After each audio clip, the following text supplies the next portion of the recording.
Okay, welcome back, man. Day one, YSL Rico, man. Ugh, free thugger, man. We're gonna see how this shit gonna go. Let's get to it.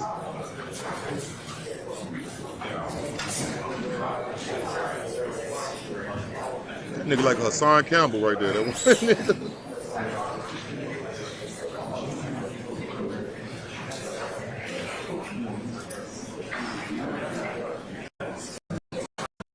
We gonna skip that.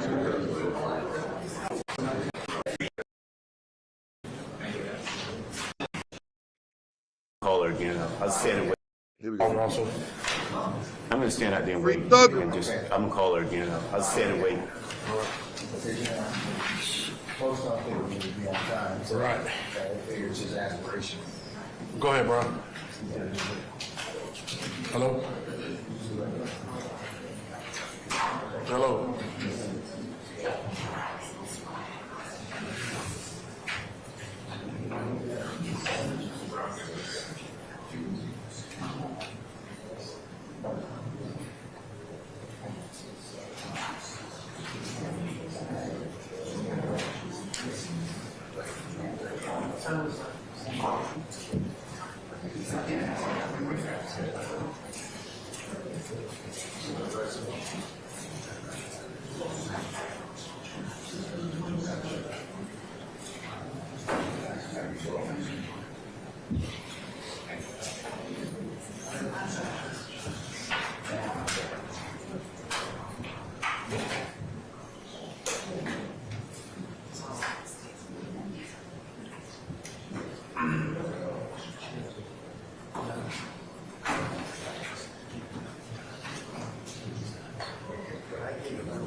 My machine. I'll take it upstairs. I'll take it upstairs.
And they sidewalk to include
Yeah. But next, she want me to call her? Yes. Yeah.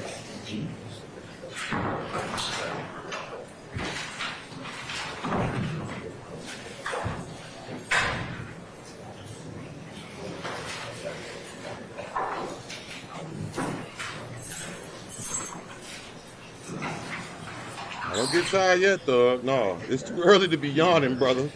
Hell no, man. I need you to have your game face on, thugger. Fuck that.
Thug ass got fat as shit. What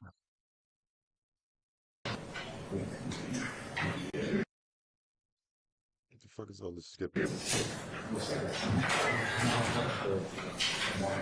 Smash them likes when y'all come in. Smash the motherfucking likes. We back at it. I told you I was gonna be back doing coverage on this one. We back at it. Day one. YSL them. Rico. Free Thugger them. Actually, just Free Thugger because everybody else snitching. Oh, everybody not snitching. Well, I believe. Smash them lights, gang. Smash them lights.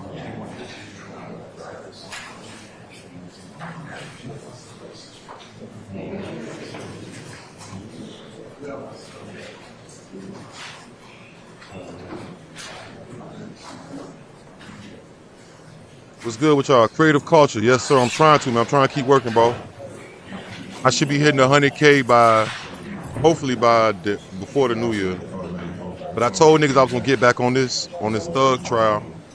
What it is niggas start doing it after they see me doing it. They start doing it, so I kind of fell back. You feel me? But this is the first day of trial. This is the real thing. This ain't no more hearings and shit. Smash them likes, man. Free Thugger. Smash them likes. Look at that boy head. What the hell? Boy, cut that shit. What? That's the boy that took the plea to what? That shit, boy. You going to jail with that shit.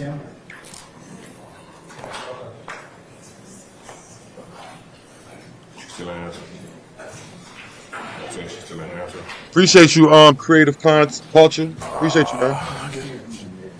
That's what I was just talking about. Smash them likes, y'all. Smash them motherfucking likes. I'm back at it, y'all. Okay. Came out of retirement. Covering this motherfucking case. Yes. See what's on this shit. I need the address. Who? Okay, I'll text it to you.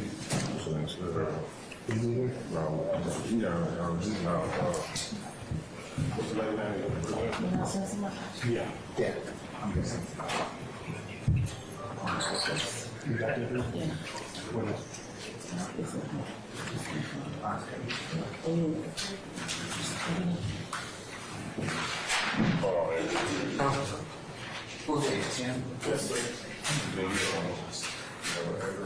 She got it.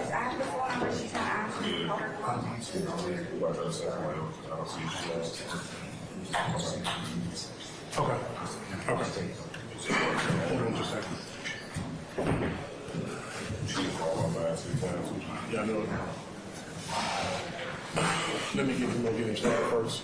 He won't come in and we'll get everybody started, and then we'll research and we'll take care of that.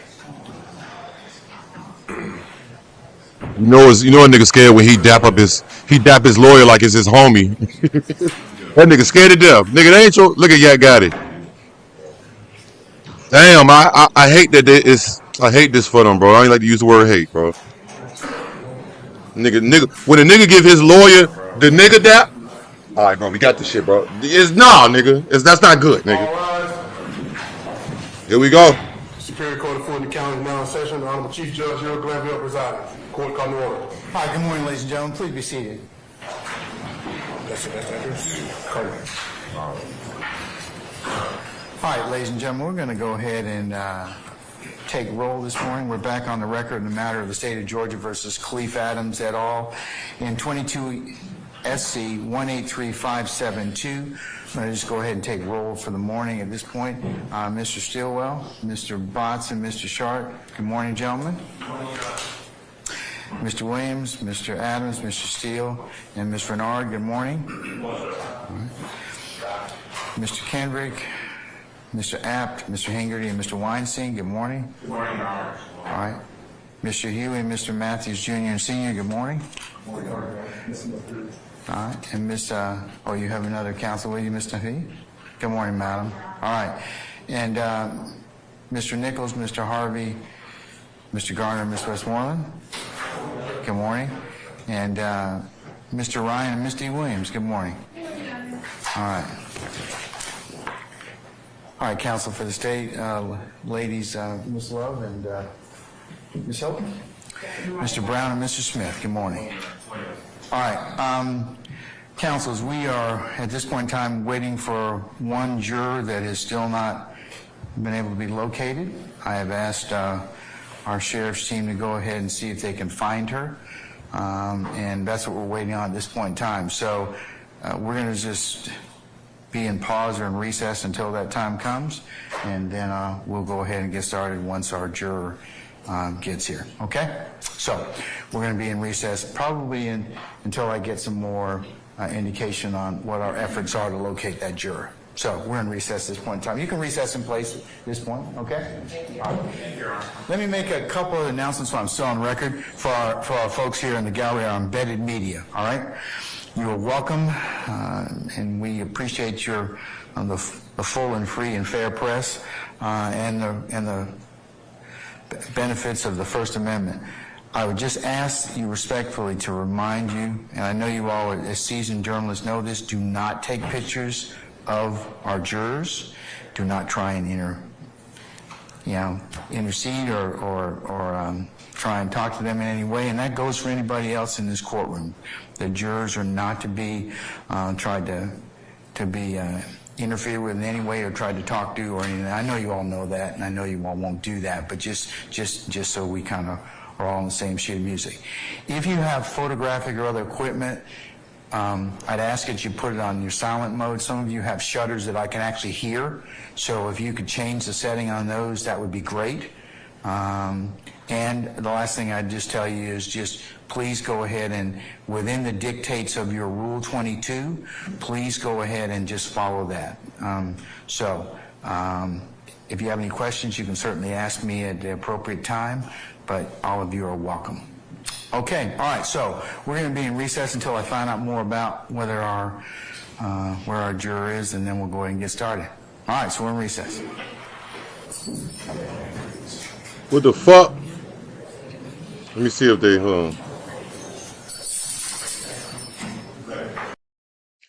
Let me see, y'all. Let's see what we. Oh, here we go. We back. My bad, y'all. We back. We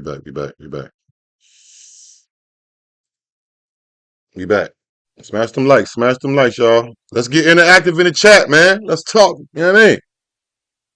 Hold on, nigga.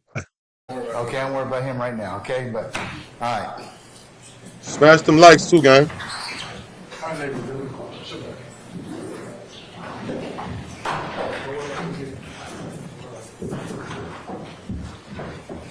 Free thugger. You got them side braids, side dread braids.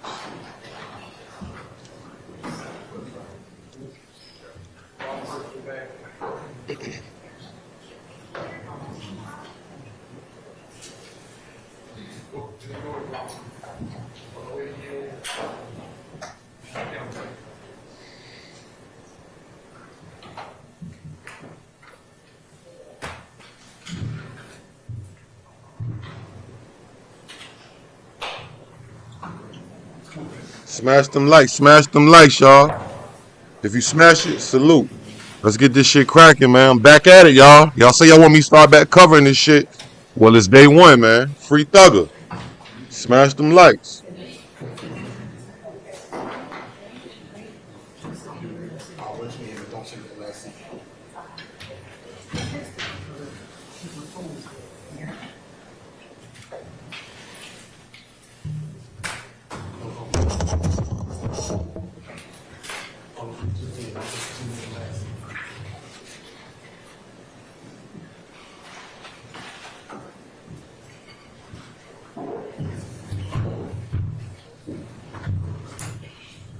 He says bigger than Al Capone.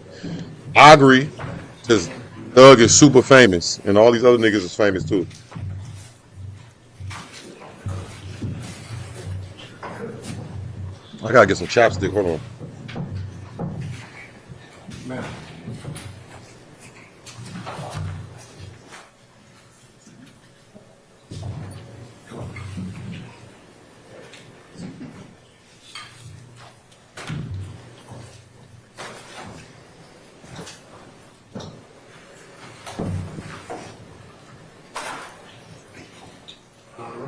Our George President comes forward. All right, ladies and gentlemen, please be seated.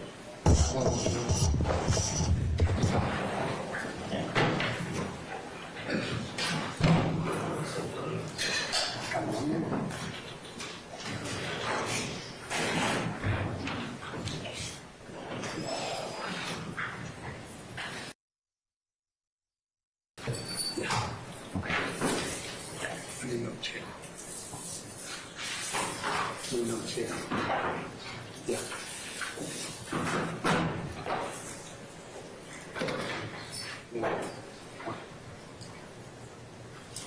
Get back there, real low. Get back on. Yeah.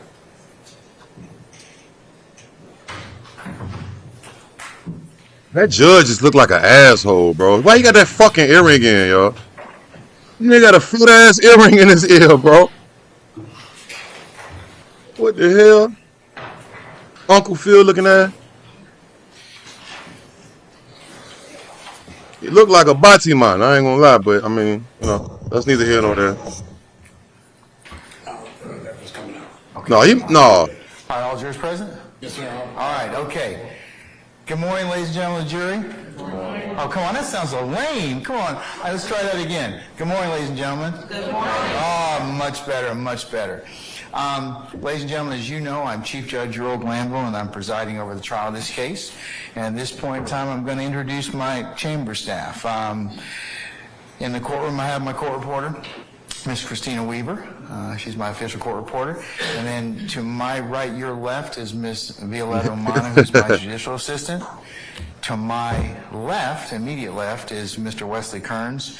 He's my staff attorney. Smash them lights when y'all come in. Smash them lights. Is Sergeant Tim Ingram. So, and then I have another litigation manager upstairs, Edward Chamberlain, and you'll meet him at some point in time if you haven't met him already when you were here before. So, as I mentioned earlier, they're here to assist me and will be happy to help you in any way you can. Your principal point of contact, should you be running late or anything should happen to you or you need to kind of reach us before the time period. I understand one of you had a car issue this morning, so that's you all still have my cards? Okay, and if you don't, I got plenty more. We'll give you some before you leave today. If you're going to be running late or anything, please contact Ms. Umana and let her know so that I can kind of keep track of you and I can let the parties know where you are. But it is very important that you all get here on time. We were supposed to start at 9 o'clock this morning. It's now almost 10:30. So I can't do anything until all 18 of you are here. So that was 18? Mind your time. Only you know how long it takes you to get from wherever you live in our great county downtown Fulton County, to the courthouse and all the machinations that you have to go through. So leave early. You can always come a little bit earlier and be comfortable and be seated in your headquarters at jury deliberation room, okay? All right, but at any point in time during recesses, you can approach my staff, or as I mentioned earlier, any of the people from our sheriff's department who are in the gray and black uniforms, you're authorized to talk with them. Before we get into preliminary instructions, ladies and gentlemen, I have some administrative matters to discuss with you. I've already introduced my staff, and I encourage you to approach them if you have questions. Remember, the sheriff's deputies have shown you how to get to the jury room, how you arrive here every day. Okay, so you're never to come into the front door of the courtroom. You always go in to the rear and go directly into your headquarters, the jury deliberation room. And from this point on, you're not going to enter the courtroom unless one of the deputies brings you out from the jury room. After breaks at the beginning of the day, when you arrive, you'll go straight to the jury room, and our deputies, as I mentioned earlier when you were here a little bit earlier, gave you the nickel tour of the courthouse, so all of you know how to get from the front entrance up here to your headquarters. Is that right? Okay. We talked a little bit about meals and how you can, there's a cafeteria that's directly behind you. We talked a little bit about that. Since you were here, you like the space back there? Yes. It no longer looks like a dump. We painted it, got you some fresh tables, chairs, and a couple of refrigerators, a microwave, a coffee pot, and we'll make sure that we go ahead and make sure that is cleaned and maintained for your use. I want you to be very comfortable while you're in there. But as I mentioned to you earlier, it might be better just to bring your lunch or bring your comfort items, but we'll make sure that you have some place to store them, and otherwise can warm up your lunch if you feel necessary. All right, I would ask that you wear your juror stickers when you're here in the courthouse, and all of you have juror stickers, wonderful. If you don't, when you go back in there, put one on, and remember at the end of the day, take one, put it in your wallet, your purse, your briefcase, whatever you may have, and put it on when you come back in the courtroom, in the courthouse. This is so the lawyers and the witnesses can identify you as a juror. From this point on, the lawyers, the parties, the witnesses, or anyone else associated with this case, except for my staff or our sheriff's deputies, is prohibited from having any contact with you whatsoever.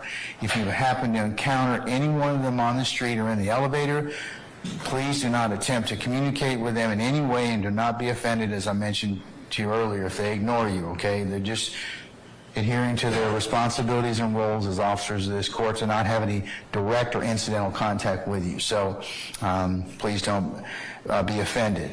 If you should some reason have contact with one of the lawyers, or if you inadvertently overhear something about this case, please notify one of my deputies or my staff immediately. Now, this also, ladies and gentlemen, pertains to third parties or anybody else that may try and talk with you.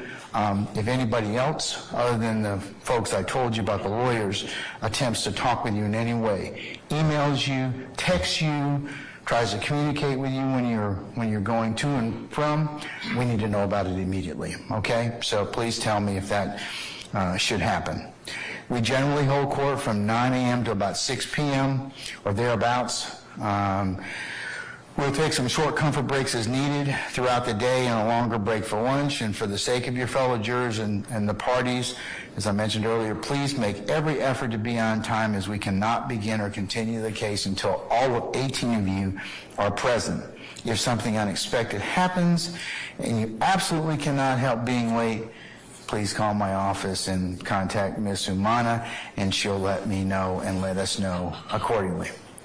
All right, ladies and gentlemen, now I'm going to cover some basic principles of criminal law.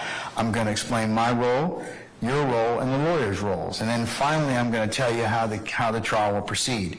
Since many of you haven't served on a jury before, so this should help you in understanding how a trial proceeds and what is expected of you during the trial. Now, you've been selected and sworn to try the following: the criminal case of the state of Georgia versus Marquavius Huey. The Fulton County Grand Jury has indicted the defendant Marquavius Huey with the following offenses, which I'll read to you: conspiracy to violate the Racketeering Influence and Corrupt Organizations Act, armed robbery, aggravated assault with a deadly weapon, aggravated assault with a deadly weapon, possession of a firearm during the commission of a felony, possession of a firearm during the commission of a felony, armed robbery, aggravated assault with a deadly weapon, aggravated assault with a deadly weapon, hijacking a motor vehicle in the first degree, possession of a firearm during the commission of a felony, It's all possession bad. of a firearm during the commission of a felony, participation in criminal They street won't listen gang to that. activity, participation in criminal street gang That activity, shit sound like 100 participation in years, my criminal street nigga. gang activity, possession of a weapon by an incarcerated individual. You got that fat ass earring. Telecommunication device by an incarcerated individual, and They participation didn't pay in this criminal nigga. street gang activity. Bricel done paid the judge, bro. Case of the state of Georgia versus DeMonte Kendrick. The Fulton County Grand Jury has indicted the defendant DeMonte Kendrick for the following crimes, which I'll read to you now: conspiracy to violate the Racketeering, Influence, and Corrupt Organizations Act, murder, participation in criminal street gang activity, violation of the Georgia Controlled Substances Act, violation of the Georgia Controlled Substances Act, violation of the Georgia Controlled Substances Act, possession of a firearm to the commission of a felony, possession of a machine gun, and possession of a firearm by a convicted felon previously convicted of a felony involving the use or possession of a firearm. The criminal case of the state of Georgia versus Quamarius Nichols. The Fulton County Grand Jury has indicted the defendant Quamarius Nichols for the following crimes, which I'll read to you now: conspiracy to violate the Racketeering, Influence, and Corrupt Organizations Act, murder, participation in criminal street gang activity, participation in criminal street gang activity, possession of a firearm by a convicted felon previously convicted of felony involving the use or possession of a firearm, possession of a firearm in the commission of a felony, and possession of a firearm by a convicted felon previously convicted of felony involving the use or possession of a firearm. The criminal case of the state of Georgia versus Rodeus Ryan. The Fulton County Grand Jury has indicted the defendant Rodeus Ryan for the following crime, which I will read to you now: conspiracy to violate the Racketeering, Influence, and Corrupt Organizations Act. The criminal case of the state of Georgia versus Shannon Stillwell. The Fulton County Grand Jury has indicted the defendant Shannon Stillwell for the following crimes, which I will now read to you: conspiracy to violate the Racketeering, Influence, and Corrupt Organizations Act, murder, participation in criminal street gang activity, participation in criminal street gang activity, Bad. It's all bad. possession of a firearm by a convicted felon previously convicted of felony involving the use or possession of a firearm, possession of a firearm during commission of a felony, and possession of a firearm by a convicted felon previously convicted of felony involving the use or possession of a firearm. I feel like I'm at Criminal trial. case of the state of Georgia versus Jeffrey Williams. The Fulton County Grand Jury has indicted the defendant Jeffrey Williams for the following crimes, which I will now read to you: conspiracy to violate the Racketeering, Influence, and Corrupt Organizations Act, participation in criminal street gang activity, participation in criminal street gang activity, violation of the Georgia Controlled Substances Act, violation of the Georgia Controlled Substances Act, violation of the Georgia Controlled Substances Act, possession of a firearm or commission of a felony, and possession of a machine gun. Each of the defendants have pled not guilty to this indictment, and each of them deny every charge in it. This indictment and the defendants' pleas of not guilty present the issue that you've been selected and sworn to decide. The indictment is the way the defendants are charged with committing crimes that violate the laws of Georgia. The charges in the indictment and the pleas of not guilty are not evidence of guilt, and you may not conclude the defendants are guilty based on the charges or the not guilty pleas. Each of the defendants is presumed to be innocent until he is individually proven guilty. The defendants begin the trial with a presumption of innocence in their favor, and this presumption stays with them until it is overcome by the state with evidence that convinces you beyond a reasonable doubt that the defendants are guilty of the crimes charged. You may not convict any one of the defendants of any crime unless each element of the crime is proved beyond a reasonable doubt. The burden of proof is on the state to prove every essential element of the crimes charged in the indictment beyond a reasonable doubt. The defendants have no burden at all, and the burden never shifts to any one of the defendants to prove his innocence. However, the state is not required to prove the guilt of the defendants beyond all doubt or to a mathematical certainty. A reasonable doubt means just what it says. It is the doubt of a fair-minded, impartial juror who is honestly seeking the truth. It is a doubt based upon common sense and reason. It does not mean a vague or arbitrary doubt, but is a doubt for which you can give a reason based on a consideration of the evidence or a lack of evidence, a conflict in the evidence, or any combination of these. After considering all the facts and circumstances of this case, if your minds are wavering, unsettled, or unsatisfied, then that is a doubt of the law, and you must find the defendants not guilty. But if no reasonable doubt exists in your minds about the defendant's guilt, then you may convict the defendants. If the state does not prove the defendant's guilt beyond a reasonable doubt, your duty would be to find the defendants not guilty. My role is to determine the law that applies to this case. Then I will instruct you on the law that you must apply to the facts in reaching a verdict. I'm giving you some of those instructions now. I will give you more detailed instructions at the end of the trial. The jury has a very important role. You must decide the facts of the case from the evidence presented and then apply the law that I give you to those facts. Evidence is how a fact is proved or disproved. Evidence can be either testimonial or exhibits. Testimony is what you'll hear from people who take the witness stand right here and swear to tell the truth. However, the questions the lawyers ask the witnesses are not evidence. Exhibits are documents, photographs, and other physical items that are admitted during trial. The object of this trial is to discover the truth. During the trial, I will admit evidence according to the rules of evidence. Those rules are designed to aid in discovering the truth by making sure that you consider only the best and highest evidence. The lawyers are advocates for their clients, and they have the duty to represent their clients to the best of their ability. They must follow the rules of law, trial procedure, and evidence during the trial. They may make motions or objections if they believe that any rule is not being followed.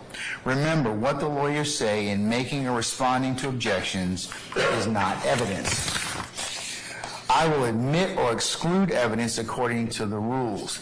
If the lawyers make an objection and I overrule it, that means the evidence is admitted and you may consider it.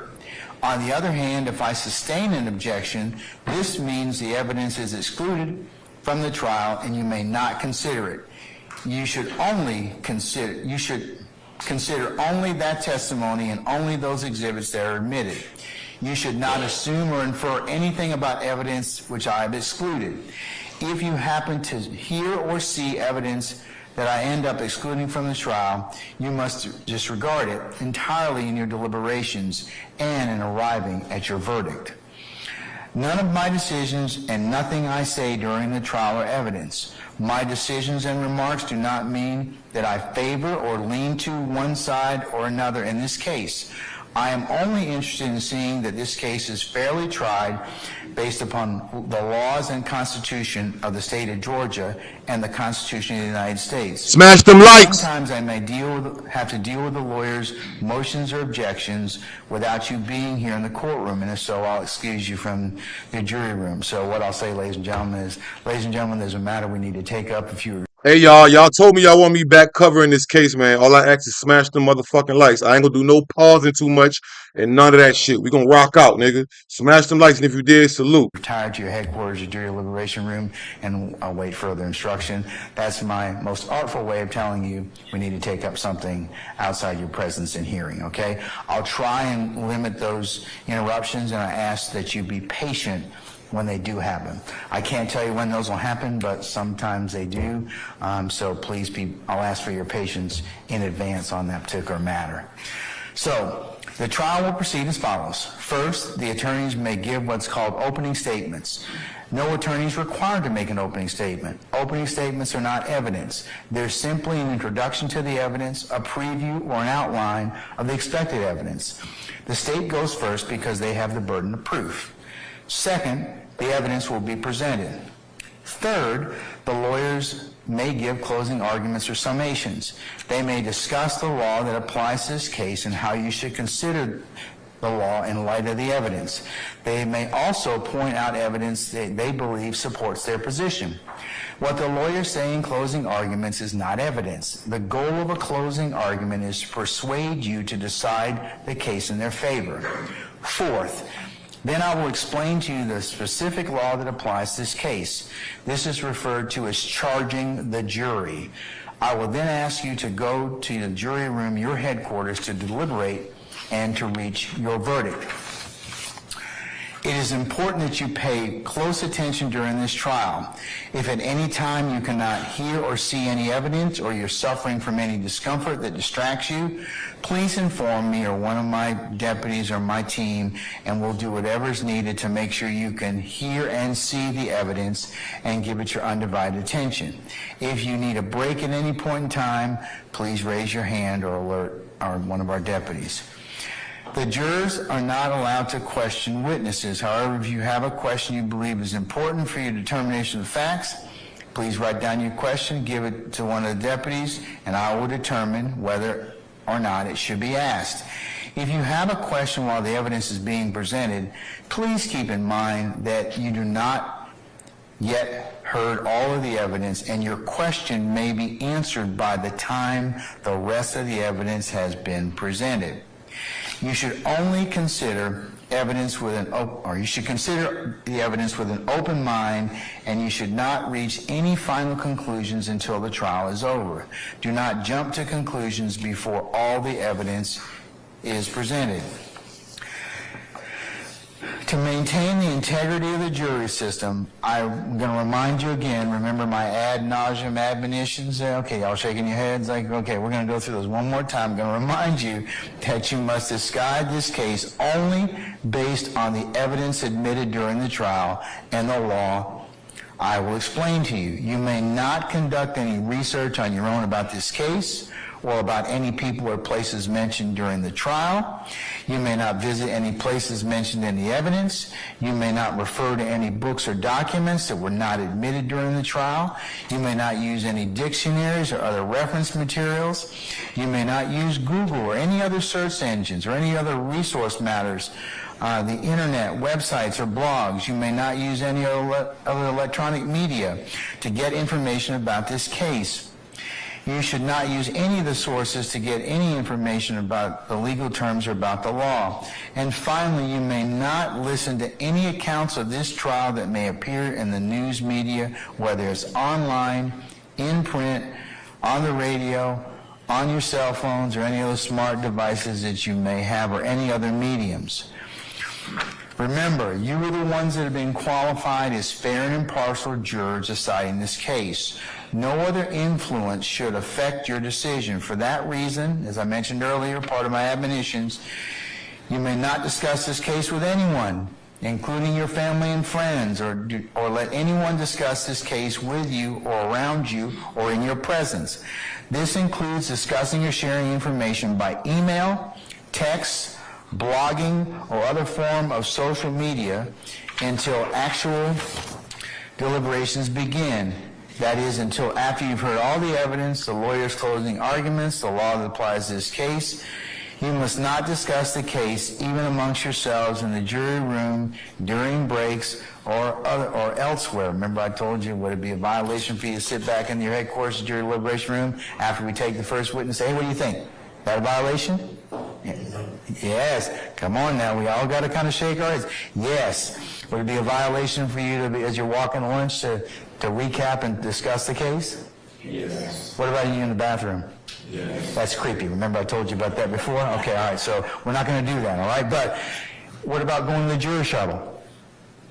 Yeah, that'd be a violation as well, okay? What about if you're walking on onesies and twosies? All right, okay, and how did I tell you you're probably going to get caught if you violate my admonitions? You're going to tell on yourself, that's right. Or somebody's going to tell me that you've been on some particular site or some particular issue. You ought to be able to learn that. Okay, I'm proud of you. All right. But it's really important, ladies and gentlemen, because remember I told you, fair trial, just trial, lawful trial. So all of these things are really Smash them likes. The admonitions and how We only got 30 likes. Smash them motherfucking likes. Smash them motherfucking likes, man. Y'all, nigga. Now y'all gonna tell me y'all want me to cover this shit and y'all ain't standing on business for me, nigga. Stand on business, nigga. Smash them likes, man. Stop being scary and, nigga, it's me. Only hearing what's in this courtroom and only the cases presented to you, all right? So, you've been given pencils and writing utensils and pads for your note-taking and use during this trial.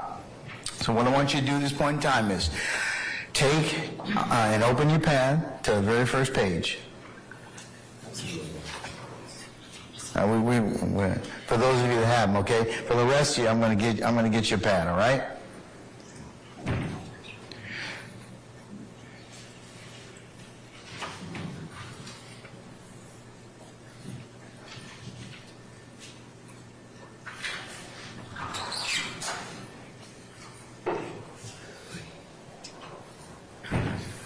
Okay, does everybody have a pad? No. Okay.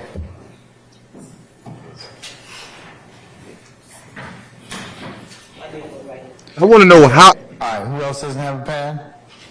How they not gonna use their phones and see this? Like, Do we have enough, or we that shit is unfair, bro. During the break. Everybody got a phone. Everybody gonna see this type of content, bro.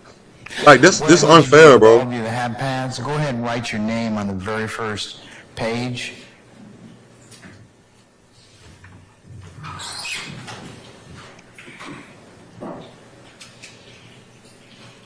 Okay, that's your pad. Okay, so whenever you come back in, after breaks and everything else, if you're going to your headquarters, just leave your pad inside the basket. Okay, we're not going to take a look at it, and nobody's going to bother with it. Who else needs a pad?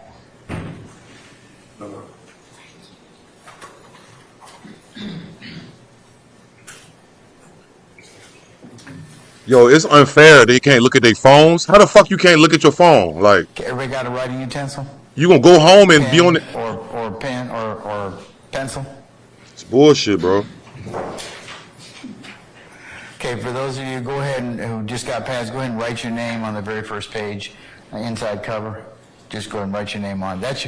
And believe me, we have more pads, so if you get, by the time the trial ends, if you need another pad, we'll give you another one, okay? So, but leave them in your headquarters when you have breaks and go outside and for the end of the day. Just put them in there, take another juror sticker out, and that'll be kind of your way to kind of just trade and make sure, don't take them home with you. Then the next morning, you can find your pad and you can kind of just be prepared to take notes, okay? So I'm going to tell you that again, just leave your pads as you have breaks and everything else in your headquarters. And at the end of the day, like I said before, we will secure your notes.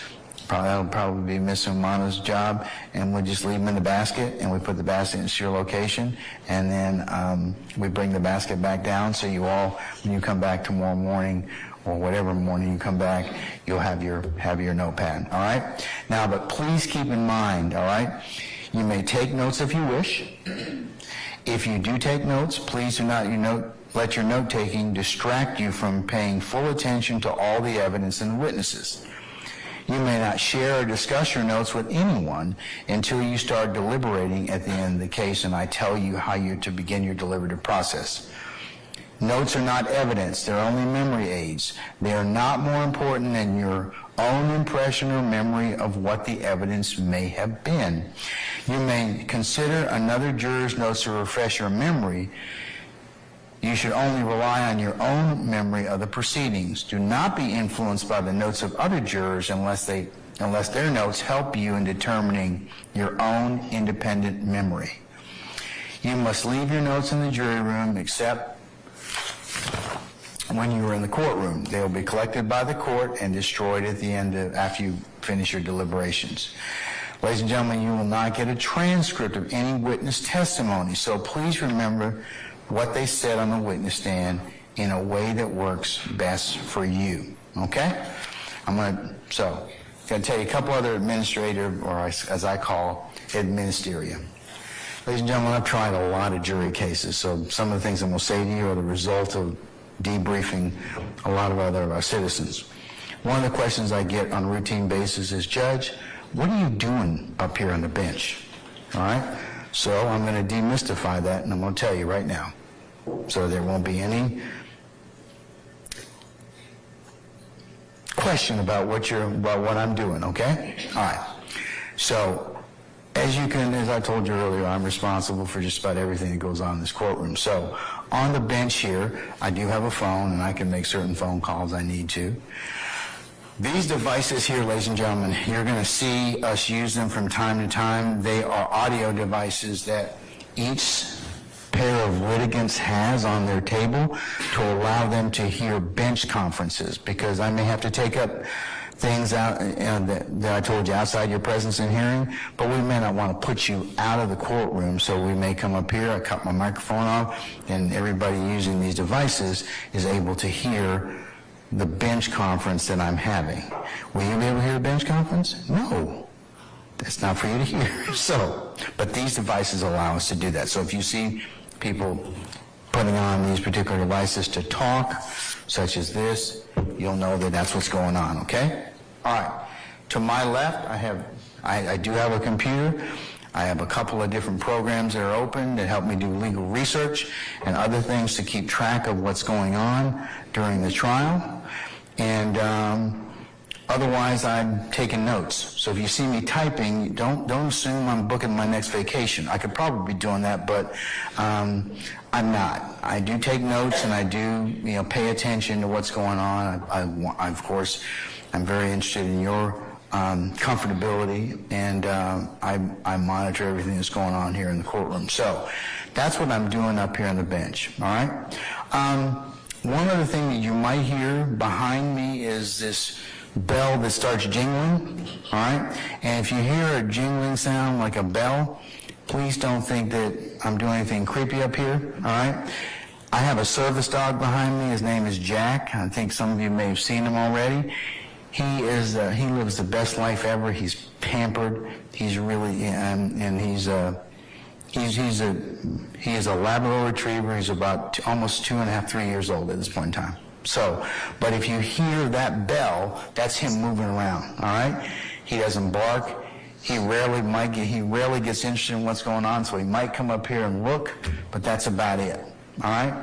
Don't bring him any food either, okay? All right? He is spoiled rotten, so please don't try and throw any food back here behind me or anything like that. He doesn't need anything else, okay? But if you hear that bell, hear that sound, that's what's going on behind me, and he'll get up when we have breaks and whatever else. So, but that's it. You hear the bell, that's Jack. All right. Ladies and gentlemen, I think we're ready for the lawyers to begin their opening statements, and what we'll do is we'll probably go till probably about 12:15 or so, and then whatever we don't get done, we'll just continue on at that point in time when you all come back from lunch, okay? So at this point in time, counsels, I'm going to invoke the rule of sequestration as to both sides. So anybody who's going to give testimony in this case, if you please absent yourself from the courtroom, please don't discuss your testimony to anybody except the attorneys in this case. So at this point in time, does the state wish to make an opening statement? The statement, Your Honor. All right, go right ahead, madam. Your Honor, I would ask the court regarding certain members that we have spoken with in court about in terms of witnesses, whether they are allowed to remain within the courtroom. I believe the matter that we discussed, we won't be able to take up till Tuesday. So that person should probably be excluded. The family? That person, if they're going to. But other than that, I think we've covered everybody else. Unless there's an exemption. Do you have an exemption to the sequestration? Your Honor, the family members, the victims themselves were the only ones that I was concerned. I'm not. There's no issue about sequestration as it applies to them. Thank you. All right. Excuse me, Judge. I have several objections to the court's opening charge. Would you either reserve those or... I'll reserve those. Thank you. Okay? All right. Free Thugger. Make sure that all the witnesses are excused. Because I think there's been mixed messages sent by the attorneys, not by the court. Okay, all right. Okay. Your Honor, may I please approach the bench? Say again? May I please approach with the state? Yes, Ms. D. Williams.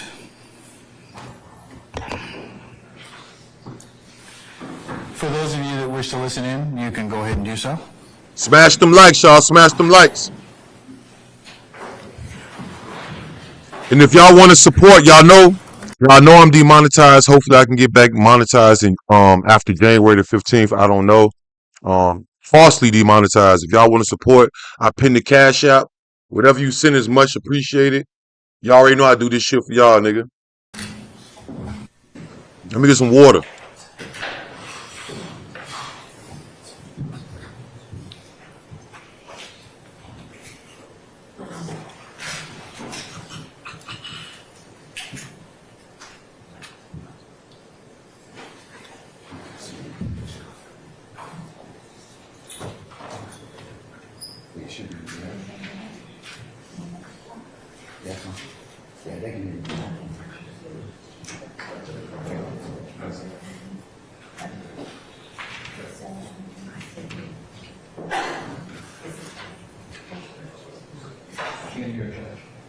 Say anything yet. You good?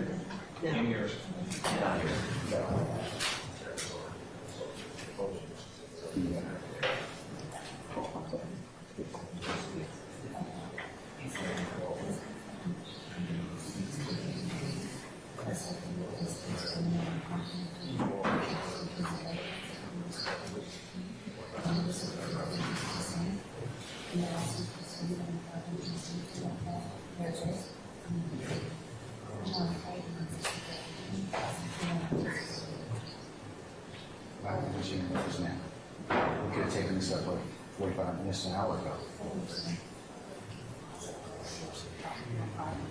I can't hear you.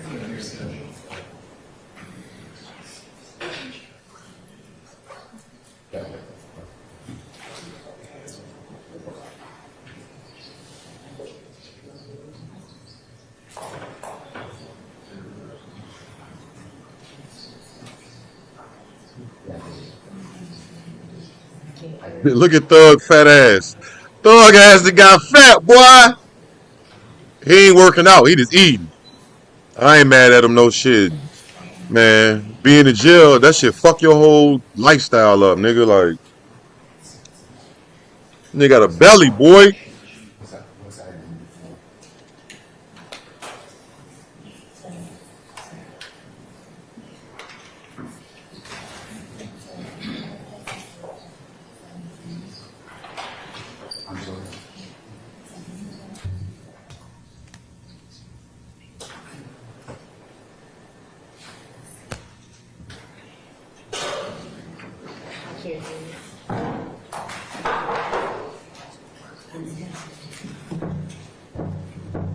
Thug ass done gained at least 30 pounds, bro.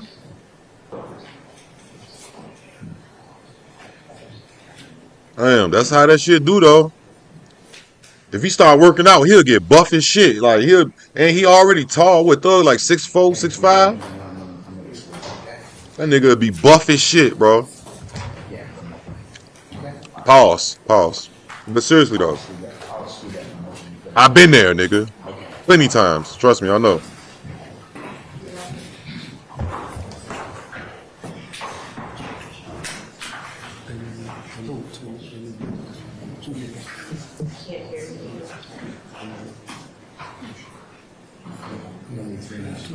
Yeah, what's up with the judge earring, though? Like, nigga, the fuck you think you is, nigga? Uncle Phil looking at that nigga. Muscle head looking at that boy.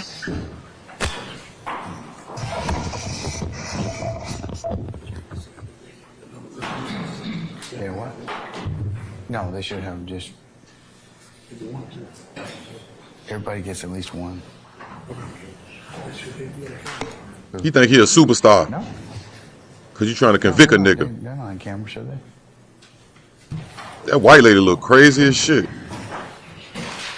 Smash them likes, y'all. Smash them likes. Tell B to cut that camera off. Okay.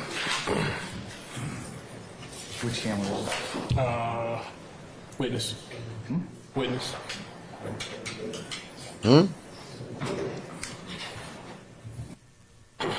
He said Thug eating the canteen. He eating big icy whites. Big shebang chips. Big noodles. Big swoles. All type of duplex cookies, nigga. Refried beans. He eating like a motherfucking convenience store king in that bitch. You hear me? Oh, you went Big Stones. Who is that? On blast. You funny as hell, nigga. Oh, you went Big Stones. That nigga, hey, Judge, goddamn, he said, fuck it, I'm gonna get my best earring, nigga. Hey, look. That's how it is when you dealing with, like, a super, like, you know what I mean? Everybody want to be a star in this motherfucker. What Thug say on that song? Everybody, my mama told me don't hate on the law. When the court has a moment, can we approach again with Miss D. Williams? What Thug said? What song was that? My mama told me don't hate on the law. He told me that everybody want to be a star. What song was that again, man? It's a newer song. Not the. My mama told me that. I gotta look it up. I can't remember. You need 3 minutes, you said? You just need to reapproach again, Your Honor, briefly. given that we just learned about this? I'm going to exclude it for the time being, okay? Let's just move on. I'll take it up at another time. We're not going to take it up right now. Please don't make this nigga mad early in the case, whoever the fuck that is. Prosecution. Yeah, we could have taken that thing up an hour earlier, but I'll take that issue up later. Hey, appreciate that, Red. Y'all subscribe, man. I appreciate y'all who is subscribing. If you ain't subscribed, hit that subscription, man. You know I'm gonna keep it all the way 100, nigga. I'm Mr. Demonetized. Hopefully, like I said, if y'all want to donate to the channel, the Cash App is pinned in the chat. Hopefully, I can get back and I'm falsely demonetized. That's the thing about it. You know, I own up to my shit. I ain't no pussy ass nigga. Like, if I did it, I did it. I didn't do this shit, bro. It's the AI. The AI got me fucked up, bro. Dumbass YouTube motherfucker. Oh yeah, pick up the phone. Yeah, yup. Shout out my nigga Red. But please don't make that judge mad. Nobody, prosecution, anyone, because Thug and them don't need that shit. What's the last thing they need is a mad judge at the beginning of the trial, bro. Like, nah, nigga. Keep that nigga in the middle at least. You know what I'm saying?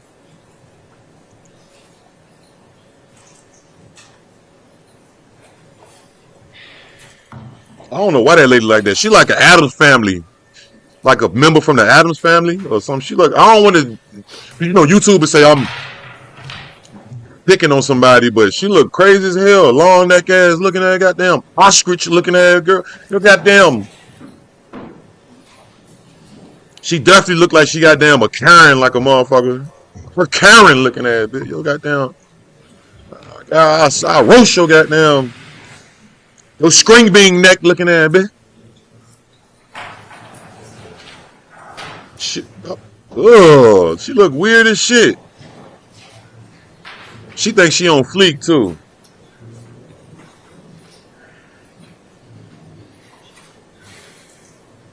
She thinks she on fleek, man.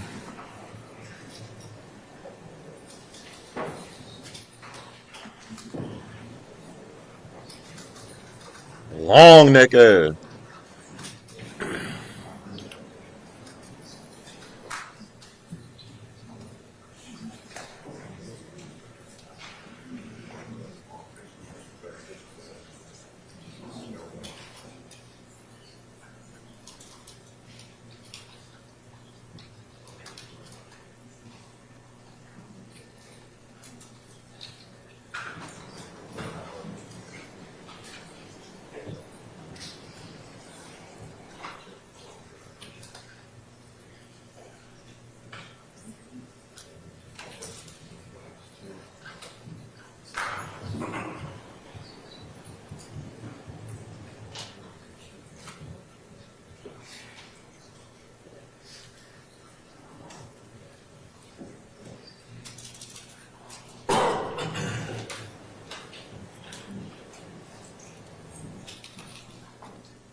He said deep though. Y'all smash that like, gang. Smash them likes. We only got what?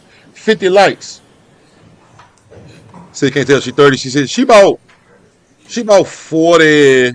She like mid 40s. Let me know when you're ready, madam. We're ready. Okay, all right. All right, if you wish to make an opening statement at this point in time, please go ahead. All right. No, I don't know. You know white? Well, never mind. Yes, ma'am. Go right ahead.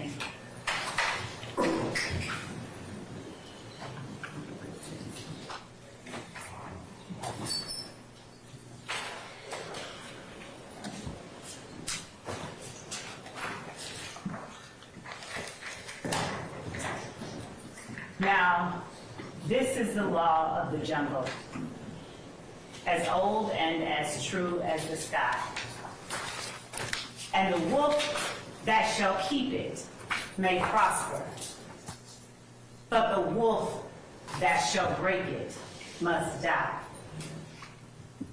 As the creeper that girdles the tree trunk, the law runneth forward and back. For the strength of the pack is the wolf, and the strength of the wolf is the pack.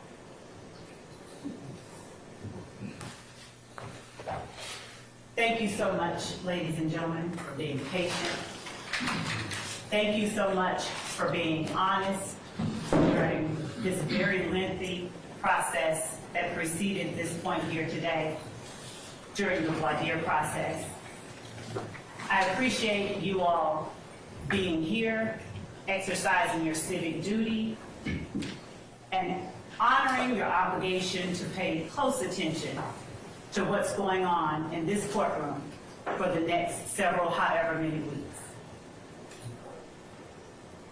Some people like to say that opening statements are a roadmap to what the trial will show. Instead, I'm going to give you an overview, a bird's eye view, because you're going to be sitting here with evidence for the next several weeks at least. And you will be able to see what that evidence is. Nothing that I say to you during this part of the trial, and nothing any other attorney says to you during this part of the trial is evidence. But I can tell you what I expect the evidence to show. And what I expect the evidence to show in this case is that YSL, the group made up of the defendants sitting before you today, along with other both indicted and unindicted co-conspirators, YSL operated as a pack. The quote that I read to you earlier is from one of my favorite books as a kid, The Jungle Book. In case anybody recognized it, those were Rudyard Kipling's words and not mine. But they are appropriate for where we are today. For 10 years and counting, the group calling itself Young Slime Life dominated the Cleveland Avenue community of Fulton County. They created a crater in the middle of Fulton County's Cleveland Avenue community that sucked in the youth, the innocence, and even the lives of some of its youngest members. Now, the evidence is going to show that this group started out as a group called Rock Crew. And Rock Crew stands for Raised on Cleveland. The evidence is going to show you that Rock Crew, in fact, is a criminal street gang. It's not the kind y'all are used to. If you're more familiar with the national gangs, such as the Bloods and the Crips that operate in LA or in Chicago. But make no mistake about it, Rock Crew is and was a gang. It consisted of 3 or more members with common identifiers, signs, colors, linguistic choices that committed crimes on behalf of and in furtherance of Rock Crew itself. That particular organization aligned itself under an umbrella of a larger, more traditional street gang called Sex, Money, Murder, Bloods. They adopted the nomenclature. They would do things like replace C's in words with the letter B, because traditionally Crips and Bloods were not aligned with one another. So Cleveland Avenue became Believeland. Some of you may have indicated during voir dire you've heard or are familiar with the Cleveland Avenue area. Maybe you've even heard of Cleveland Avenue Day. The evidence will show that this is where that comes from. The evidence will also show that sometime in 2012 or thereabouts, an internal rift or divide occurred among the members of Rock Crew.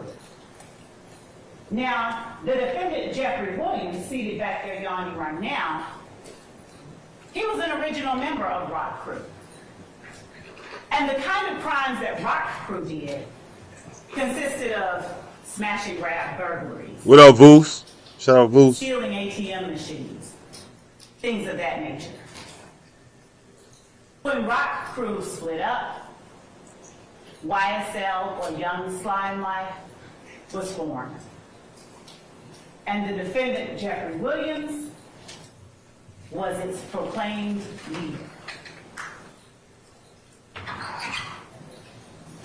Young Slime Life came about and consisted of 3 or more people when it began.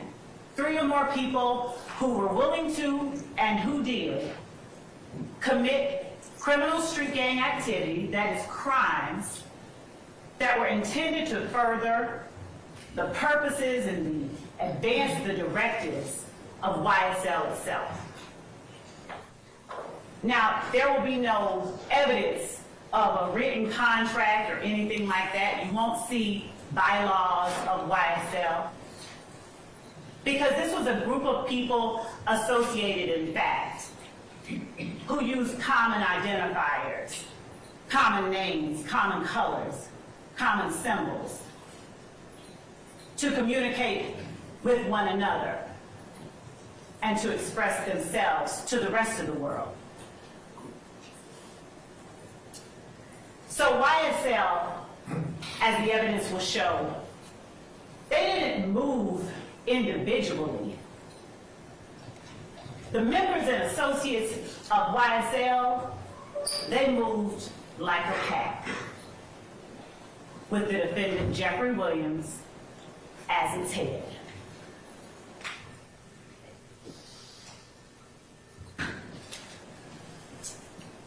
Smash them lights, gang. Smash them lights. Witnesses, both law enforcement and lay witnesses, who personally experienced and who personally witnessed the activities, the crimes that were committed.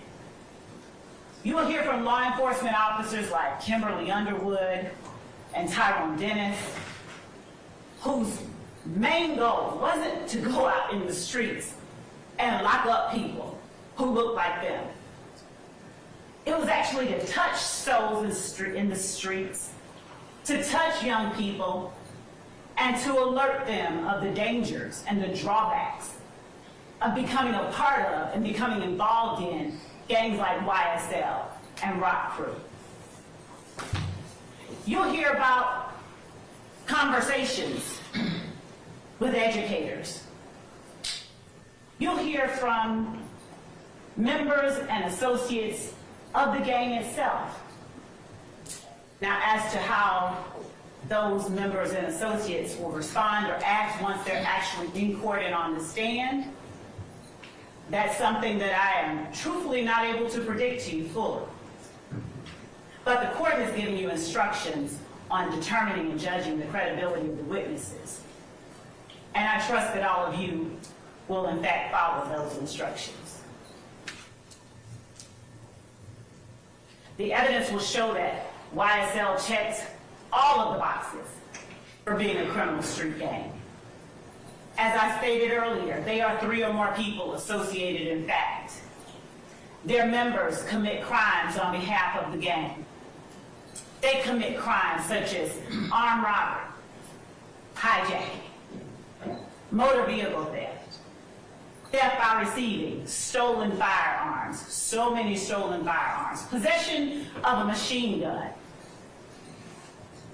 and narcotic sales. And last but certainly not least, murder. What you will not hear any evidence of is that the defendants were not involved in a criminal street gang.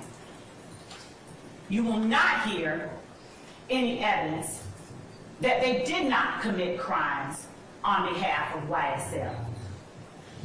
And as I stated to you earlier, what I'm saying to you now, this is not... Let me object to that statement, please, as burden shifting. Object, basis? Burden shifting, and under Parker versus the state at 277, Why don't we take that up then? 39.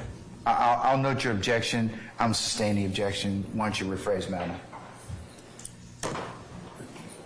Yes, Your Honor. Just rephrase it.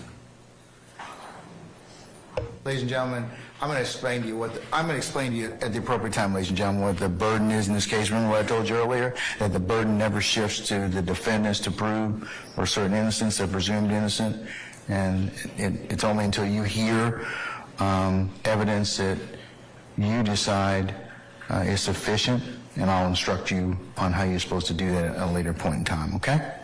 All right. The evidence will show that YSL did not adhere and does not adhere to all of the customs of a traditional street gang.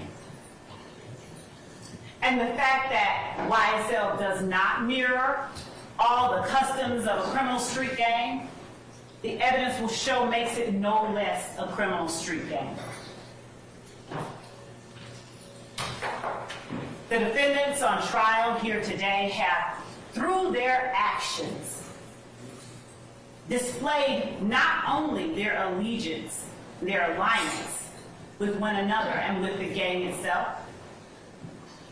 Through their actions, they have displayed an unspoken agreement to participate in that gang through a pattern of illegal activities.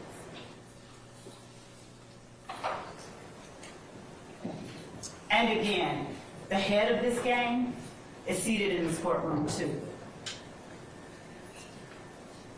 The last paragraph of that poem that I read or spoke to you earlier goes as follows. Because of his age and his cunning, because of his gripe This and is his argument. This is not, What's your objection, Mr. Harvey? that it's argument. Okay, Mr. Harvey, hold on. Madam, it is argument at this point in time, so I'll sustain the objection, okay? Yes, sure. All right.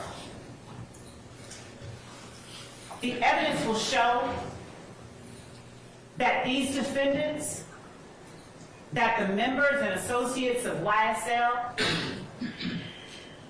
they knew who their leader was, and they knew the repercussions of not obeying their leader. You will hear evidence that when members and associates of YSL got in trouble, got locked up, the first person they called was either this defendant or one of his family members. Now, they didn't call him directly because he knew and they knew that he needed to have distance between himself and the crimes members and associates of YSL were committing on behalf of the gang. So they would reach out to his sister and have his sister reach out to somebody else and eventually get back to King Slime, as they called him. You will hear evidence that members of YSL committed armed robberies. You'll hear evidence that to slime someone is to do them dirty, and that sometimes members of YSL committed crimes against other family members of their fellow gang members. You'll hear evidence that when one of the associates or members of YSL did something to what Jeffrey Williams had perhaps considered a friend, they were threatened with their very life. Tell them to get that stuff back or they will be killed.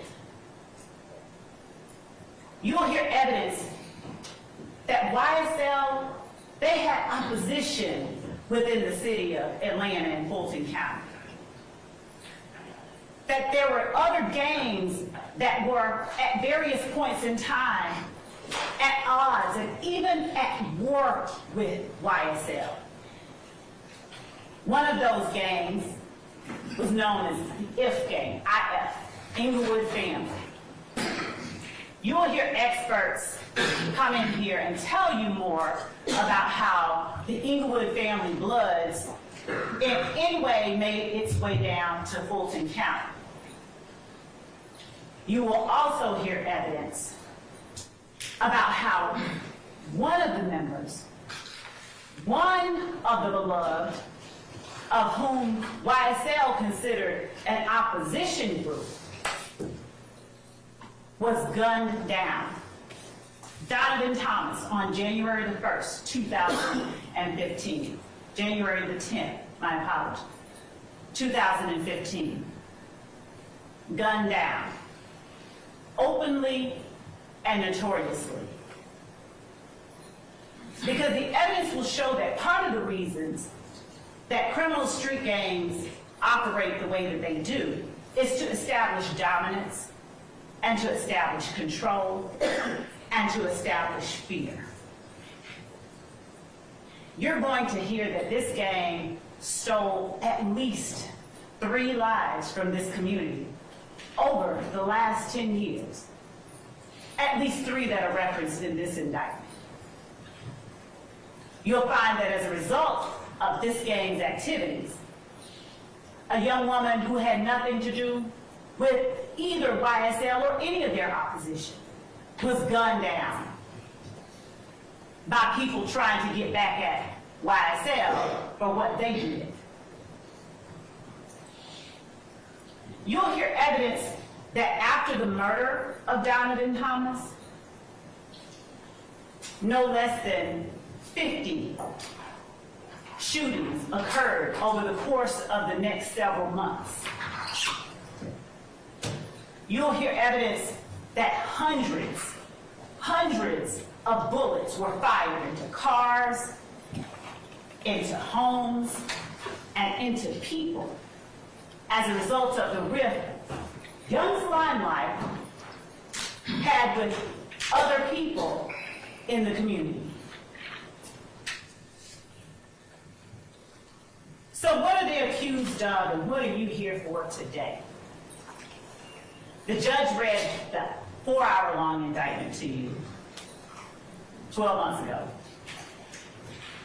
He didn't read it to you again today, but he generally gave you what each defendant is being charged with and what the state has the burden of proving beyond a reasonable doubt as it relates to each defendant.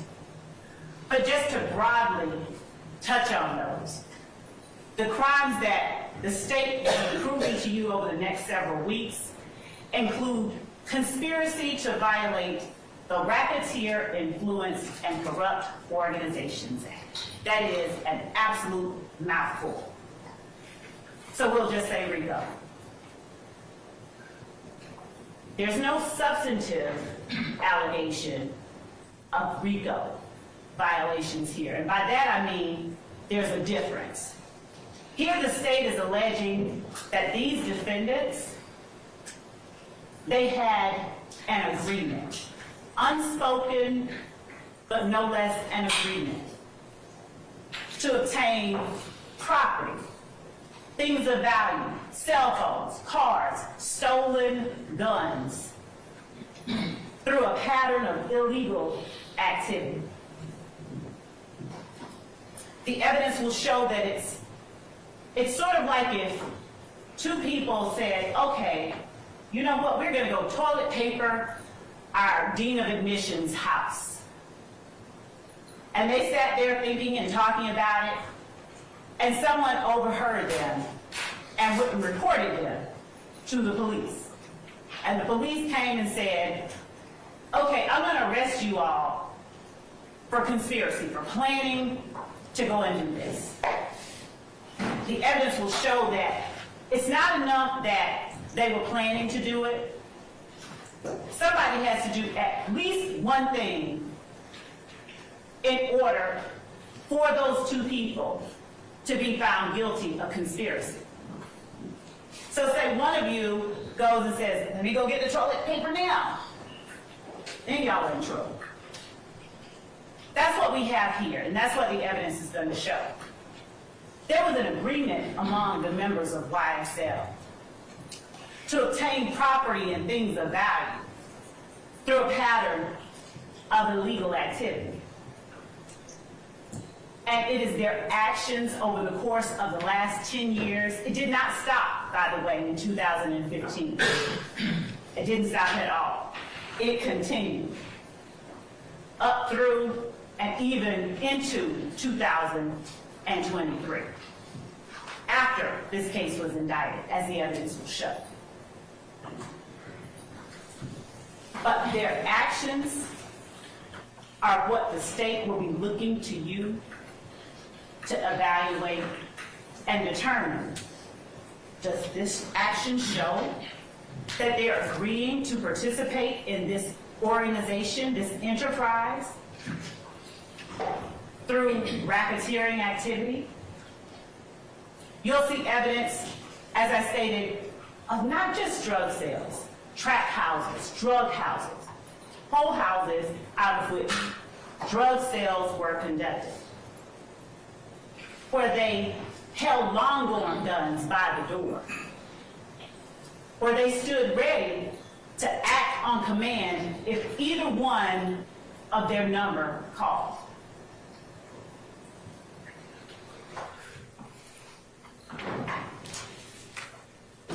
Who's on trial before you today is Rodelius Ryan, Fomarius Nichols, Marquavius Huey, Jeffrey Williams, Shannon Stillwell, Diamante Kendrick.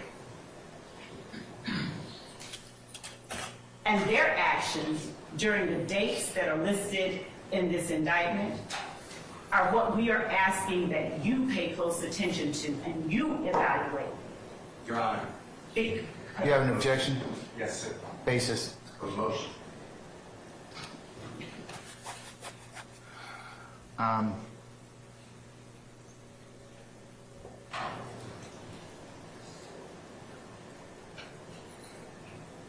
right. Ladies and gentlemen, this is one of our breaks. I'm going to need to probably ask you to retire to your headquarters at your deliberation room, and we'll call you back in just a minute, okay, when we finish up our business, all right?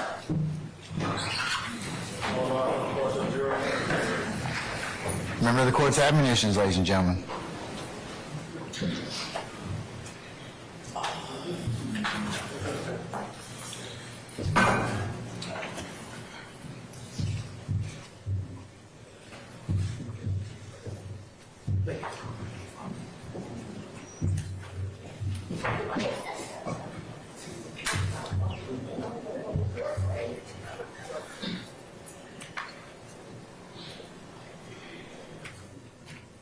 All right, please be seated. Our jury has left us.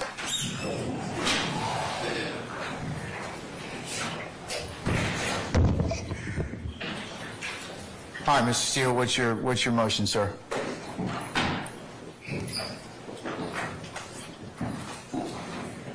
Good morning again, Your Honor. Your Honor, last week, 3 weeks ago, you ordered the parties to share all of their displays in opening statement to the others so we don't have to have these interruptions. I did that. The state shared with me 4 attachments. That's all they had. That's what I got. What you just saw on your screen, if you don't remember, I'll ask the state to put it up, and I asked for it to be marked as exhibit, is what you already excluded.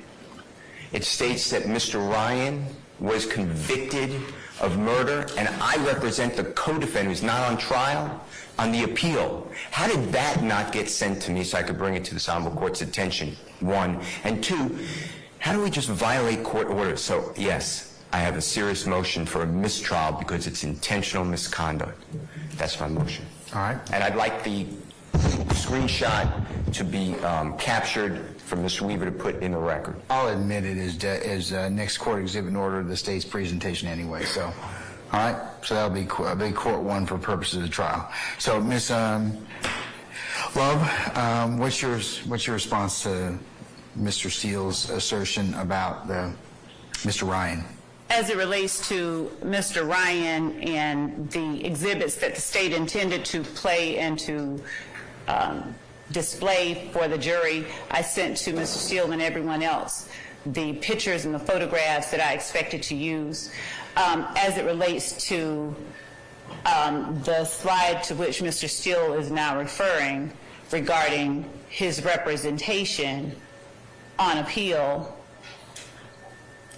I'm not certain if the objection goes to the fact that there was the conviction, because that's part of the indictment and that's part of the evidence that the state expects will show. or if it's as to his objection about the fact that he represents Mr. Ryan or Mr. Blaylock on appeal. Don't represent Mr. Ryan. Mr. Blaylock, then. Excuse me. I would never said this, ever. That's it. Okay, what's your objection based upon, Mr. Steele? Objection based upon, I argued this before this honorable court. You argued the prosecution that before they ever mentioned my name, you granted this motion. That I did. You brought him up to this honorable court, outside the presence of everybody. We're an open statement. I am lied to. I am saying that. I am lied to.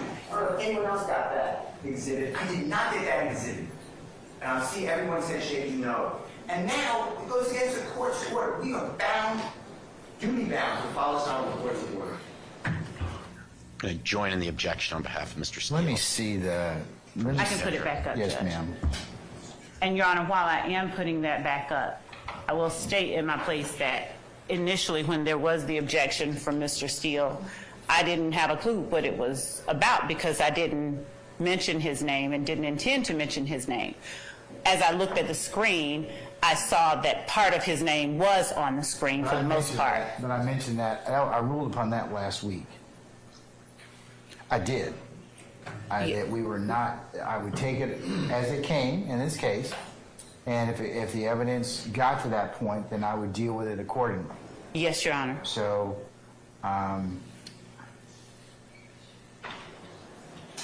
And Your Honor, as to Mr. Steele's motion, as I'm pulling this up, the state would vehemently object to a mistrial and ask for a curative instruction and a reminder to the court, to the jury, that nothing that the lawyers say is evidence in this case.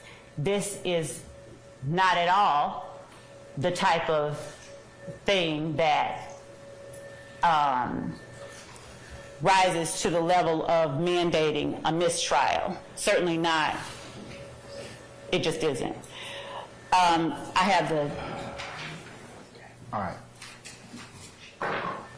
the slide. Pull up, I have it now. I'm court about to share the court one for purposes of the motion for mistrial.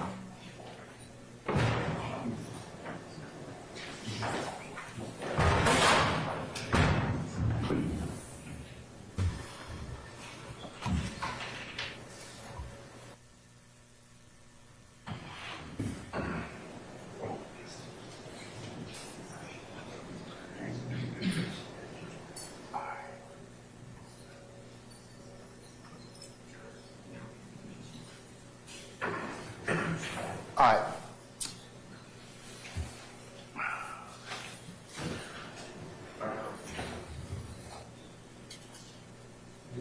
Okay, on slide 11 of 65, that I see where you have that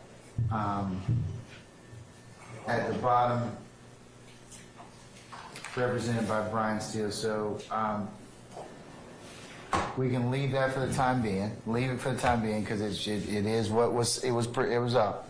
I'm going to deny the motion for mistrial, Mr. Steele, but I will go ahead and give a curative instruction to our jurors at this point in time. So, Your Honor, I'm supposed to ask for a re-encourage the court for my mistrial before the next process goes on. I'd like you to do me a courtesy, if you would, and allow me to do that now and preserve the motion for mistrial. you made your motion for mistrial, and the basis, and I'm going to mark the whole state's presentation as court one for the purpose of your motion, and it will go in as stated. And I have two other issues I'd like the court to just take up. One is just remember, I know you ruled on it, but the state said earlier today that Mr. Williams is contacted through parties that they don't know to pay for other people's lawyers. So I think that couples with that exhibit. And number two, I'd like the court to now order prosecution to give me and anyone else who wants to see it. I need to see respectfully what you ordered last week, all of the displays of the state of Georgia that they have not given to us. So What do you mean by what displays are you talking about, Mr. Steele? I never saw that. I never saw the wolf. I never saw the indictment. You ordered I gave all my displays. I gave everything to the state. I got from the state. Are you talking about using for opening statements, sir? Of course. Okay. Should have been done. All right. All right, Ms. Love. Yeah. Wait. Thank you, Your Honor. Two matters, Your Honor. One, the first thing that Mr. Steele has requested of the court regarding the representation that the state made about other YSL members contacting Jeffrey Williams for representation is absolutely and has always been a part of what the state expects will show at trial. I'm going to deny that portion, but to Mr. Steele's point, I'd already made that issue in terms of his particular involvement. My bad, y'all, my bad. You need to let me know prior to that, and I need to rule upon it, and also subject to foundation. Just like this, so I assume that what you told our jurors is what you expect the evidence to show?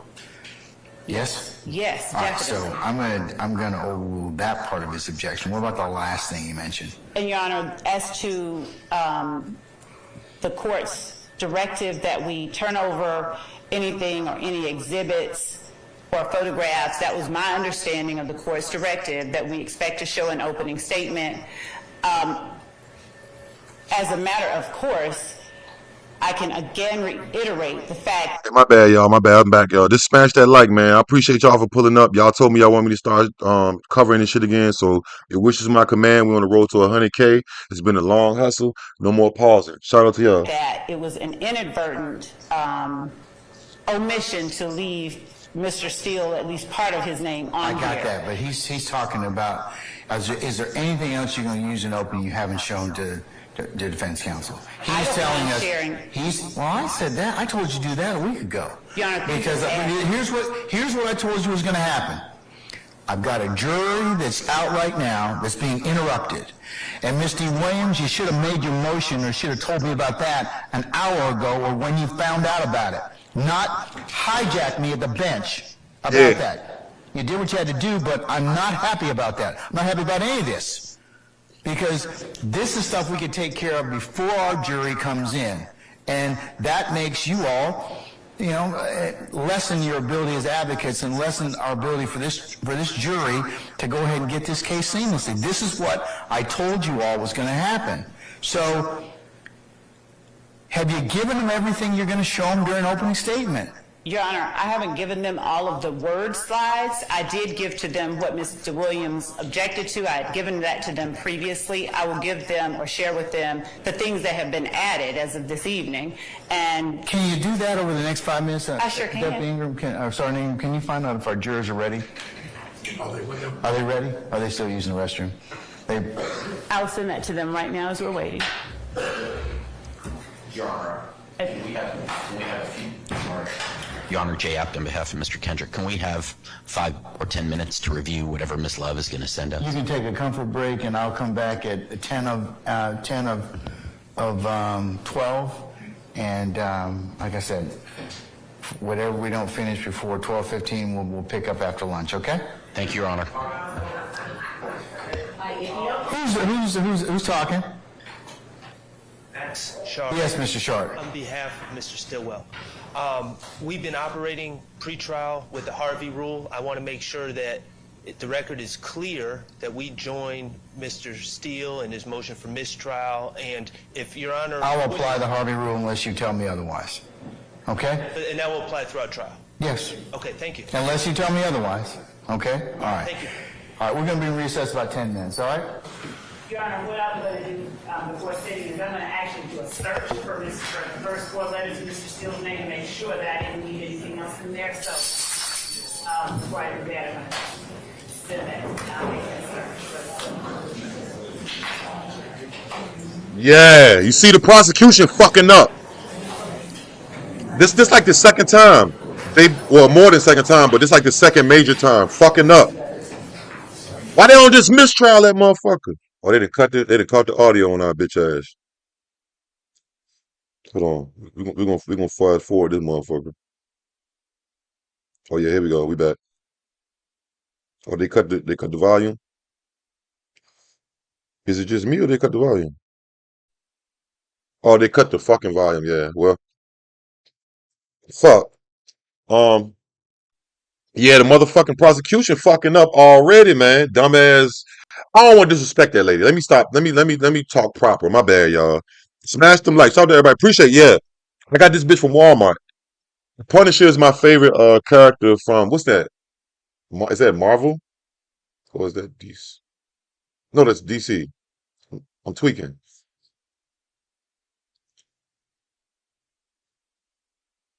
Yeah, free thug, man. They trying to look at it, look at the bailiff. You fucking up. He like, bitch, you fucking up. Yo, dumb, y'all some dumb motherfuckers. No, he probably ain't saying that. But he should be, yo. I had to make me a double shot of coffee for this one, man. We in here. I'm rocking all day, y'all. And y'all know this shit goes into the night. So the only thing that'll probably stop me is the music stream, but that's at like 7 p.m. You know what I'm saying? So I'm rocking, man. I'm in here with y'all, man. Oh, it's Marvel. It's in my hat. I should have looked in the hat. Yeah, I got this bitch from Walmart. This shit was like, it wasn't expensive, like $10 or something. It wasn't that expensive.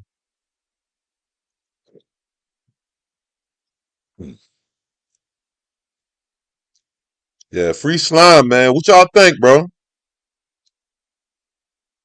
They ain't on lunch yet. 12:15 is when they'll go on lunch. They just doing a recess. She fucking up already. And she ain't even got her fingernails painted. What the fuck she oh, she must got a band-aid on one of her fingers. It fucked me up when I see like black prosecutors trying to prosecute black people. I mean, it don't matter. I get it, but to me just it's kind of like damn. Even though Atlanta is predominantly black, you know what I'm saying? So mostly everybody gonna be, you know what I mean? But that should be fucking me up. Like, damn, how you feel about that? Like, I don't know, man. Like, nigga, you putting another black woman's kid in jail. I mean, unless he's like some kind of sexual offender or something, like, I don't know. Y'all think he coming home? Smash them likes too, y'all. Smash them. Shout out to everybody that did smash the like, man. We live. It's live right now. This is up to date. We up to speed right now. They on the recess for y'all that's coming in. Smash them likes, gang. If y'all want to donate to the motherfucking Cash App, I would appreciate it. Me being Mr. Demonetized for no fucking reason, and I'll never stop saying it because that's my truth, motherfucker. But yeah, they didn't demonetize me for no reason. Hopefully, like I said, I can get back on after January the 15th. You know what I mean? But yeah, this nigga, if the prosecution keep fucking up, it's looking good for Thug. They gotta do a big fuck up though. They gotta do a big fuck up. If they can do like a technical, you know what I mean? It'll look like some because and for those who don't know, this is the first ever Rico case in the state of Georgia, like ever in history. They just actually Fonnie Willis they just passed this law like 2 years ago. That's why I say that's the good thing. Like this the first one. You know what I'm saying? Kiona, what you doing, twin? Where you been at, girl? See you too, Brittany. What you doing? I see you. You said all that hair, yeah. I've been thinking about locking my shit up, but I don't know. I'm just so gangster, man. I just love my motherfucking braids, cuz. Blood, blood, cuz. I just love my braids, man. I'm just so gangster. I don't know. But I might lock up. I might get some locks, man. But yeah, this is the first ever what's the name? This is the first ever Rico because it's a state Rico. This is not like the FBI. You know what I'm saying? It do hit different when the FBI come get your motherfucking ass in my J Main voice. Let's start there. So that's good that they ain't got the feds on their ass. You know what I'm saying? But it's only because the only reason they don't have the feds on their ass is because none of the crimes was committed outside of Georgia. Now, if they would have like shot a nigga in New York or something or Texas, it would be a fed because it's state to state. Like you got to think about it. Like that's how BG went to the feds. He got caught traveling with his gun. He went through many states. He got busted in Detroit. Coming from, you know what I mean? When you travel through so many states, one state, it ain't even so many. One state, nigga, that's federal, bro. No cap.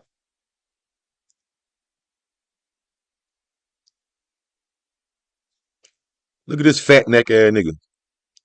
Hot dog nigga, boy.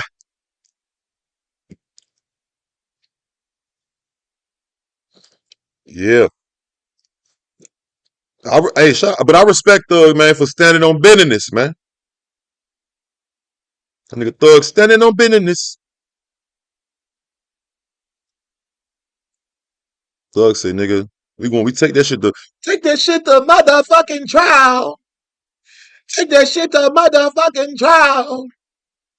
But look, if you notice, when they was reading, off, oh, shout out to the 313.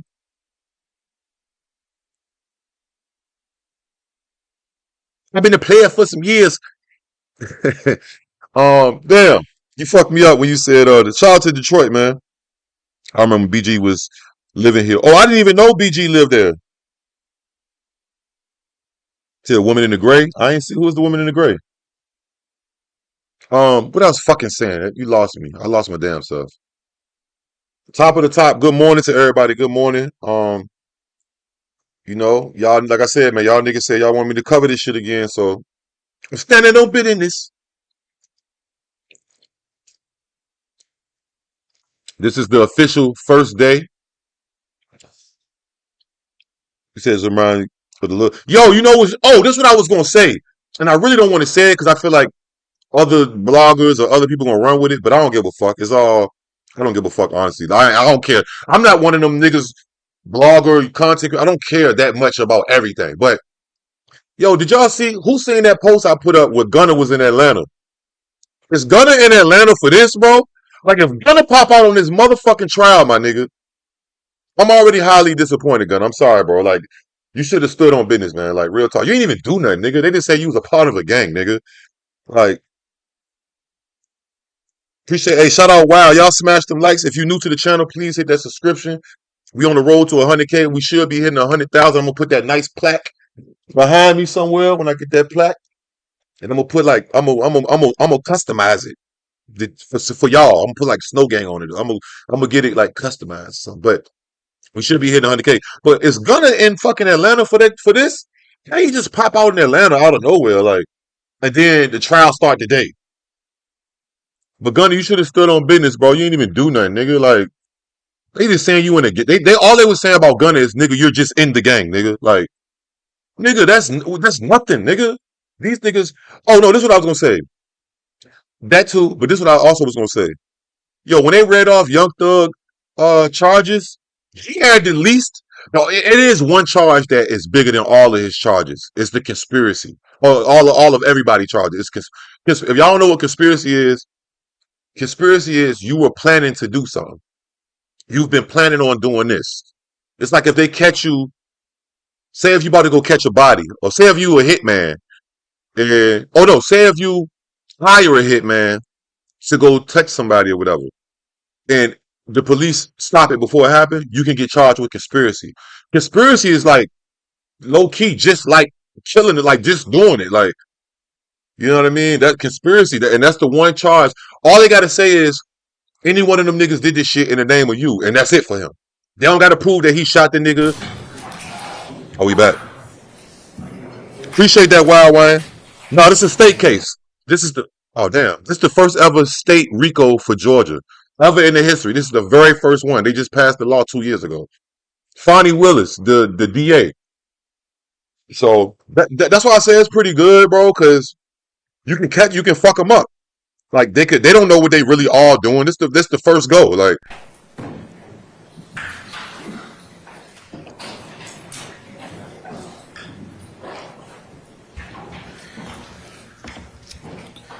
all right, if we concluded our sharing exercise, I told you all to go ahead and talk with each other through when we broke. I did share it, Your Honor, as All right. well, if I may, Your Honor. Yes, ma'am. Regarding the court's earlier concern brought to the court's attention by Mr. Williams, Ms. Hilton shared with me what was said on the bench. But as it relates to Cordelius Ryan's post after the murder of Shamel Drinks, that was provided from day one in discovery, Your Honor. And it is not a crime that he is alleged to have committed. We may have put that on a list, out of including things. But, Your Honor, that is not an intrinsic act in the sense of it being a crime or criminal act. And it is what the evidence is going to show happened. What I have in the PowerPoint I can show to the court if you like. I sent that to defense counsel prior to today. I think I sent it Friday before 5. But what I have said is that on the day that Shamel Drinks was, I'm sorry, Jamari Holmes, my apologies to the court and to the family members here. What I said was that on the date that Mr. Holmes was gunned down, 12 hours after that murder, Mr. Ryan posted on his Instagram account, I bet YSL makes the news. And what I endeavored to say to the jury, that the evidence will show is just that they were advertising and representing and boasting on behalf of the gang itself immediately after the murder occurred. And these are elements that the court, I believe, will hear from detectives and evidence. These are the things that the courts have said jurors and the courts should look to in determining whether something is done in furtherance of a gang. And so I would ask the court, I didn't take it out as the court instructed. I would ask that the court allow me to make reference to it. And thank you, Your Honor, for your time. All right, Mr. Williams. Oh, sit down, Mr. App. You can just wait a minute. All right, Mr. Williams. What's your response, madam? That the court already ruled on that, saying that you would bring it up as it comes forth. You stated that they couldn't use it in the opening, and I would just ask that the court use their instruction and make the state follow the instruction that the court already gave. Okay, but it may not be what I think that Ms. Love is saying, Mr. Williams, is that the evidence may not necessarily be intrinsic. It might be for another purpose, is what they expect the evidence to show. So, but here's the issue that kind of I'm disappointed as the court. You all could, we've had months and months and months. We could have taken this up before. I could have made it very clear. I don't need to take it up right on the eve of our jury sitting in the box. That's what I'm kind of more annoyed with than anything else. If you had clarity or wanted to seek clarity on that, I'm more than happy to rule on it, but I needed to go ahead and have some ability to do so. So they go both ways. They go both ways, though. For other purposes, and I'll let the state reference that if they have a good faith basis to, that if they believe that's what the evidence will show. Okay? They put it in their motion as... Say again, madam? I'm sorry. They put it in their motion as intrinsic evidence, though.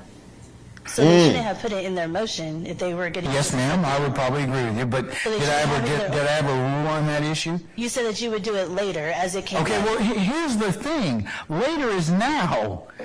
I got a jury in the box, so you could have asked me that an hour. I mean, we had time this morning. I could have gone through that this morning and made clarity on it for both sides. Yeah, go both ways, motherfucker. Do you have any other basis for the ruling? I mean, for my ruling, madam, any other argument? No, just I wish that the court would just follow their own instruction. Well, I'll follow my instructions when you all bring to my attention what you need to in a timely manner, okay? And give me the full breadth of, so I can rule upon it accordingly. All right, leave. Like you all to do. Leave him alone. They have slide 45. They have my client's name on there as gunning down a 23-year-old, Shymel Drinks, and my client has nothing to do with that. Get on her ass. Get on the prosecution. Get on the prosecution. Ms. Love says she is going to remedy that and exclude it. Thank you, Your Honor. Okay. All right. Now, Mr. App, what is it you want to tell me? I am so sorry, Your Honor. But thank you for allowing me to speak. I do have an objection, Judge. So, Ms. What's your objection specifically, sir? Attempted to email us during the break the PowerPoint slides that she is using in opening. I could not open the attachment. I brought that to the attention of her co-counsels and staff, and Mr. Matthews was able to open it, and I looked over his shoulder and was able to see some of it. There are at least a dozen more slides that were never turned over to us, even though the court instructed us to share it with the state and for the state to share with us prior to opening any exhibits for opening argument. And so, I mean, these are all new to us, and I would just ask that the ones that she did not share, she shared 4, that the ones that she did not share be excluded. I'm objecting because the court ordered for us to share these. She did not. clearly she did it intentionally. There's also apparently factual errors in them. I would ask that any slides that haven't already been shown to the jury and that she did not disclose be excluded from her opening argument. Yes, ma'am, and then I'll go on to the next person. Thank you, Judge. Yes. Your Honor, I did not send only 4 slides or attachments. I sent to counsel for the defendants the photographs, the evidence that I intended to put into the opening PowerPoint. As far as the state's theory of the case and theme of the case and the words that I wrote, those are things that were being developed, ongoing, and I did not understand the court's directive to me that we needed to turn over the words we would be speaking.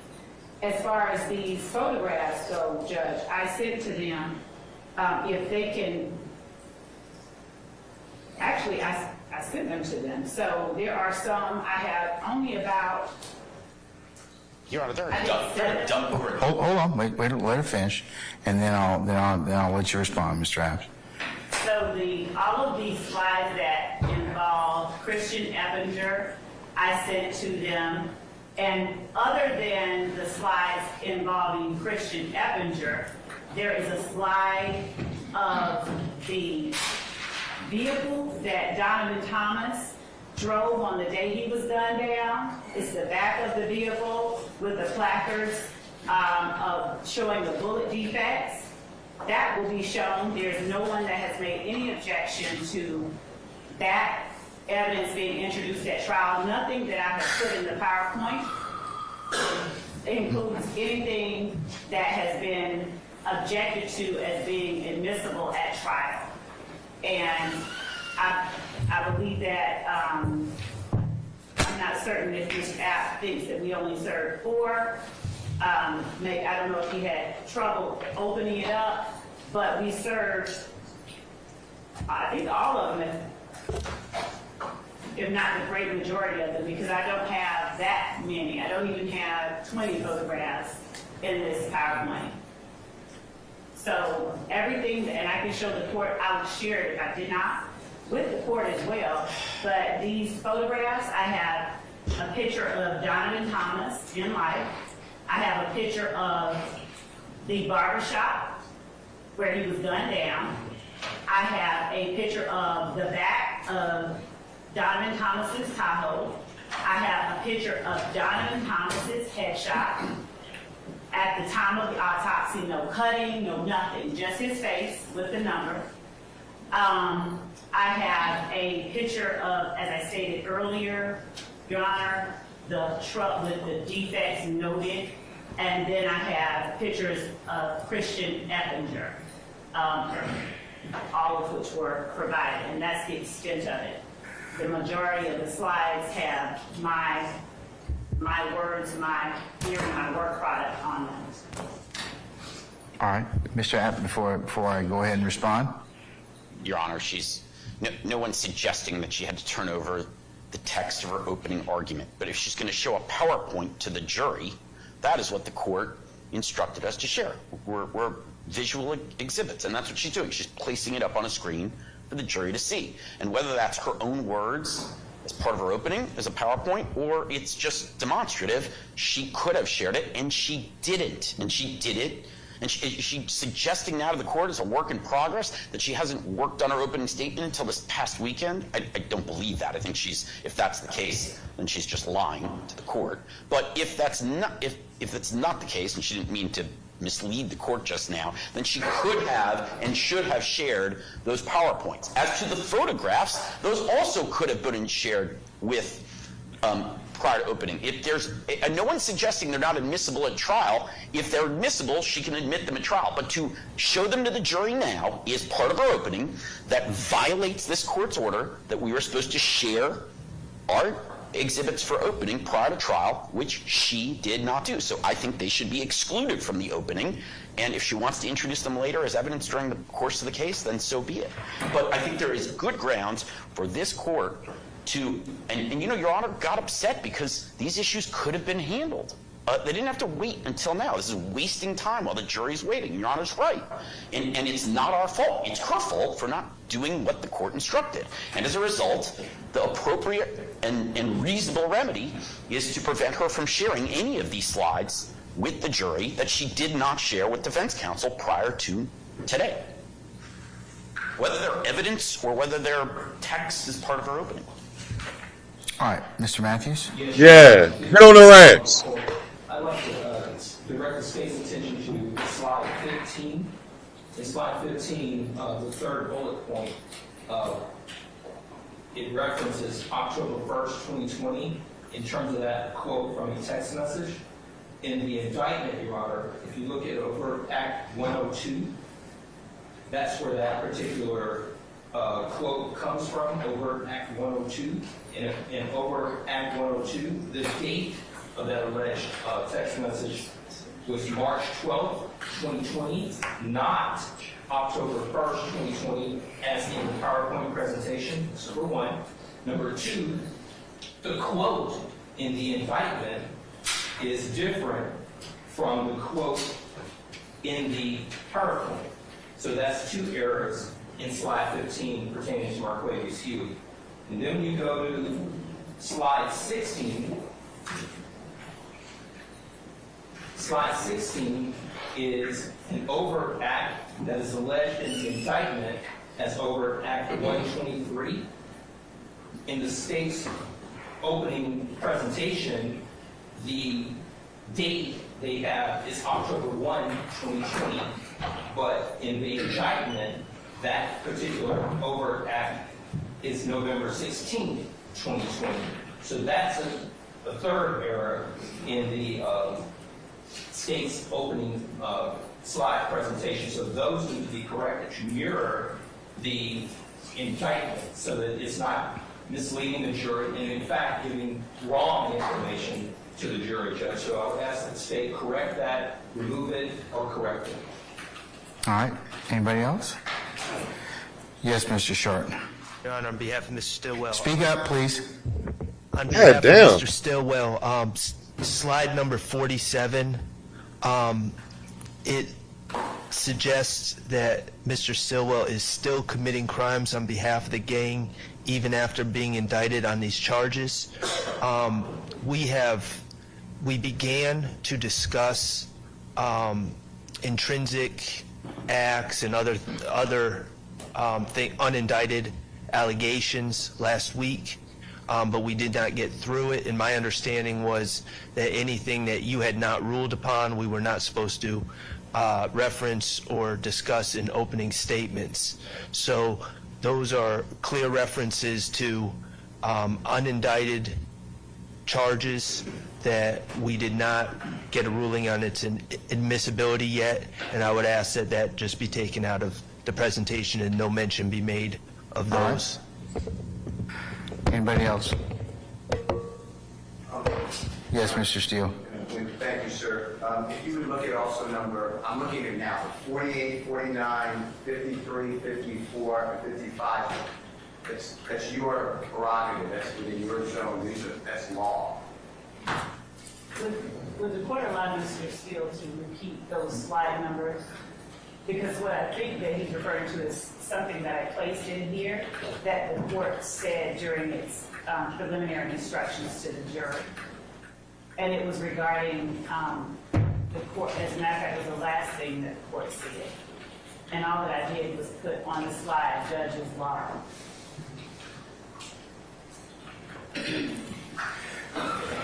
In terms of what slides are you talking about, Mr. Steele, again?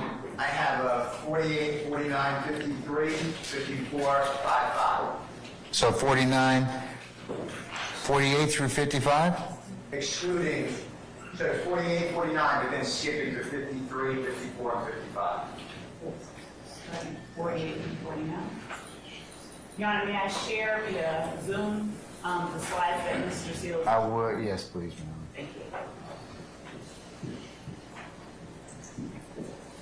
And you said, Mr. Steele, you said 45? Just share the presentation, please. Yes, Your Honor.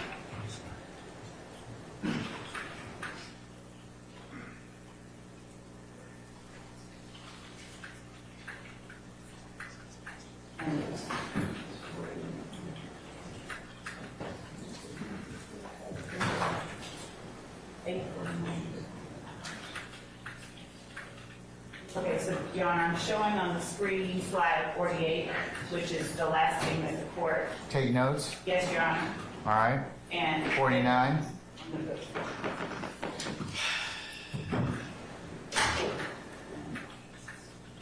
that was directly from what the court just said. All right.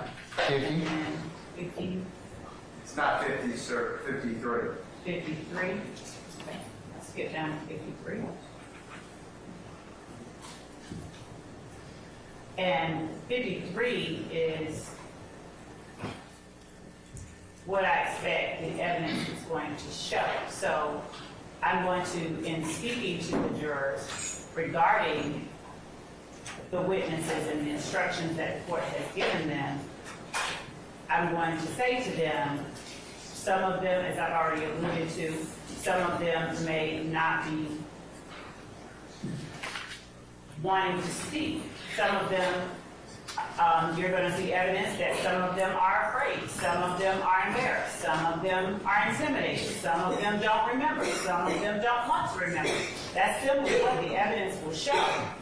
And Your Honor, what I'm asking that the jury does in listening to and considering the testimony of any such witnesses is, as the court has already instructed, which is just to use your common sense because you alone decide who you believe. We're asking you to listen carefully, take notes, and pay attention. So there's nothing in that slide 53 that is in any way infringing on or entering into a lane that does not belong to the state. We are entitled and allowed to show and to state to the jury what the evidence will show. The way that I have decided to represent it in writing makes it no less so.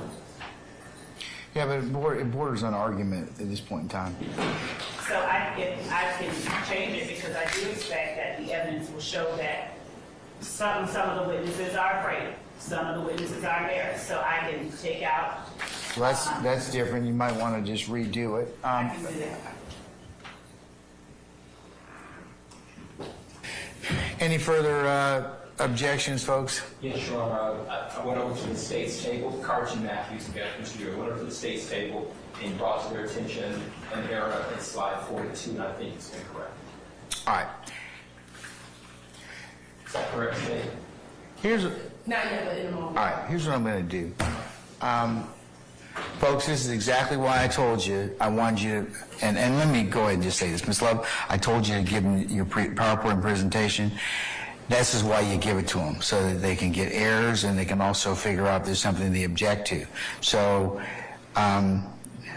this is what's caused this delay. Because at this point, like I told you, there's no secrets in the trial of this case. You all have gone through quite a long process. But this just highlights the concerns the court had in terms of just breaking up the presentation for our jurors.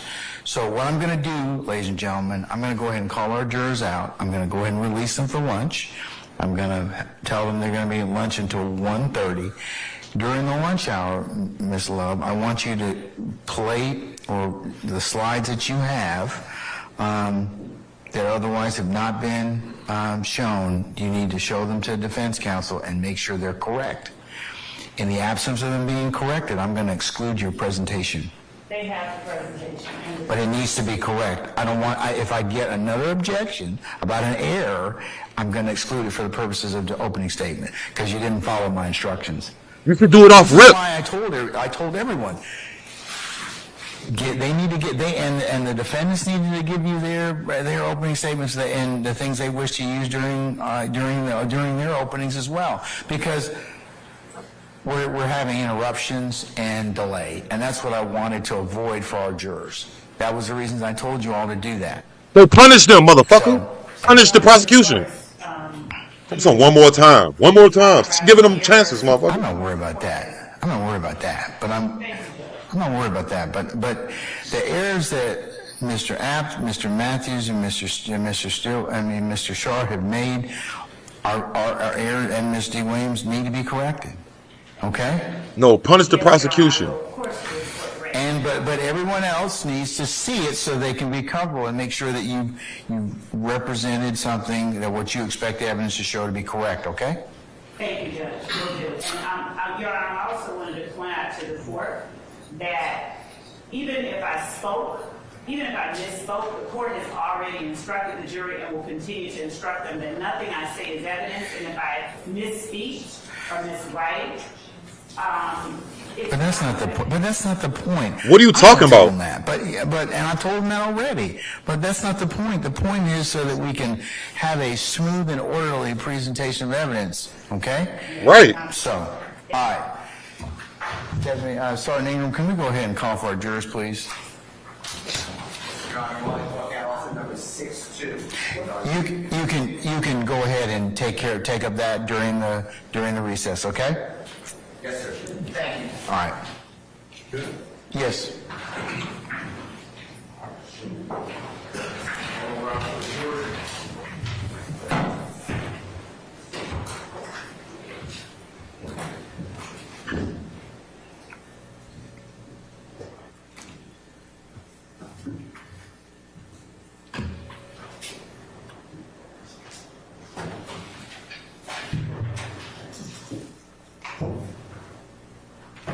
We need to punish the fucking prosecutor, bro. He keep giving them chances. I'm gonna one more time. If you fuck up, no. What the fuck? What's the purpose of making a rule if you ain't gonna follow this shit? How many times they're gonna break this shit without DP them motherfuckers? You know what I mean? Discipline them. God damn it. Keep giving them chances. He didn't give the defense chances. The fuck? That's what I'm saying. This legal system is fucked up in America, bro. It's up to one nigga, like. Musclehead ass nigga.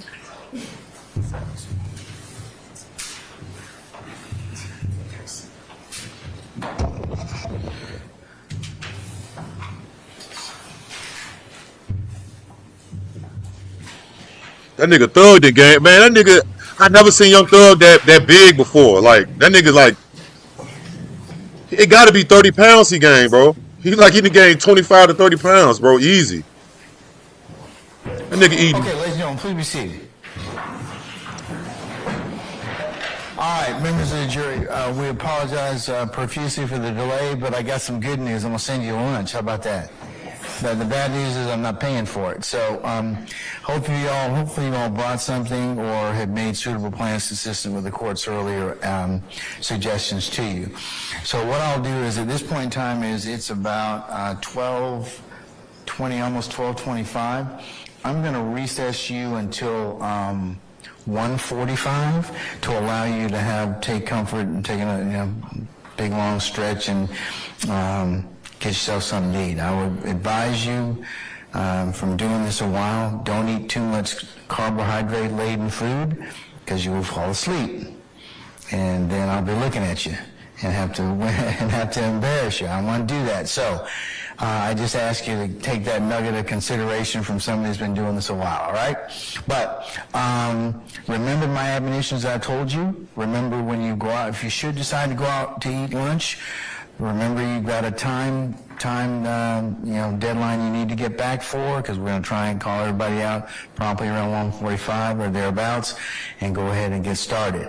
Leave your notepads in your basket if you decide to go out there, and remember all the admonitions that I've given you thus far, they apply to you and continue to apply to you. All right, so unless you have any other inquiry of me, ladies and gentlemen, I'm going to bid you a good lunch, and we'll see you back at 1:45, okay? All right, all rise for a jury.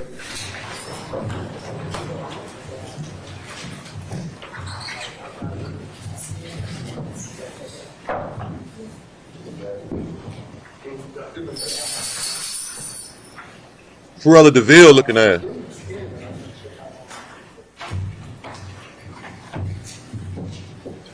Not time yet.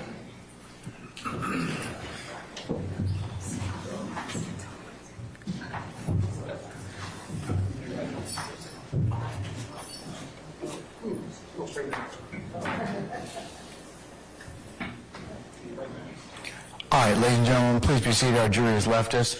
All right, so ladies and gentlemen, consistent with my earlier directions, go ahead and take a look at that, make those corrections, and I'll see everybody back for 1:45, and we'll go ahead and continue with opening statements at that point in time, okay?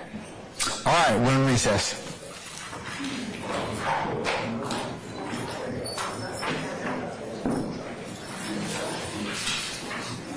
Says she like a smoker. Smash that like, man. We in recess right now, man. You heard what the judge said, 1:45. I'm gonna keep the live going. I'm gonna go take a. I haven't ate yet. I drank some coffee. I'm gonna take a piss real quick and type shit. But I'm gonna keep the live going. I'm just gonna motherfucking. How do I mute this motherfucker? I don't know. I'm gonna turn this shit down.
The nomenclature, they would do things like replace C's in words with the letter B, because traditionally Crips and Bloods were not aligned with one another. So Cleveland Avenue became Believeland.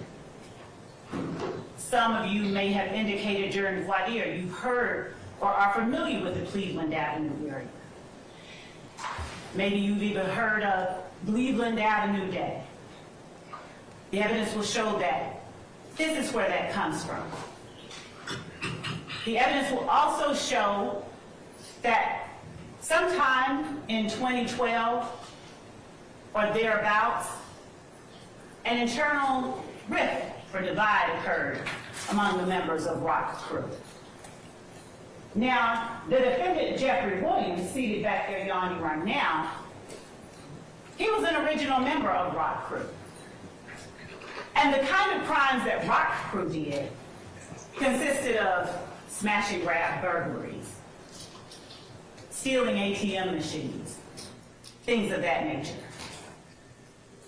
When Rock Crew split up, YSL, or Young Slime Life, was formed. And the defendant, Jeffrey Williams, was its proclaimed leader. Young Slime Life came about and consisted of 3 or more people when it began. 3 or more people who were willing to and who did commit criminal street gang activity, that is crimes, that were intended to further the purposes and advance the directives of YSL itself. Now, there will be no evidence of a written contract or anything like that. You won't see bylaws of YSL, because this was a group of people associated in fact, who used common identifiers, common names, common colors, common symbols to communicate with one another. and to express themselves to the rest of the world. So YSL, as the evidence will show, they didn't move individually. The members and associates of YSL, they moved like a pack, with the defendant Jeffrey Williams as its head.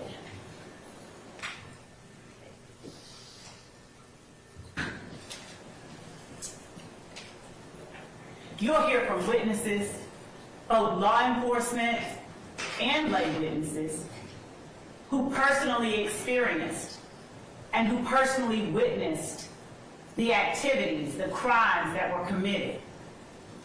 You will hear from law enforcement officers like Kimberly Underwood and Tyrone Dennis, whose main goal wasn't to go out in the streets and lock up people who looked like them. It was actually to touch souls in the streets, to touch young people, and to alert them of the dangers and the drawbacks of becoming a part of and becoming involved in gangs like YSL and Rock Crew.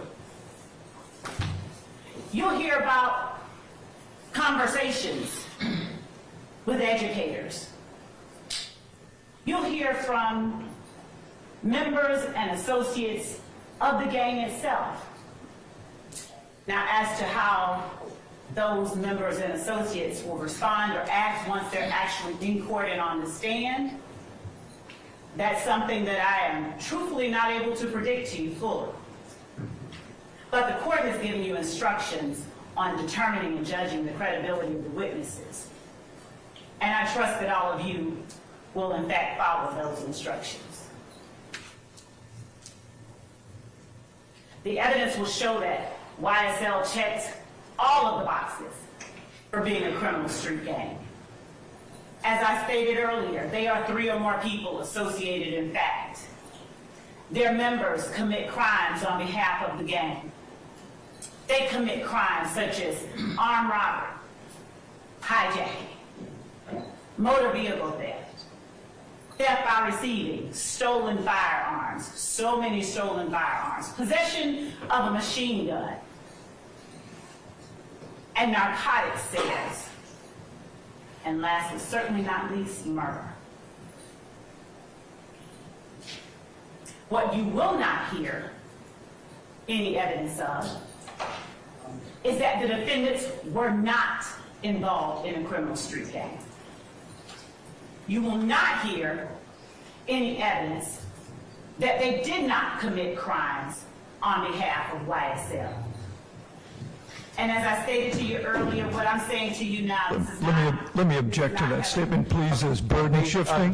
Basis? Burden shifting, and under Parker versus the state at 277, Why don't we take that up then? 39. I'll note your objection. I'm sustaining the objection. Why don't you rephrase, madam? yes, Your Honor. Just rephrase it. Ladies and gentlemen, I'm going to explain to you at the appropriate time, ladies and gentlemen, what the burden is in this case. Remember what I told you earlier, that the burden never shifts to the defendants to prove or certain innocence, they're presumed innocent, and it's only until you hear evidence that you decide is sufficient, and I'll instruct you on how you're supposed to do that at a later point in time, okay? All right. The evidence will show that YSL did not adhere and does not adhere to all of the customs of a traditional street gang. And the fact that YSL does not mirror all the customs of a criminal street gang, the evidence will show makes it no less a criminal street gang. The defendants on trial here today have, through their actions, displayed not only their allegiance, their alliance with one another and with the gang itself. Through their actions, they have displayed an unspoken agreement to participate in that gang through a pattern of illegal activities.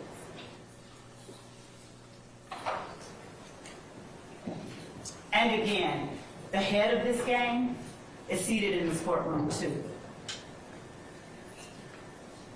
The last paragraph of that poem that I read or spoke to you earlier goes as follows. Because of his age and his cunning, because of his gripe This and is his argument. This is not What's your objection, Mr. Harvey? that it's argument. Okay, Mr. Harvey, hold on. Madam, it is argument at this point in time, so I'll sustain the objection, okay? Yes, sure. All right. The evidence will show that these defendants, that the members and associates of YSL, they knew who their leader was, and they knew the repercussions of not obeying their leader. You will hear evidence that when members and associates of YSL got in trouble, got locked up, the first person they called was either this defendant or one of his family members. Now, they didn't call him directly because he knew and they knew that he needed to have distance between himself and the crimes members and associates of YSL were committing on behalf of the gang. So they would reach out to his sister and have his sister reach out to somebody else and eventually get back to King Slime, as they called him. You will hear evidence that members of YSL committed armed robberies. You'll hear evidence that to slime someone is to do them dirty, and that sometimes members of YSL committed crimes against other family members of their fellow gang members. You'll hear evidence that when one of the associates or members of YSL did something to what Jeffrey Williams had perhaps considered a friend, they were threatened with their very life. Tell them to get that stuff back or they will be killed. You'll hear evidence that YSL, they had opposition within the city of Atlanta and Fulton County.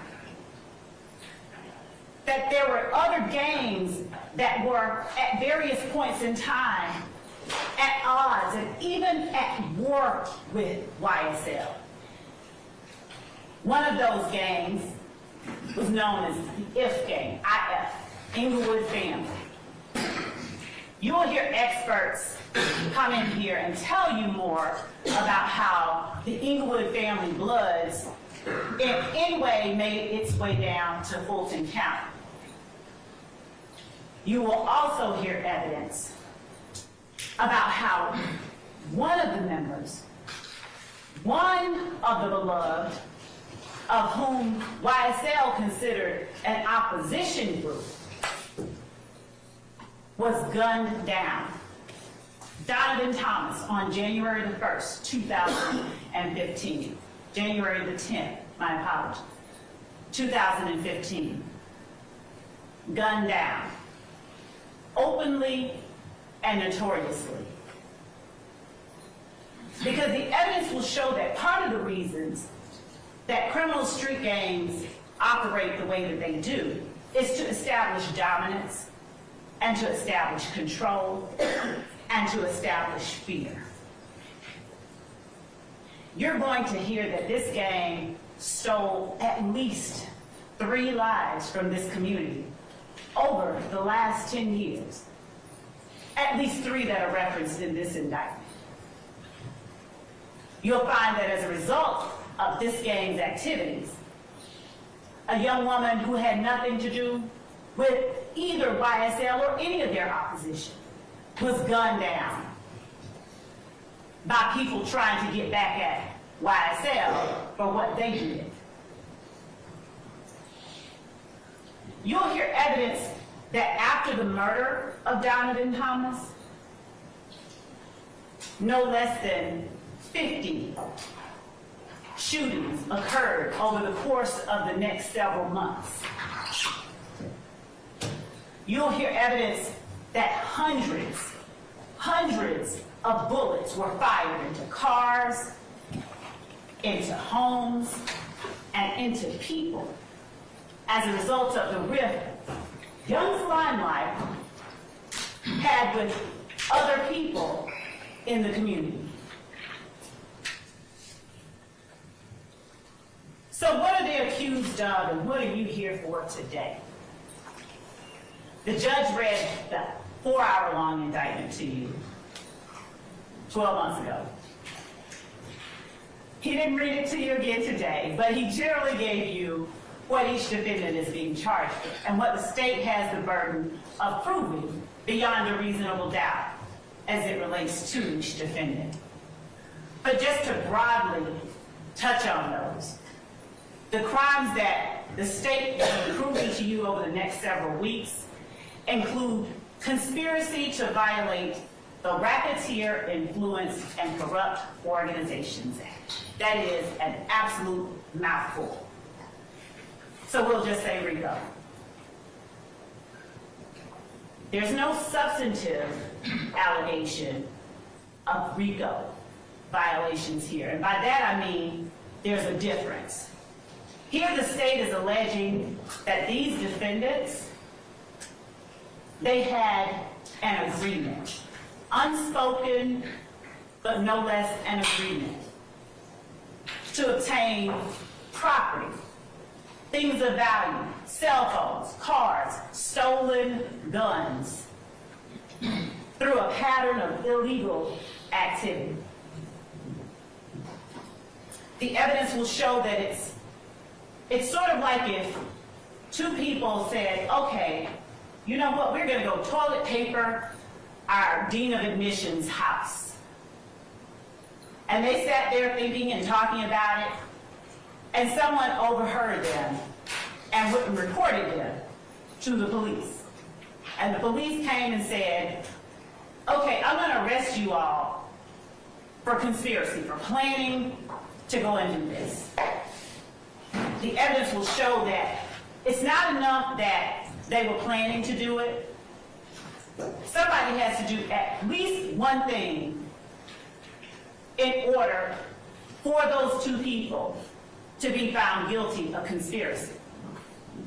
So say one of you goes and says, let me go get the toilet paper now. Then y'all are in trouble. That's what we have here, and that's what the evidence is going to show. There was an agreement among the members of YSL to obtain property and things of value through a pattern of illegal activity. And it is their actions over the course of the last 10 years. It did not stop, by the way, in 2015. It didn't stop at all. It continued up through and even into 2023, after this case was indicted, as the evidence will show. But their actions are what the state will be looking to you to evaluate and determine. Does this action show that they are agreeing to participate in this organization, this enterprise, through racketeering activity? You'll see evidence, as I stated, of not just drug sales, trap houses, drug houses, whole houses out of which drug sales were conducted, where they held long-arm guns by the door, where they stood ready to act on command if either one of their number called.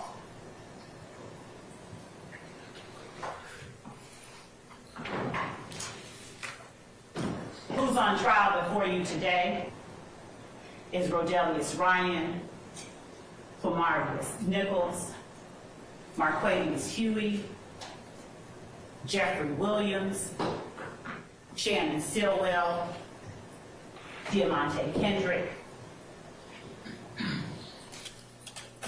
and their actions during the dates that are listed in this indictment are what we are asking that you pay close attention to and you evaluate.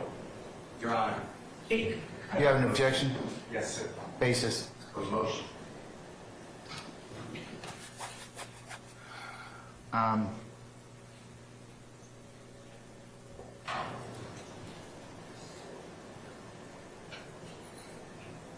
All right. Ladies and gentlemen, this is one of our breaks. I'm going to need to probably ask you to retire to your headquarters at your deliberation room, and we'll call you back in just a minute, okay, when we finish up our business, all right?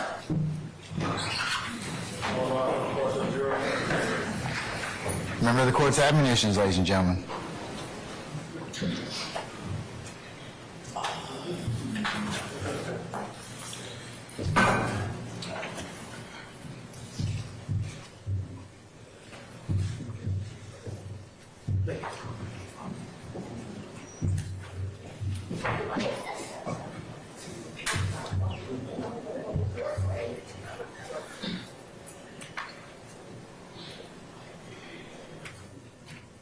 All right, please be seated. Our jury has left us.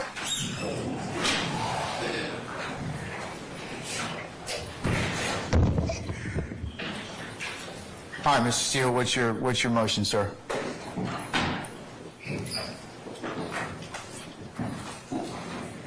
Good morning again, Your Honor. Your Honor, last week, 2 weeks, 3 weeks ago, you ordered the parties to share all of their displays in opening statement to the others so we don't have to have these interruptions. I did that.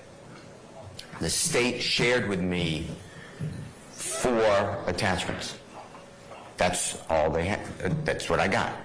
What you just saw on your screen, if you don't remember, I'll ask the state to put it up, and I asked for it to be marked as exhibit, is what you already excluded. It states that Mr. Ryan was convicted of murder, and I represent the co-defendant who's not on trial on the appeal. How did that not get sent to me so I could bring it to this honorable court's attention, 1? And 2, how do we just violate court orders? So, yes, I have a serious motion for a mistrial because it's intentional misconduct. That's my motion. All right. And I'd like the screenshot to be captured for Mr. Weaver to put in the record. I'll admit it is next court exhibit in order of the state's presentation anyway, so. All right, so that'll be court 1 for purposes of the trial. So, Ms. Love, what's your response to Mr. Steele's assertion about Mr. Ryan?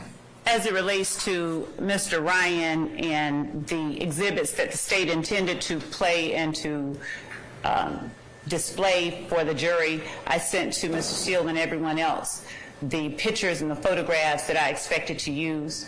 As it relates to the slide to which Mr. Steele is now referring regarding his representation on appeal,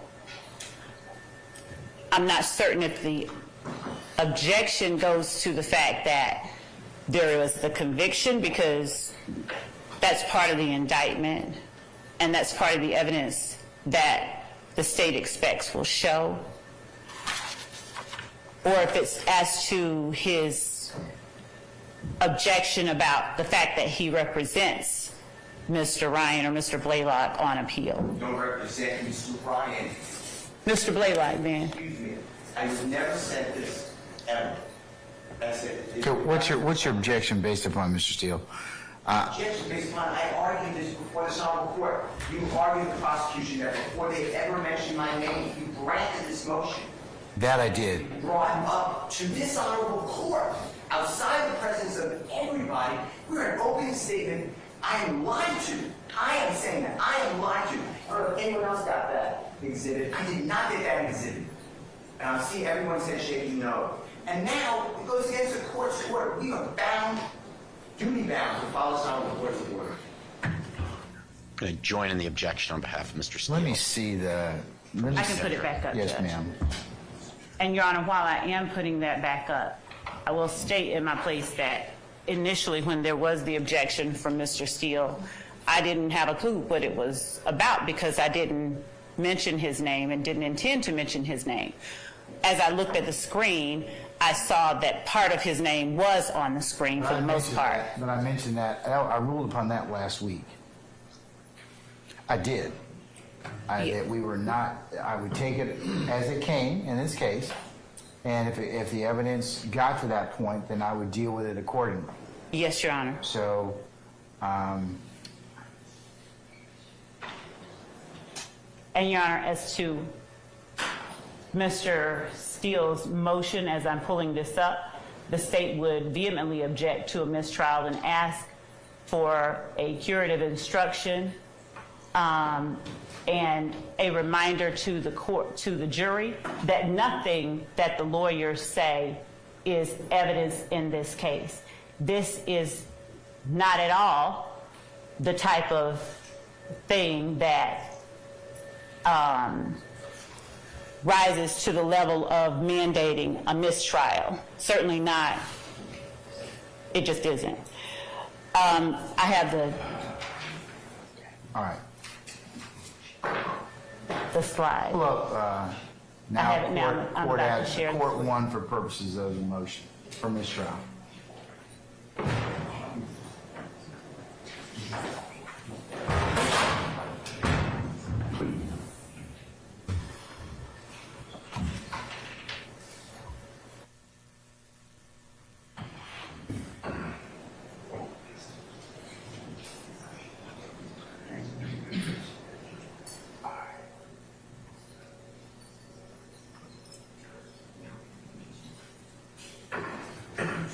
All right.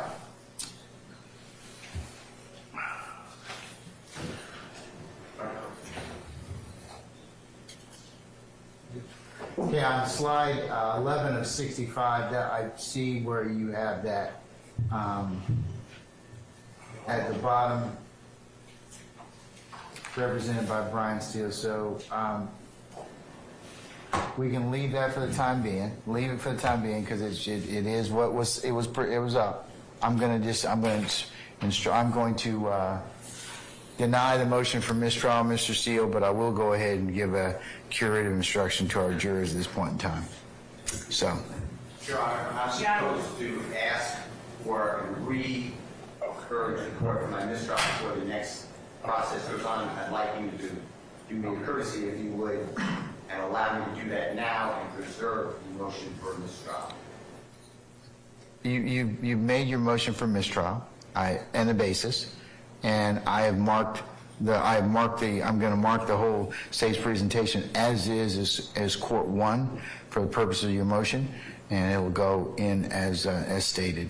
And I have two other issues I'd like the court to just take up. One is just remember, I know you ruled on it, but the state said earlier today that Mr. Williams is contacting through parties that they don't know to pay for other people's lawyers. So I think that couples with that exhibit. And number two, I'd like the court to now order prosecution to give me and anyone else who wants to see it. I need to see respectfully what you ordered last week, all of the displays of the state of Georgia that they have not given to us.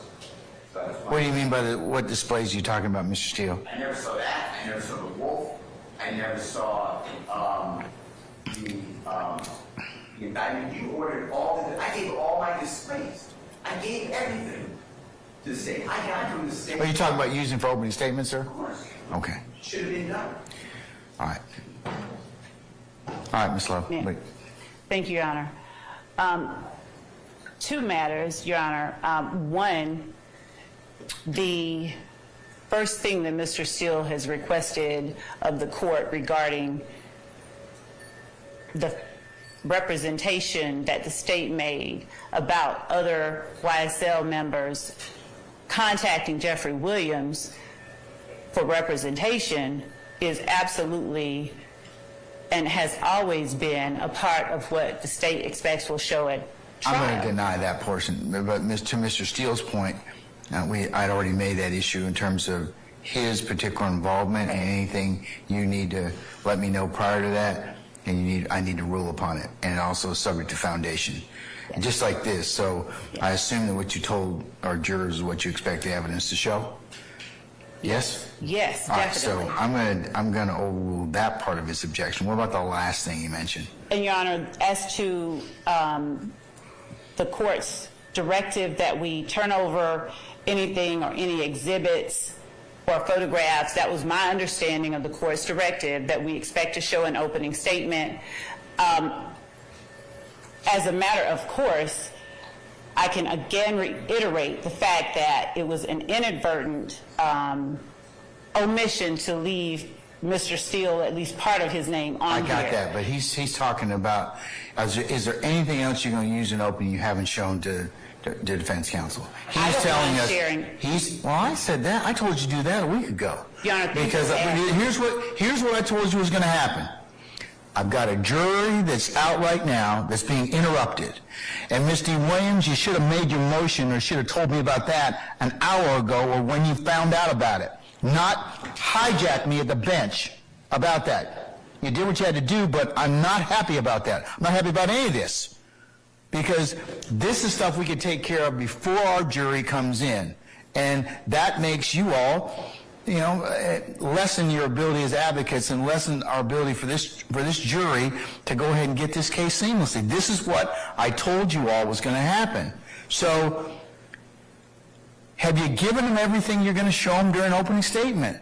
Your Honor, I haven't given them all of the word slides. I did give to them what Mr. Williams objected to. I had given that to them previously. I will give them or share with them the things that have been added as of this evening. And can you do that over the next 5 minutes? I sure can. Deputy Ingram, Ingram, can you find out if our jurors are ready?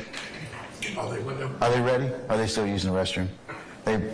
I'll send that to them right now as we're waiting. Your Honor, can we have a few? Your Honor, Jay Apt on behalf of Mr. Kendrick, can we have 5 or 10 minutes to review whatever Ms. Love is going to send us? You can take a comfort break, and I'll come back at 10 of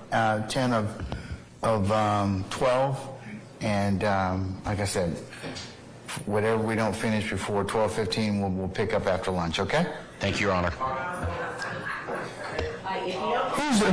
Who's talking? Max Sharp. Yes, Mr. Sharp. On behalf of Mr. Stillwell. We've been operating pretrial with the Harvey rule. I want to make sure that the record is clear that we join Mr. Steele in his motion for mistrial. And if Your Honor... I'll apply the Harvey rule unless you tell me otherwise. Okay? And that will apply throughout trial? Yes. Okay, thank you. Unless you tell me otherwise. Okay? All right. Thank you. All right, we're going to be in recess about 10 minutes, all right? Your Honor, what I'm going to do before sitting is I'm going to actually do a search for the first 4 letters of Mr. Steele's name and make sure that I didn't leave anything else in there. So before I do that, I'm going to send that. I'll make that search.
All right, have we concluded our sharing exercise? I told you all to go ahead and talk with each other through when we broke.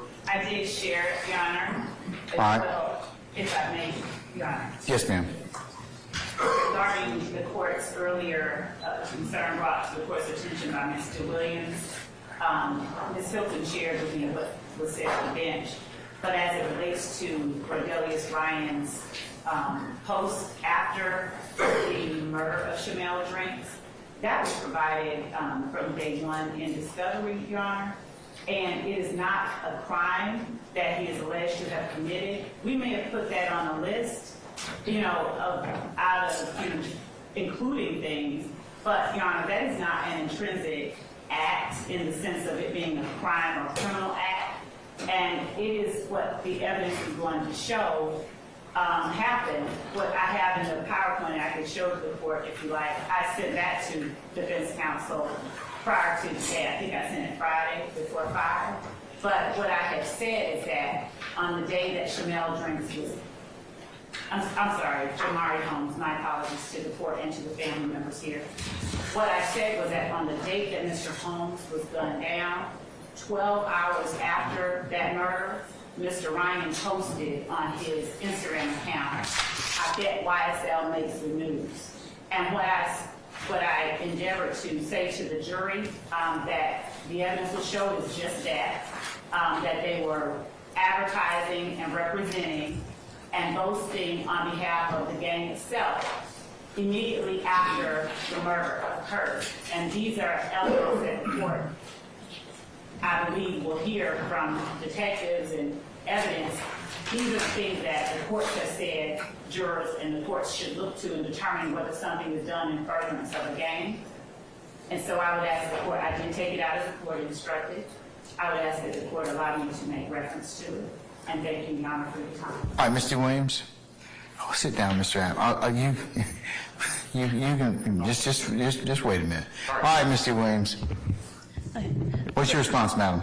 That the court already ruled on that, saying that you would bring it up as it comes forth. You stated that they couldn't use it in the opening, and I would just ask that the court use their instruction and make the state follow the instruction that the court already gave. Okay, but it may not be what I think that Ms. Love is saying, Mr. Williams, is that the evidence may not necessarily be intrinsic.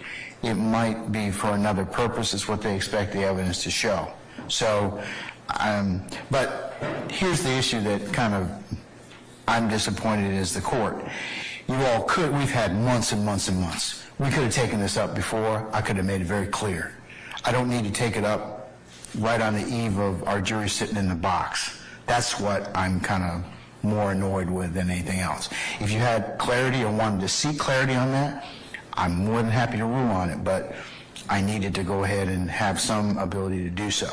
So I don't think it's intrinsic. It may be for other purposes, and I'll let the state reference that if they have a good faith basis to, that if they believe that's what the evidence will show. Okay? They put it in their motion as... Say again, madam? I'm sorry. They put it in their motion as intrinsic evidence, though. So they shouldn't have put it in their motion if they were going to... Yes, ma'am, I would probably agree with you, but did I ever rule on that issue? You said that you would do it later as it came Okay, up. well, here's the thing. Later is now. I got a jury in the box, so you could have asked me that an hour. I mean, we had time this morning. I could have gone through that this morning and made clarity on it for both sides. But do you have any other basis for the ruling? I mean, for my ruling, madam, any other argument? No, just I wish that the court would just follow their own instruction. Well, I'll follow my instructions when you all bring to my attention what you need to in a timely manner, okay? And give me the full breadth of, so I can rule upon it accordingly. That's what I'd like you all to do. Well, they also have slide 45. They have my client's name on there as gunning down a 23-year-old, Shymel Drinks. And my client has nothing to do with that.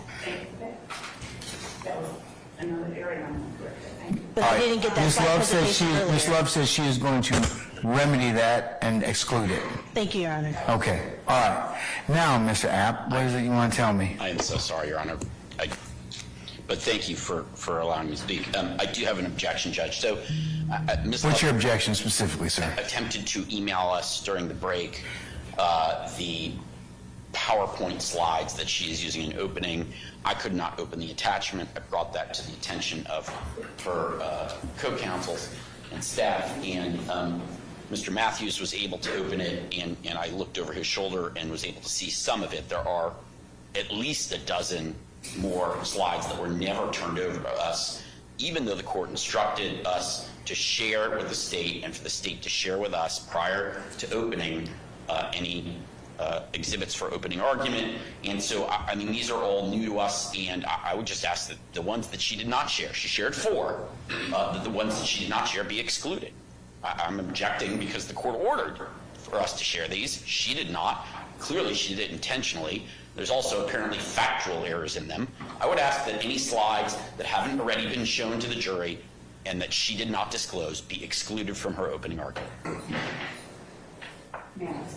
Yes, ma'am, and then I'll go on to the next person. Thank you, Judge. Yes. Your Honor, I did not send only 4 slides or attachments. I sent to counsel for the defendants the photographs, the evidence that I intended to put into the opening PowerPoint. As far as the state's theory of the case and theme of the case and the words that I wrote, those are things that were being developed, ongoing, and I did not understand the court's directive to me that we needed to turn over the words we would be speaking. As far as these photographs go, Judge, I sent to them if they can, actually I sent them to them. So there are some, I have only about, Your Honor, they're a dump over. Hold on, wait, let her finish, and then I'll let you respond, Mr. App. so all of these slides that involve Christian Eppinger, I sent to them.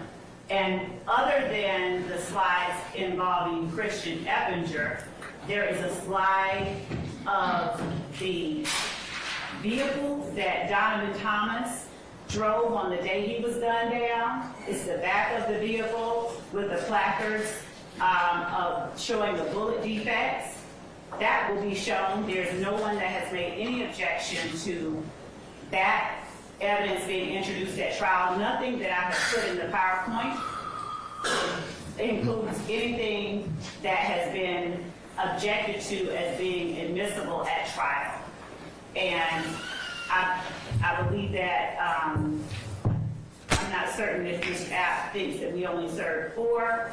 I don't know if he had trouble opening it up, but we served, I think, all of them, if not the great majority of them, because I don't have that many. I don't even have 20 photographs in this PowerPoint. So everything, and I can show the court, I would share it if I did not, with the court as well. But these photographs, I have a picture of Donovan Thomas in life. I have a picture of the barbershop where he was gunned down.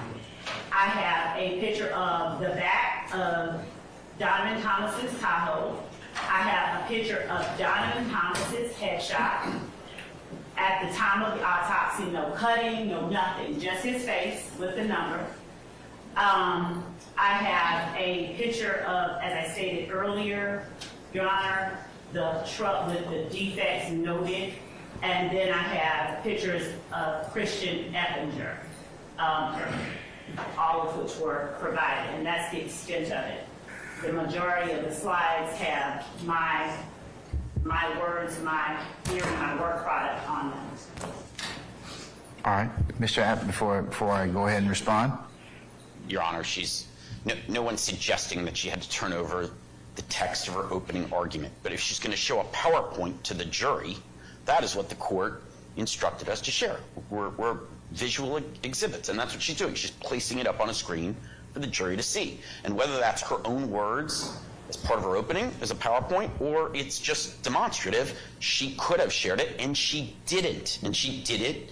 And she's suggesting now to the court as a work in progress that she hasn't worked on her opening statement until this past weekend. I don't believe that. I think if that's the case, then she's just lying to the court. But if that's not the case, and she didn't mean to mislead the court just now, then she could have and should have shared those PowerPoints. As to the photographs, those also could have been shared with prior to opening. If there's, and no one's suggesting they're not admissible at trial. If they're admissible, she can admit them at trial. But to show them to the jury now is part of our opening that violates this court's order that we were supposed to share our exhibits for opening prior to trial, which she did not do. So I think they should be excluded from the opening. And if she wants to introduce them later as evidence during the course of the case, then so be it. But I think there is good grounds for this court to, and you know, Your Honor got upset because these issues could have been handled. They didn't have to wait until now. This is wasting time while the jury's waiting. Your Honor's right. And it's not our fault. It's her fault for not doing what the court instructed. And as a result, the appropriate and reasonable remedy is to prevent her from sharing any of these slides with the jury that she did not share with defense counsel prior to today. Whether they're evidence or whether they're text is part of her opening. All right, Mr. Matthews? Yes, Your Honor. Good morning to the Honorable Court. I'd like to direct the state's attention to slide 15. In slide 15, the third bullet point, it references October 1st, 2020, in terms of that quote from a text message. In the indictment, Your Honor, if you look at Overt Act 102, that's where that particular quote comes from, Overt Act 102. In Overt Act 102, the date of that alleged text message was March 12th, 2020, not October 1st, 2020, as in the PowerPoint presentation. That's number one. Number two, the quote in the indictment is different from the quote in the PowerPoint. So that's two errors in slide 15 pertaining to Marquavius Huey. And then you go to slide 16. Slide 16 is an overt act that is alleged in the indictment as Overt Act 123. In the state's opening presentation, the date they have is October 1, 2020. But in the indictment, that particular overt act is November 16, 2020. So that's a third error in the state's opening slide presentation. So those need to be corrected to mirror the indictment so that it's not misleading the jury and in fact giving wrong information to the jury judge. So I would ask that the state correct that, remove it, or correct it. All right. Anybody else? Yes, Mr. Short. Your Honor, on behalf of Mr. Stillwell. Speak up, please. On behalf of Mr. Stillwell, slide number 47, it suggests that Mr. Stillwell is still committing crimes on behalf of the gang even after being indicted on these charges. We began to discuss intrinsic acts and other unindicted allegations last week, but we did not get through it. And my understanding was that anything that you had not ruled upon, we were not supposed to reference or discuss in opening statements. So those are clear references to unindicted charges that we did not get a ruling on its admissibility yet, and I would ask that that just be taken out of the presentation and no mention be made of those. Anybody else? Yes, Mr. Steele. Thank you, sir. If you would look at also number, I'm looking at now, 48, 49, 53, 54, and 55. That's your prerogative. That's within your zone. That's law. Would the court allow Mr. Steele to repeat those slide numbers? Because what I think that he's referring to is something that I placed in here that the court said during its preliminary instructions to the jury. And it was regarding the court, as a matter of fact, it was the last thing that the court said. And all that I did was put on the slide, judge's law.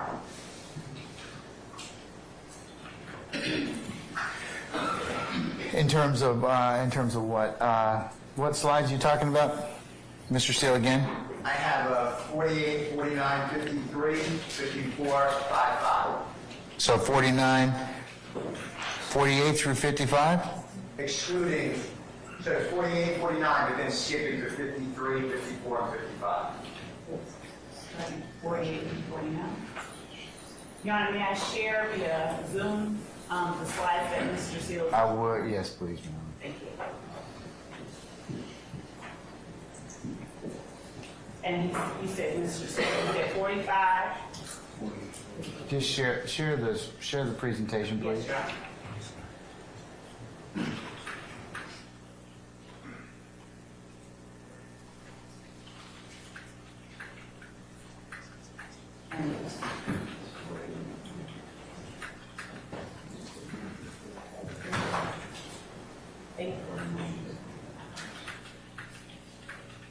Okay, so Your Honor, I'm showing on the screen slide 48, which is the last thing that the court. Take notes. Yes, Your Honor.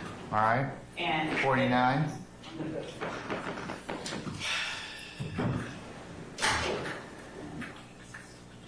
That was directly from what the court just said. All right.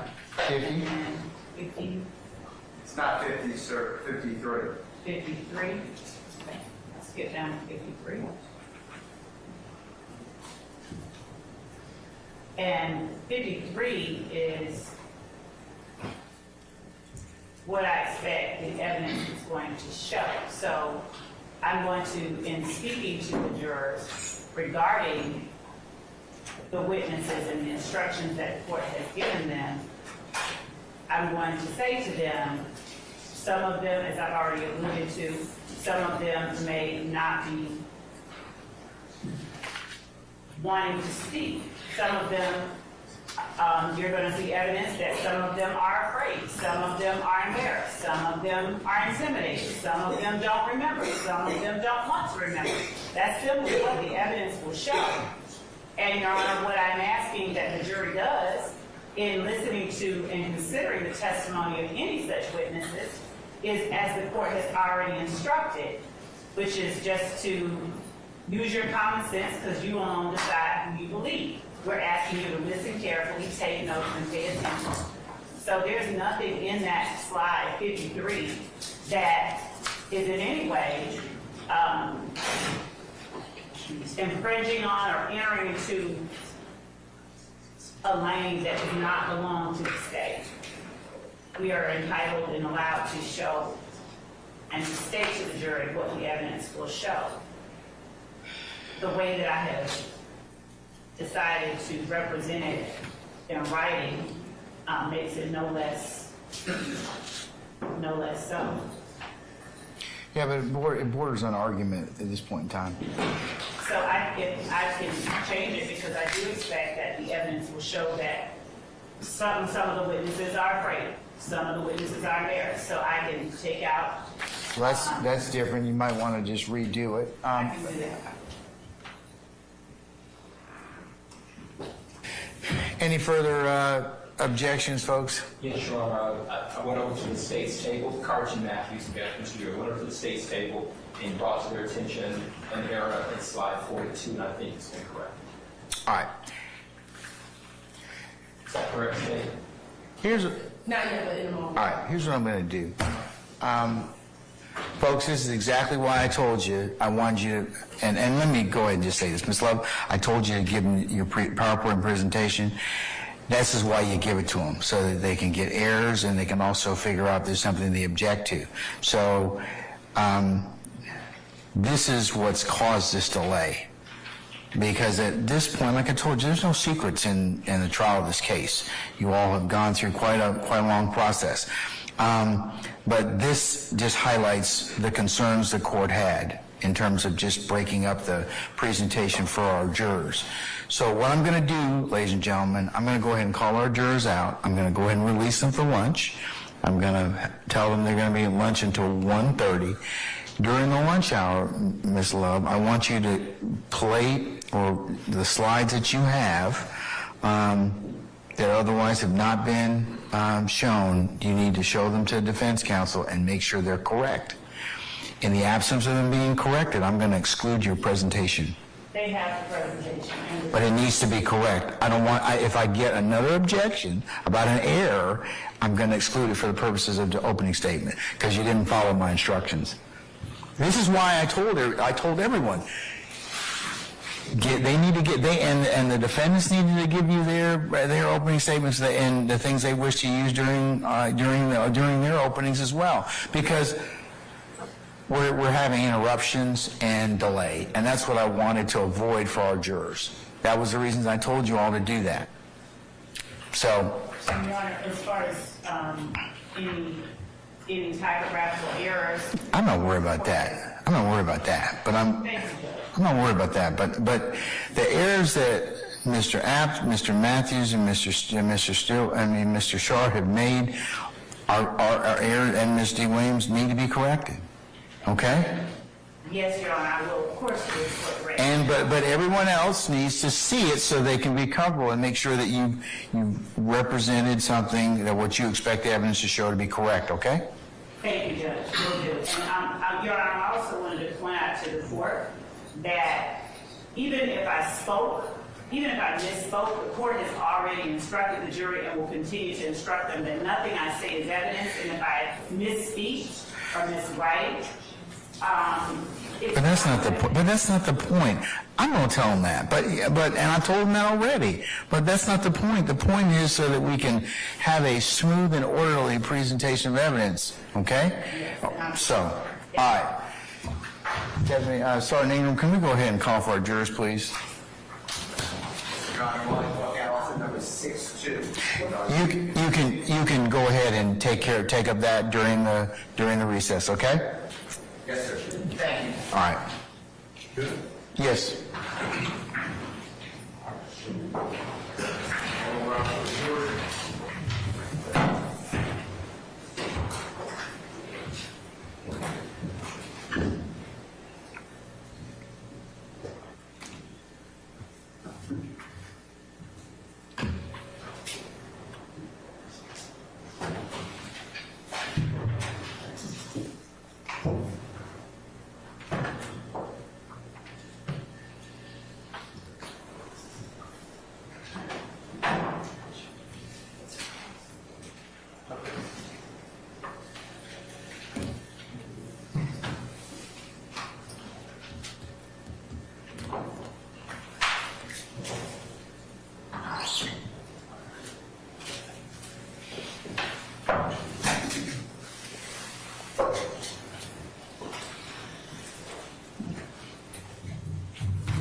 Okay, ladies and gentlemen, please be seated.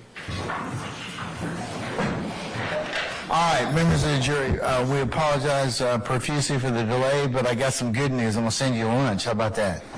But the bad news is I'm not paying for it. So hopefully you all brought something or have made suitable plans consistent with the court's earlier suggestions to you. So what I'll do is at this point in time it's about 12:20, almost 12:25. I'm going to recess you until 1:45 to allow you to take comfort and take a big long stretch and get yourself something to eat. I would advise you from doing this a while, don't eat too much carbohydrate-laden food because you will fall asleep, and then I'll be looking at you and have to embarrass you. I don't want to do that. So I just ask you to take that nugget of consideration from somebody who's been doing this a while, all right? But remember my admonitions I told you? Remember when you go out, if you should decide to go out to eat lunch, remember you've got a time deadline you need to get back for, because we're going to try and call everybody out promptly around 1:45 or thereabouts, and go ahead and get started. Leave your notepads in your basket if you decide to go out there, and remember all the admonitions that I've given you thus far, they apply to you and continue to apply to you. All right, so unless you have any other inquiry of me, ladies and gentlemen, I'm going to bid you a good lunch, and we'll see you back at 1:45, okay? All right, all rise for a jury.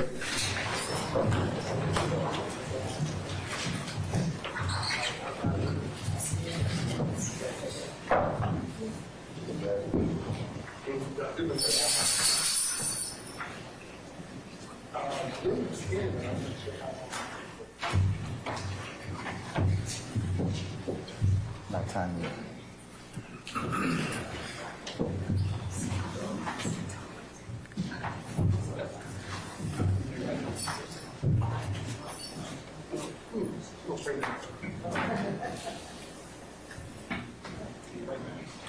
All right, ladies and gentlemen, please be seated. Our jury has left us. All right, so ladies and gentlemen, consistent with my earlier directions, go ahead and take a look at that, make those corrections, and I'll see everybody back for 1:45, and we'll go ahead and continue with opening statements at that point in time, okay?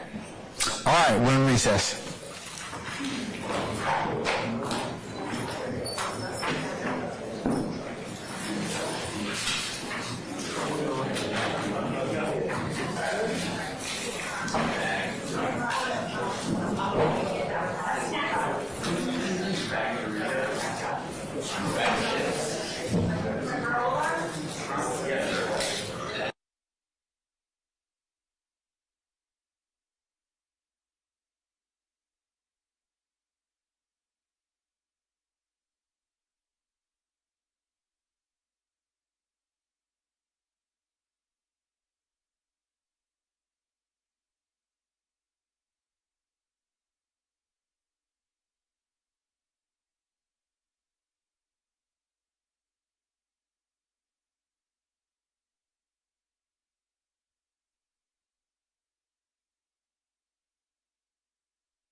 All right, I'm back.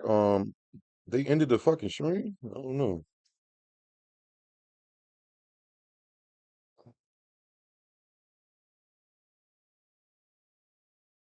What the hell? Oh, here we go, part two. My bad, y'all. I'm eating. I'm heating up some plant-based nuggets, man. Shout out to everybody in the chat. I appreciate y'all to the fullest extent. Shit about to get back popping right now.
back to Law and Crime. If you're just joining us, I'm Terry Austin. Our coverage remains focused on the racketeering case against rapper Jeffrey Williams, better known as Young Thug. The artist is on trial for participation in a criminal street gang called Young Slime Life, also known as YSL. The defense claims that YSL is just the name of Thug's record label, while the state theorizes that YSL is responsible for violent street crime, and they also allege that Williams was the leader of that gang. Now, while we wait for the trial to resume from their lunch break, we're taking viewer questions, so let's keep them rolling. And I have with me Mitra Ahorian and I have Jeffrey Simon, both attorneys. Mitra, I'm going to start with you and the question that our viewer has, and this is from YouTube, and this YouTube name is Elliot Miller. Now, they ask, how many defendants are there altogether in the trial? Mitra, I know you have this countdown. How many did we start with? How many were pled out? How many were severed? And now how many are here in this trial? Well, first I got to say this is such a good question because so much has happened. 28 people were originally indicted. Day one of jury selection, which was back in January, that number was 21. We are now left with 6. Why is that? 9 people took plea deals and 12 were severed from the case, meaning there were various reasons why it did not make sense to try them together. So their cases have been separated and we're going to have different trials for each of those 12. So right now we got 6, and apparently one defendant still has not been arrested. He's on the run. So we're left with these 6 in this trial. Interesting. Thanks for breaking that down for us. We have more viewer questions. Jeffrey, I'm going to ask you a question here. Backstreet Step from YouTube is asking, is this still pretrial? And I understand the confusion. We've had jury selection for 10 months now. So let's explain to our viewer what exactly is going on right here. Sure. So no, we're in the trial. Trial really officially begins when jury selection begins. There's a motion practice that probably runs parallel in a case this long. Jury selection took 10 months. But once that jury is impaneled, then there's no doubt that the trial has started, and opening statements began this morning. The state began their opening, but they ran into some trouble having used some slides visually with the jury that the defense lawyers convinced the judge shouldn't have been used. So we're in the trial, but we're still arguing like it's a pretrial. So it's a good question. It's a great question. All right, let me ask you another question, Mitra. And this question comes from someone on YouTube called Real with Robo. And the question is, how do you lay a foundation to admit musical lyrics? And that's especially when they're partially imagination. How do you lay the foundation for that? Yeah, I think, that's sort of the question of the hour, not only in this case, but other cases where rap lyrics have either been excluded or included. The tension here is between the First Amendment, the right to creativity, expressing yourself, whether musically or otherwise. But, in music, there is often a lot of creativity. Some things are based on reality and some things are not. And you also sometimes have multiple songwriters in a given song. So there is a question of, should these lyrics be admitted? And the judge was very clear that there has to be a foundation laid. And in my opinion, what that needs to be is there has to be facts that are, that point to the fact that these things actually happen. You can't admit something just to kind of show a pattern or show that there was, that this is somebody who is criminally inclined. There has to be some facts that really back those specific lyrics as being connected to those facts. Great answer. I have another question from another YouTuber, and it's Alexa Rose. And Jeffrey, I'll ask you this. She's asking whether or not Gunna is going to be called as a witness. We know that the witness list from the state is pages and pages and hundreds of witnesses, and we know the defense is going to call witnesses, and we know Gunna has obviously done a plea deal, and essentially, it's a little unclear. He's stating that he's not going to be a witness in this case. There's no way to know right now. There's no way to know whether he'll be called as a witness, whether or not if he is, he'll testify to facts or simply take the fifth. I mean, once you've taken a plea, then your criminal exposure, at least for those charges, is covered. But perhaps there will be an immunity offer. Maybe they won't. At this point, we don't know. And I'm not sure the prosecution knows. And the reason I say that is in her opening statement, she basically tried to create a buffer that, some witnesses are going to come on and that may or may not be credible, and we'll just see how it goes. So who knows whether she was conditioning that or something else? It's a very good point. I was wondering the same thing. I know when Gunnar took his plea deal, he made a number of statements, but those statements really can't be used. He'll have to come back into this courtroom, and whether or not he's called, whether or not he comes, whether or not he pleads the fifth is something I think we're all going to have to see what happens there. We have a question from D-Doc from YouTube. What are the chances of a mistrial, Meecha? I would say great, but what do you think? I think this morning was really interesting because I saw some things that, that needed to be put on the record because they could potentially be grounds for a mistrial. Now, I don't know if those enough on their own, or if there's going to be a sort of a pattern, which I can imagine there might be. This is 6 defendants, multiple attorneys, like we've talked about. It's going to be, hard to, as a prosecutor, make sure everything is done perfectly. And she really needs to be careful with that. There's already been some mistakes on PowerPoints as to some of the dates. Defense counsel has pointed that out. That's a big deal. There have been documents, why opening statements were interrupted today. There have been documents that were presented to the jury that the defense did not have copies of. This is all very, very problematic. And if we start to see more of this, then absolutely I can say that there are grounds there to at least bring to at least consider a mistrial. Let me just ask you this, Meecha, as a follow-up. Jay Mariel from YouTube is saying, will the admission of that PowerPoint lead to a mistrial? I think I already know the answer to that. And if you could explain all the various ways you can get a mistrial for our viewers. Well, that's a big question, but I'll address the first one first. I think that they should not be admitted. I think, first of all, the ones that have mistakes, perhaps the judge will allow those mistakes to be fixed.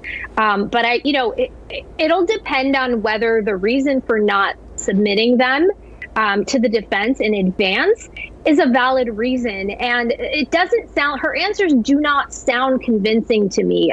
Thinking that, one of the things she suggested is that there are her words put on the PowerPoint, which makes them work product, which, might be incomplete and not finished and not ready to be presented at the time that the information or documents were exchanged. I don't think that that's a valid argument. But in essence, to answer the bigger question of all the various ways a mistrial can happen, basically, the general sense is that if things were done that violated the defendant's due process, the right to a fair trial, then that is something that is fundamental to our Constitution and has to be considered and would be grounds for a mistrial. Right, exactly. And also, if the jury at the end of the day cannot come to a unanimous decision, that could also be a ground for a mistrial. And with all of the evidence here, that's a distinct possibility. Jeffrey, Georgia Guardian from YouTube states, what cases has Steele won in the last 10 years? I know obviously you don't know that, but Brian Steele is the defense attorney for Young Thug, and he has had lots of experience with a number of defendants. And as a matter of fact, they wanted to have him, the state did, removed from the case. That did not occur. But can you tell us anything about Brian Steele and his background, if you know? I do, to some degree. Of course, I don't know the whole catalog of defendants he's represented or the outcomes, but I know some of it. I know that he very successfully represented Mr. Williams' younger brother. That gentleman was convicted of murder, and that Mr. Steele took over the representation and got him out of jail, got the conviction overturned. And one of the really interesting things about Mr. Steele's representation, and he's quite good, is that he successfully persuaded the judge that the state should not be able to talk about the fact that he represents other defendants who have been charged for similar crimes, like those for which Mr. Williams has been charged, and for a very good reason, which is that the state's trying to prove that Mr. Williams is part of a criminal gang. Well, if the state can suggest that they all have, or many of them have, the same lawyer, then that's some evidence that they really are a group, and that would be unfair. And it looks like the state violated that order earlier today by putting up a slide which showed that one of the defendants who had been convicted of a YSL alleged crime is represented on appeal by Mr. Steele. So he's very much in demand, and so much so that he successfully won a motion to preclude the introduction of that kind of evidence to the jury. Exactly. He is, from what I've seen, a extreme advocate, and as well as he should be for his client. And I see the other defense attorneys also speaking up on behalf of their clients. We have another question from Jay Muriel from YouTube. And that question is, or rather, this is I am Vic Leo from YouTube. What if the lyrics came from a ghostwriter? I mean, how do they know who literally wrote those lyrics? I guess this is part of establishing a foundation for getting those lyrics into the trial. Exactly. And one of the things we talked about earlier is there are often multiple songwriters, so not just ghostwriters, but multiple songwriters. And, it is letting the jury know who this ghostwriter was. And the whole concept of a ghostwriter is that they're anonymous for other reasons. But, is that something that then puts that person at risk? Or, requires them to now be called as a witness. And I think it gets complicated there. Oftentimes, songwriters, they split royalties depending on who wrote how much.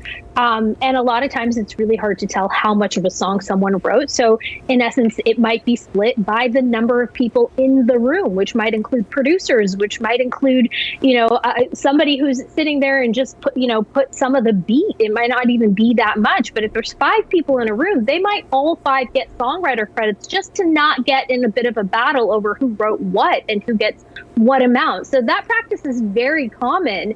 So if you have a number of people in the room who really had no hand in it, and it really was just Young Thug, then, does that really help?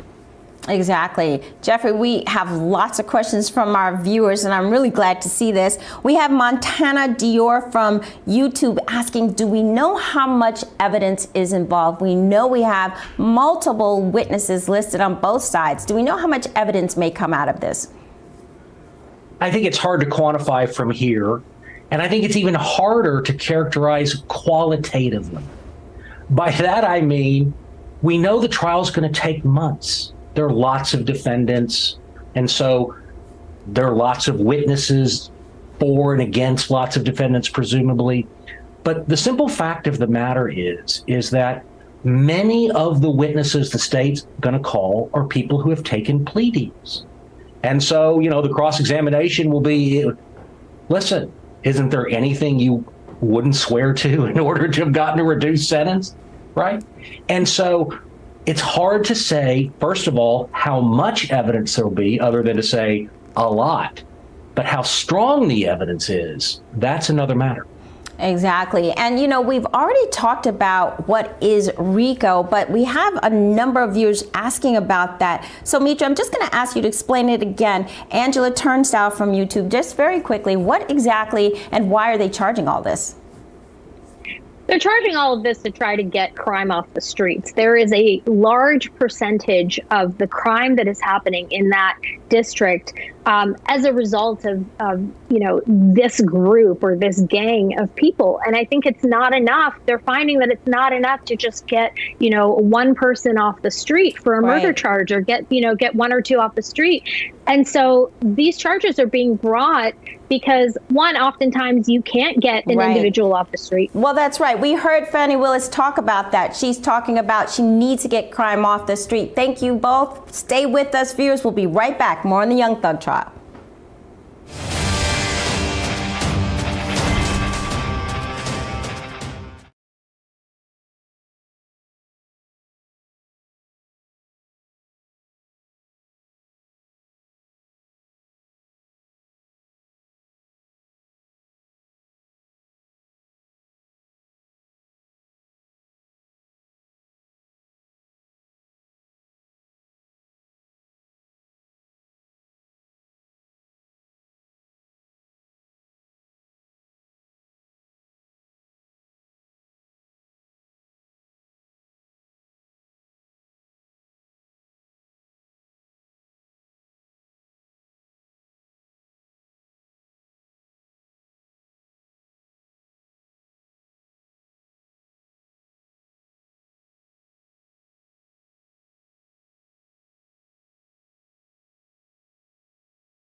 Welcome back to Law and Crime. If you're just joining us, I'm Terry Austin. Our coverage remains focused on the racketeering case against rapper Jeffrey Williams, better known as Young Thug. Now, the artist is on trial for participation in a criminal street gang called Young Slime Life, also known as YSL.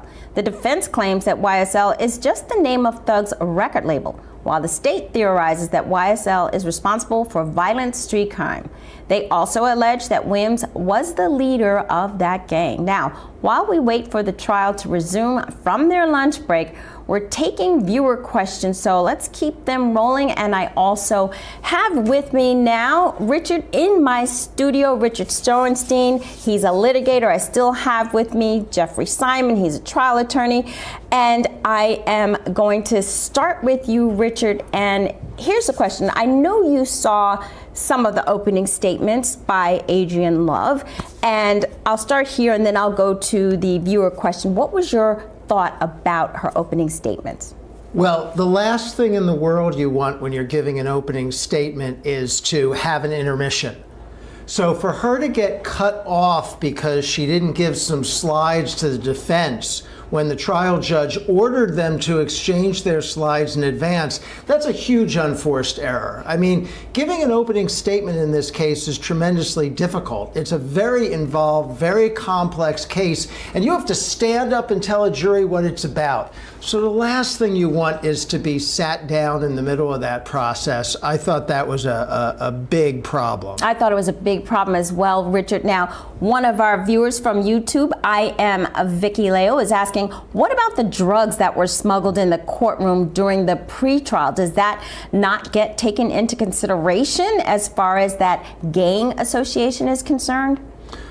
I would think not, because I think it's probably not part of this indictment and this case. I'm not sure the jury will ever hear about it because the jury comes in after that, and it's not a component of this prosecution. It could be the component of some other prosecution, I guess. That's right. And also, at least based on what we saw so far, that exchange of the drugs was a little unclear. Some of that was caught on camera. All right, now, Jeffrey, I'm going to ask you, we have Cody from YouTube. Could this be a dry run for Fannie Willis, to iron out the kinks before trying to convict Trump and associates on the Rico charges? That's a good question. I mean, she is now doing a Rico charge, and she still has that as part of her prosecution, obviously, for former President Donald Trump. And this could very well be a dry run in terms of what she can get in, what she can get out. Obviously, totally different evidence, but how she can manage Rico charges, which are a little different from just straightforward charges. It is an astute question. Different judges, of course, different juries, of course. And she's not inexperienced in trying Rico cases. She, of course, did the college admissions scandal case successfully some years ago. But there's no question that in terms of figuring out how you prove that there is a criminal gang, a criminal enterprise, when there is no written agreement, there's no PowerPoints. Your Honor, the court did share, the state did share its PowerPoint with the defense. We went through and made any corrections to typographical changes or needs in the PowerPoint itself. They are actually able to access the state's PowerPoint in real time, so they can see any change or anything that we made. We actually took out most of the photographs that we initially included, particularly most of Christian Evinger. So I have not heard from anyone on the defense team that there is any other objections. We added back in Rodelia Bryan's party opponent admission on the date of the murder of Jamari Holmes. And we would like to, but have not, add the third homicide victim's photograph in, and that was it. So I have not heard anything from anyone regarding any of the changes.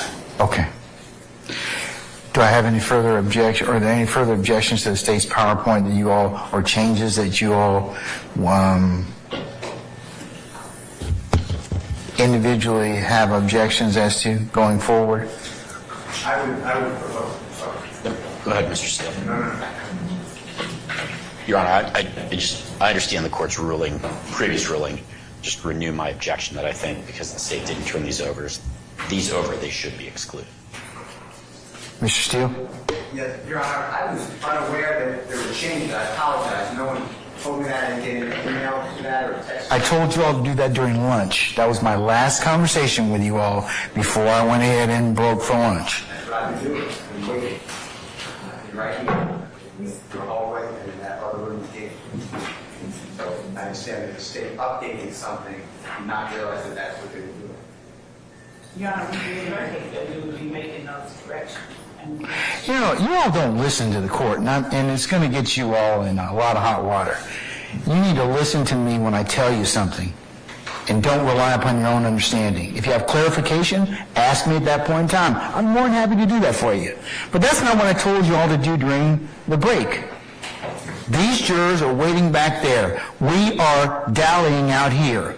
So, you didn't follow my instructions, Mr. Steele. I mean, that's what I asked you all to do. I asked you all to share each...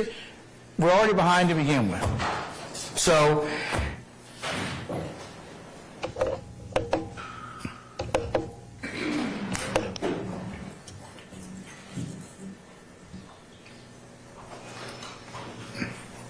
Any further objections? Yes, Your Honor, I didn't know that they were changing. Yes, Ms. D. Williams. And on slide 10 and 13, they misquoted the Instagram post. Again, they misquoted it? Yes, they did. It says, I bet YSL make the news tonight. That's not what the Instagram post says. Your Honor, we actually copied the Instagram post into slides 10 and 13. And it does not say tonight. I'm sorry, okay.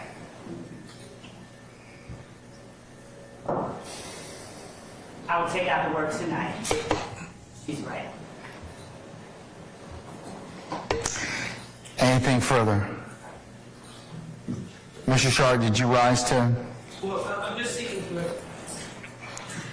on behalf of, I think, everyone in this back row, we're seeking clarification. Is the state saying that the same link that they sent earlier before the changes will now show an updated version? In fact, it does. It has on every other person's computer who has this PowerPoint, and at the appropriate time, we would, Mr. Sharp shared his PowerPoint, and we were able to see it, and the state has objections to the argument slide in Mr. Sharp's PowerPoint that we would like to address before we're in front of the jury.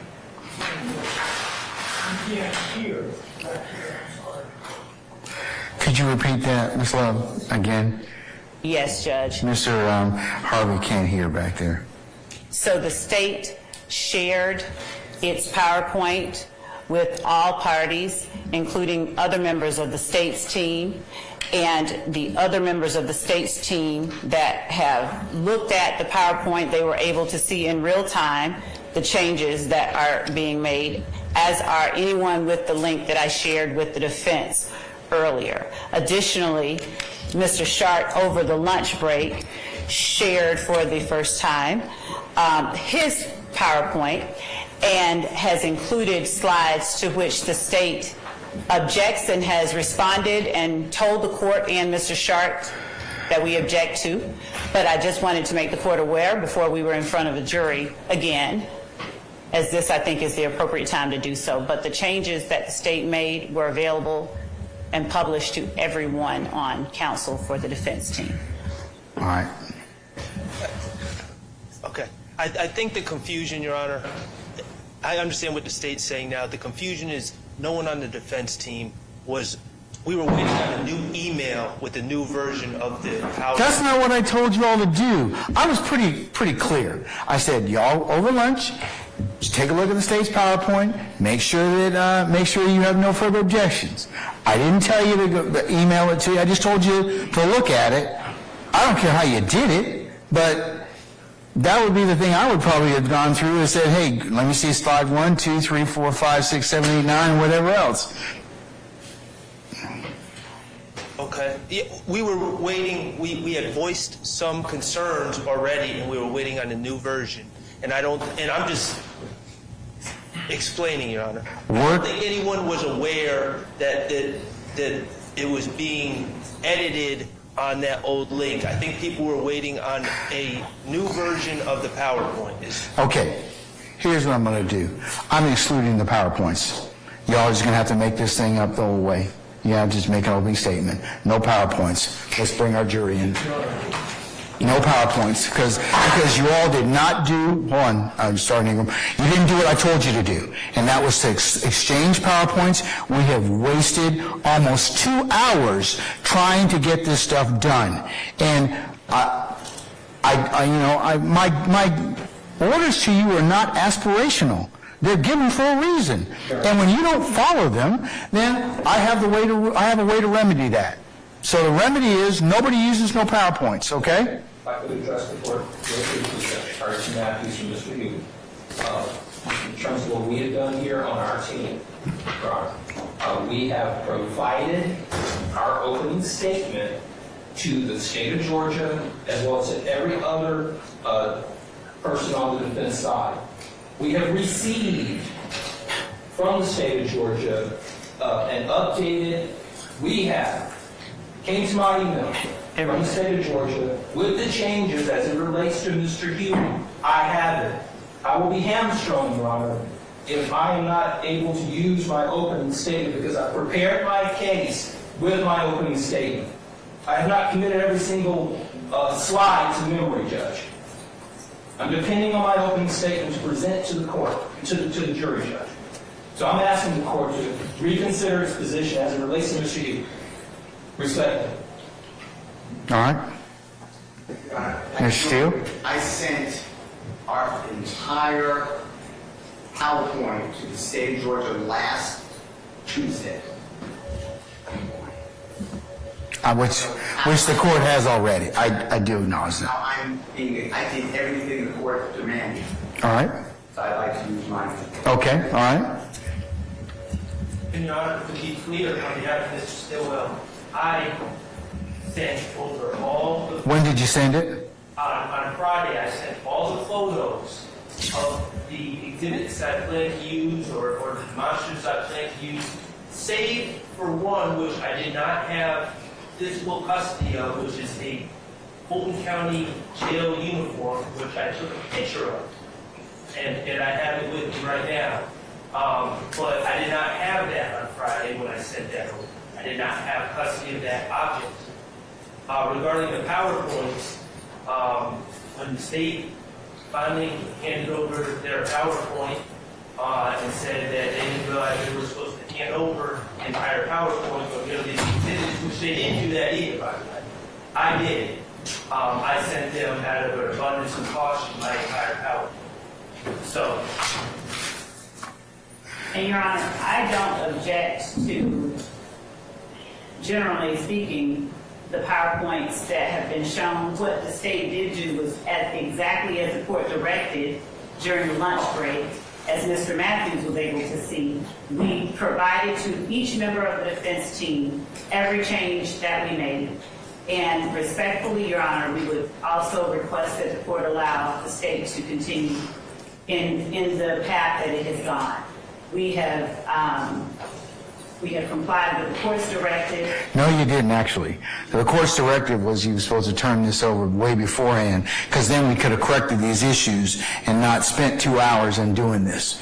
I'm deeply disappointed in, because this is exactly what I told you all was going to happen, was that we were going to end up dealing with a lot of objections. And I mean, I don't mind dealing with the objections, but I got to have time to do so. So that's why I told you I had to start having this discussion with you about a week, almost 2 weeks ago. Mr. Steele brought that up, saying, hey, go ahead and turn over your PowerPoints so that we can go ahead and, if the court mentioned, have as smooth as an opening statement as we possibly could. That, obviously, very few people adhere to the court's instructions, and we find my words to you a self-fulfilling prophecy, meaning that we are still dealing with this particular issue, and our jurors are waiting on us. So, Your Honor, we have, as well, as I stated, we provided the photographs we intended to use. when did you provide them? Friday before 5, Your Honor. The language that is in the PowerPoint are the words, our opening, our things. They all have that. Everyone has that. I don't believe that there is a general objection to that. Every objected to portion of the PowerPoint that the state has, Your Honor, has been modified to address those objections.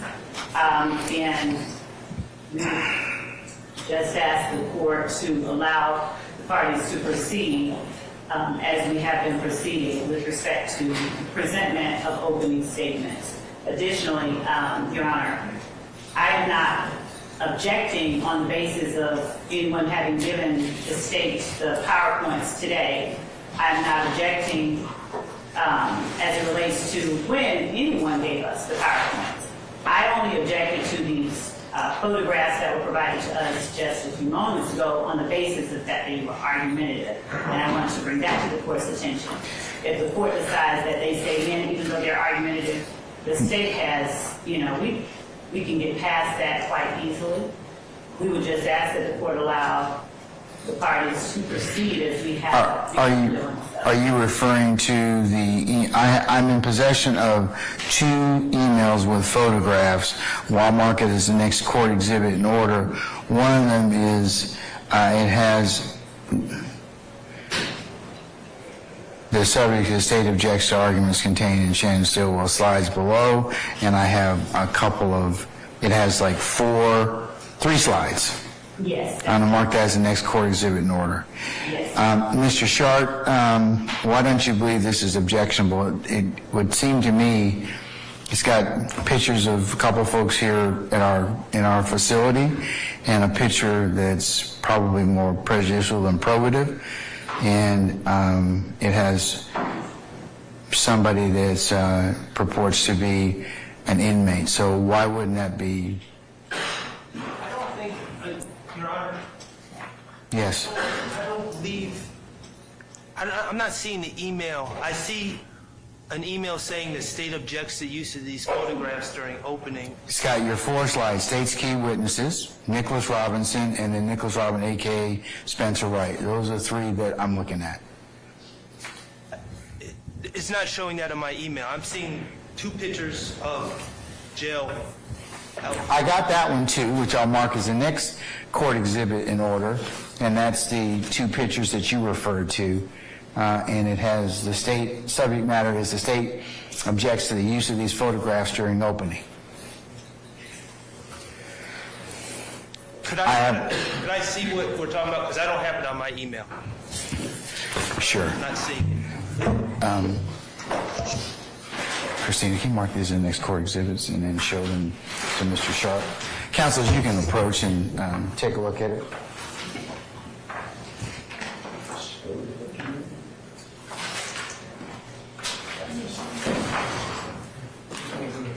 And Your Honor, before I go to right. Hang tight.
Which one did you mark it as, so we can? I have, it's marked Exhibit 2. Courts 2? Yes. Next court's exhibit in order, okay. All right. And I wasn't on that email, and that's fine. I just wanted you to, that's why I hadn't received it. So This case is going to involve... Objectionable. I'm allowed to preview the evidence that I believe that will come out. I not only believe, but I know that several of the witnesses in the case, which I'm going to discuss in opening, became involved in this case once they were in the Fulton County Jail. They were jail inmates, okay? Now, I'm allowed to preview the case in that way. To the extent, if the state has a particular argument or objection to one of the photos, then we can talk about that, but... Okay. Court does. Well, I can alter I mean... So what is it you want me to alter, Your Honor, to avoid... The picture, and if the state doesn't have any objection to the, you saying anything about any other witnesses in custody, then, that's certainly within their purview. Well, the case law, as I understand it, allows us to preview the case and let the jurors know in advance that witnesses were in custody at the time they made statements. That is completely appropriate as under the law as I understand it. Now, if there's a problem with the pictures, as I said, Your Honor, I will remedy that. That's not a big deal. I think I would ask that you take the pictures out. Okay? That's fine. What about the argument in the pictures seem to be, and that would solve that issue. So what about the other issue about the slides? Well, they also said this Nicholas Robinson one. I'm not sure what their objection is. I will be letting the jury know, which will come out in evidence, that a man who claimed to be named Nicholas Robinson was arrested on October 19th, 2015. He's an important witness in this case. The evidence will show that he was interviewed by Detective Thorpe, and he gave his vantage point of where he was, and he told a story which involved the guilt of 5 people that are listed on this slide. And that evidence will come out at trial, and I don't see anything objectionable about this at all. All right, Ms. Love. Judge, I don't object to Mr. Sharp telling the jury the words that he has shared with the court. What I object to is the imagery that is depicted in the... You mean the person that's in a uniform as well as the purported condition of the jail in that lower one? Well, that's a separate slide. That's a separate slide. These are 2 separate slides. I just want to make clear. These are 2 separate slides. So I'm saying that I'll take out the pictures. And also the giving of the false information. So the only problems that I have with the language in the other slides is that part of that information is improper impeachment, that Mr. Sharp would not be able to introduce at trial. Except that... And I don't have any problem with Mr. Sharp telling the jury that the evidence will show something about Nicholas Robinson, but he has listed all of the arrests for Mr. Wright, Mr. Spencer Wright. Who is Nicholas Robinson, Your Honor, just so the record's clear? Your Honor, as Your Honor knows, we're allowed to impeach with prior convictions. They got to be called first, right? But we are also able to impeach with bias. And the fact that this gentleman was arrested, Your Honor, that's the central crux of this case, and it's something that the jurors need to be made alert and to look out for as this case is presented. The bottom line is Mr. Wright, who identified himself as Mr. Robinson, was arrested on felony charges and probation violations on 10/19/15. And then he reached out to APD and said he wanted to give information. And then he met with Detective Thorpe. Nothing I'm saying is incorrect. It's all accurate. It all would go to his bias and motive and reasons for coming forward. And so you're saying this is what he was arrested on the 15th? Right. On 10/19/15? Correct. Okay. All right. Okay. And And quite honestly, off the top of my head, I don't know how those cases were resolved, but they were biased at the time that he made those Are statements. you saying that because the evidence will show that he then gave information against your client?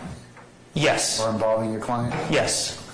And Judge, I don't have a problem with him saying that Mr. Wright was in jail. I don't have a problem with him saying he had open charges. It is the listing of the specific ones that we objected to. I don't know why that's Because they objection. are not convictions, and that is not the proper method. Yeah, to I would show agree with that. Wright. So you can talk about, unless you get them in a proper format, yes, you can talk about if you have criminal charges, that would be appropriate. What happened as a result of that, but I think the laundry listing of that, because you said you don't know what happened to him, so. But the reason I'm saying that is because I think it's irrelevant, because this is really about bias. It's not proper, though. It's not proper format.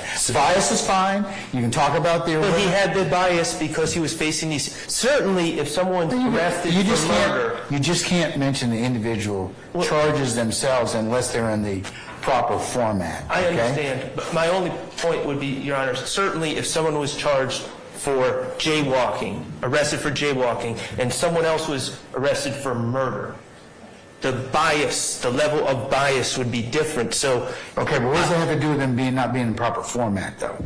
Because the jury is allowed to understand specifically what bias the person has. Not that they're just in jail, but what they are facing. If you can get it in the proper format, then it can be, and you can tell them about that. Do you know what happened in these particular charges?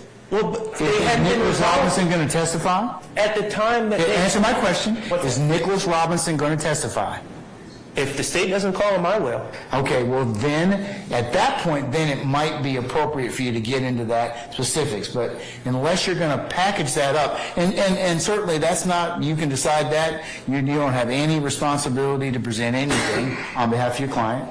But in order for you to delve into it, it has to be in a proper format.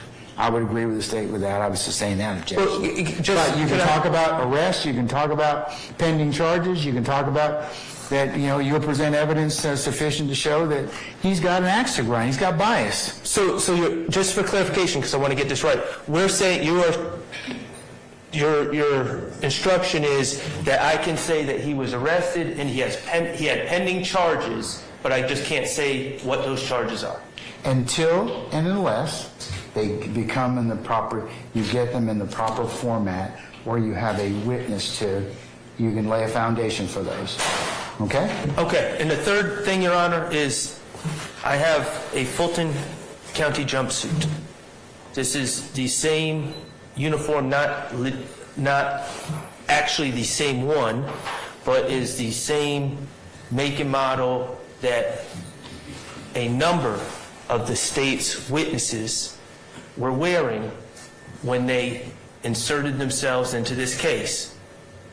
I wish to preview to the jury and say the evidence will show that these individuals were in Fulton County custody wearing this jumpsuit at this shirt at the time that they gave statements. That's previewing the case. There's nothing objectionable about it. I'm not going to put it on. I'm not going to jump around the table. I'm not going to do anything with it. I'm just going to show them and say this is what they're wearing. All right. Madam. Judge, I think that is appropriate for argument, but I think that saying and making certainly Mr. Sharp can tell the jury that the evidence will show they were in custody, all that, but that I would argue would be more appropriate for a closing argument.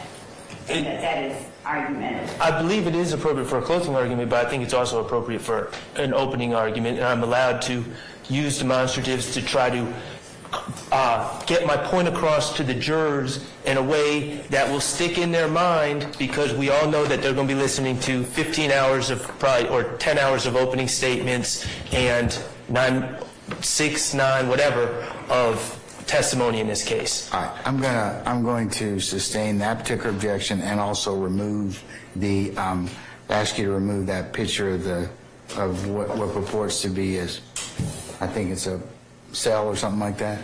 So remove yes. Those, so yes. Remove the pictures and lose that for the time being. Sure. For the time okay, and take off the specifics. Take off specifics. Okay. All right. Thank you, Your Honor. All right. Okay, Your Honor, hold on one second.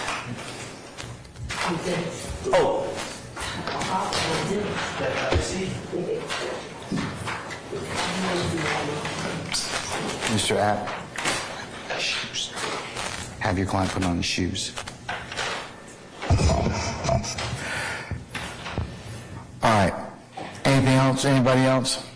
Your Honor, there was not anything with respect to any of the defendants, but there was a matter that probably is best addressed with a member of defense counsel at the bench briefly.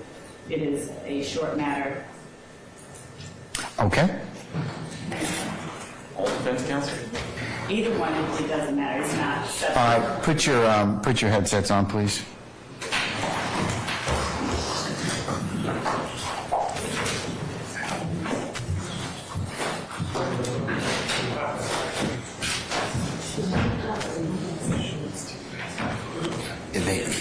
They have to also hold it.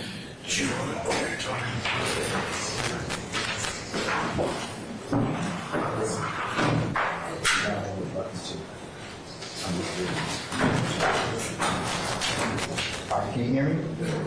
Thumbs up? Okay, all right.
As long as we don't have any other issues?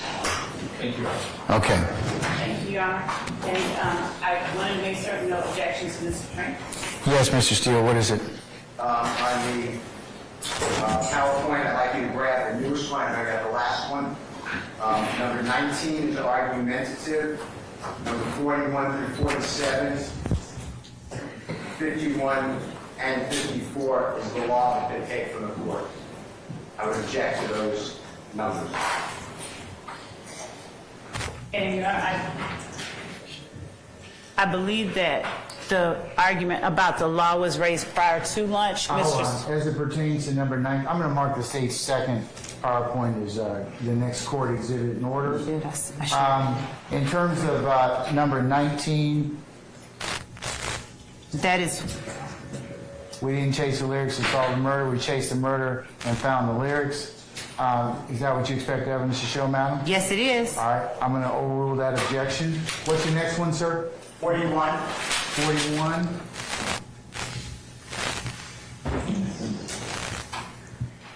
Judge's rules. All right. This is the note-taking that I already gave them. It didn't change it. Ms. Lowe, why are we rehashing this since I've already told them that? Your Honor, why are we putting it back? Why are we rehashing that? I just told them that. I told them what was in 41, as well as 42.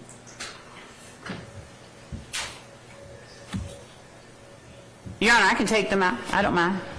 I was just, it's part of the opening that I wanted to emphasize, but I can take it out. I'll sustain it. You can tell, you can tell them that it's fine.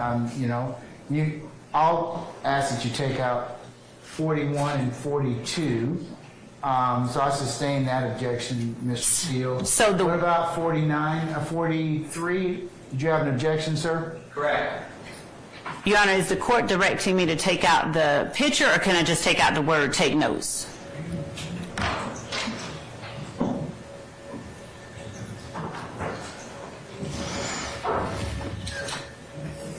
Because Oh, no, take notes is fine. Oh, okay. He didn't object to that. Okay. He's objecting to 41 and 42, which I'll sustain the objections to that. And then 43, let me look at it.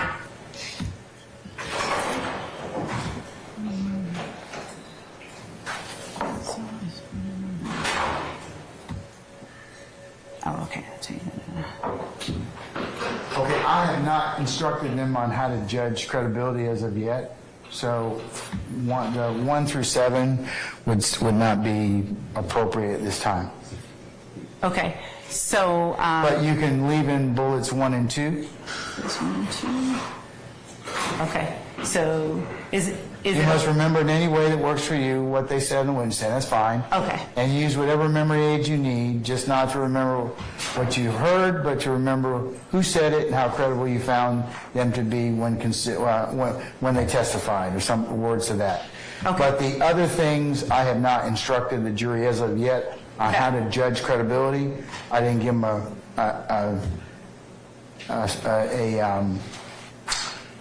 preliminary charge on that, so if you could take those out. Okay. 1 through 7, please. Yes, Judge. Does that suffice, Mr. Steele? And as. Or do you still have an objection to 43? And I appreciate what you said, I will accept it, but prosecutor's opening statement, this is Johnson versus State 261 Georgia Appeal, 98 Division 6C, as in Collette. Charlie. And Charlie. Just one, Charlie, okay? Just one. We gave you the military alphabet. It's on your desk. No, I haven't. That's why I say and Charlie. I only want the military alphabet, okay? Collette is not right. I know. A very sweet lady, okay? All right. So. But it says the prosecutor's opening statement should be limited to what the prosecutor expects in evidence to prove a trial. So I don't see why the law is coming into their opening statement. That's my objection. I removed 41 and 42. For clarity's sake, Your Honor, I did and have been editing as the court has directed. So my 41, because I took out a whole slide, may be different. For clarity, the one that the court is referring to is 41. Is that the one where we are saying your assessment of a witness's credibility, blah, blah, blah, blah, blah, blah, all of that? No transcripts in the jury room. Okay. I've already told them that too. So why don't you just do this? I can take that. Why don't you just take, your last slide can be take notes. And you can tell, I think that what you told them, what would be more than proper argument would be, hey, remember what the court told you, and take notes in a way that works best for you, and use whatever memory aid you need. And remember, that would be more than appropriate, and I think would not be objectionable. So I'm also taking out the one that says, please pay attention. Is that what the court has directed? Because I'm going to hit delete if it is. Yes, I would take that slide out, okay? Anything else? Can we call for our jurors now? Did you rule out 45 or the old 45? 45? I don't have the old 45 right here. They've gone through, the new one goes through 43, sir. Okay, as long as it's removed, then yes, I'm satisfied. Okay. Your Honor, and I want to make sure that we all have everything the same. So just to be absolutely certain, I'm going to share again with the court, because the numbers that I just heard the court reference. I have the new slideshow you sent me, which goes from 1 through, I didn't go down far enough. Okay, all right. The new slideshow goes 1 through 56. I took out some, yeah. So I'm going to say take out 41, 42, 43.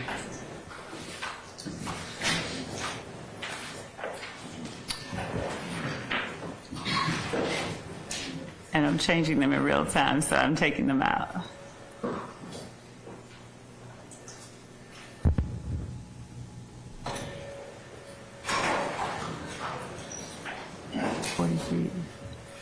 You need to take out 44. Okay. Is that the one that starts with judge's rules? No, please pay attention. You need to take out 41, 42, 43, 44, 45, I will leave in over objection.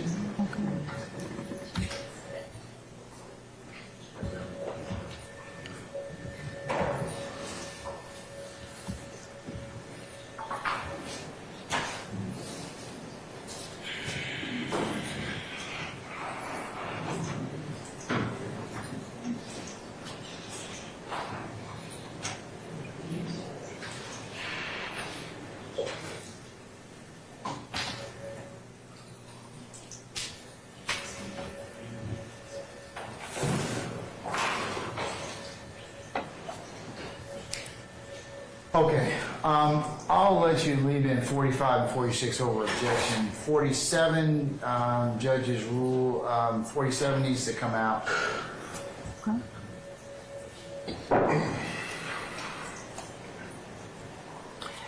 So the one about with the finger pointing, that Finger and the eyes are fine. okay. And I took out judge's rules. 47. And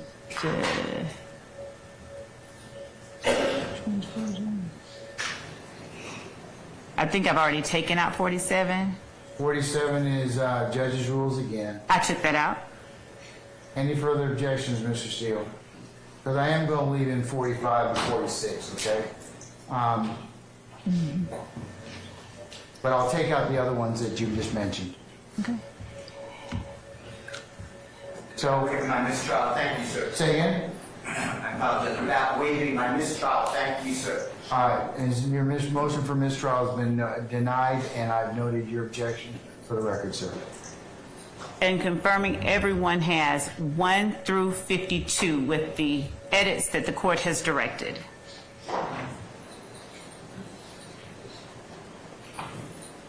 It's on the same old link, right?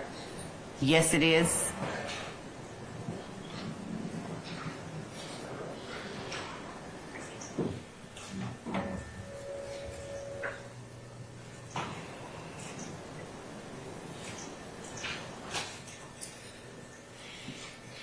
All right. Anything further? All right. Yes. Just don't want to get an objection to the opening charge. We can do that later before we break for the day. If you want to move forward. What are your objections, sir? To the court's, the court's preliminary instructions. Is your showing? First, before the court talks in terms of guilt and innocence, and I would object to any of the phrases that use the term guilt or innocence. I object to the use of the phrase, the purpose of a trial is to discover the truth. No, it's not. The purpose of a trial is to determine whether the state proves beyond a reasonable doubt the allegations in the indictment, so I will object to that. I object to the fact that the court, I believe, is going to allow the jury to frame questions to provide to the court. I was unaware that the court was going to... No, I'm probably not going to do that, Mr. Steele, but I mean, Mr. Harvey. I do that because that's part of the pattern charge, the pattern preliminary charge. And most of 9/10 of the time, they're not going to ask any questions. And if they do, I will then present that question to you all for your consideration, and I may or may not ask it. Okay, well, I have... But you objected to it. I object to the process. Okay. Sixth Amendment. Anything else? State Constitution. No judge. Okay, all right. And I'll note your objections for purposes of the record, sir. Okay, all right. Can we summon our jurors, please? I go ahead and share. Yeah, put the last slide. I believe that was Mr. Ryan. Okay.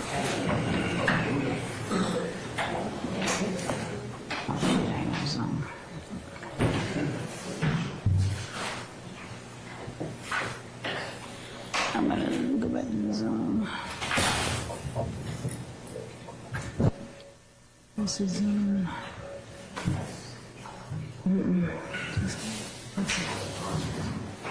Did you just send it? Yeah. They're right. Has it come? Has it come? Okay.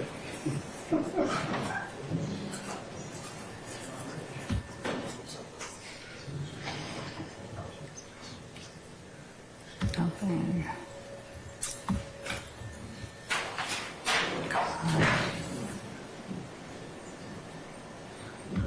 Just 1 second.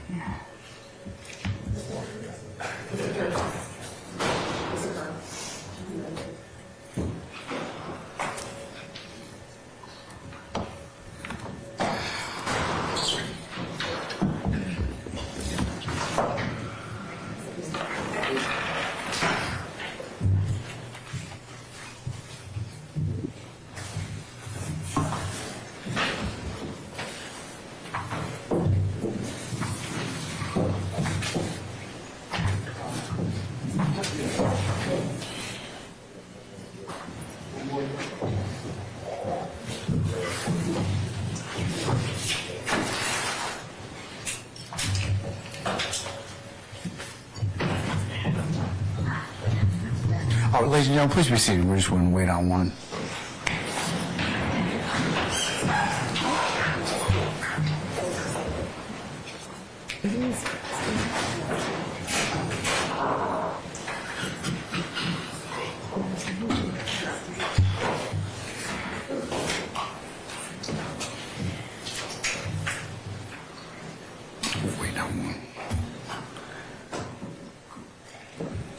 We're waiting on one juror, ladies and gentlemen. Just be at ease just a second, please.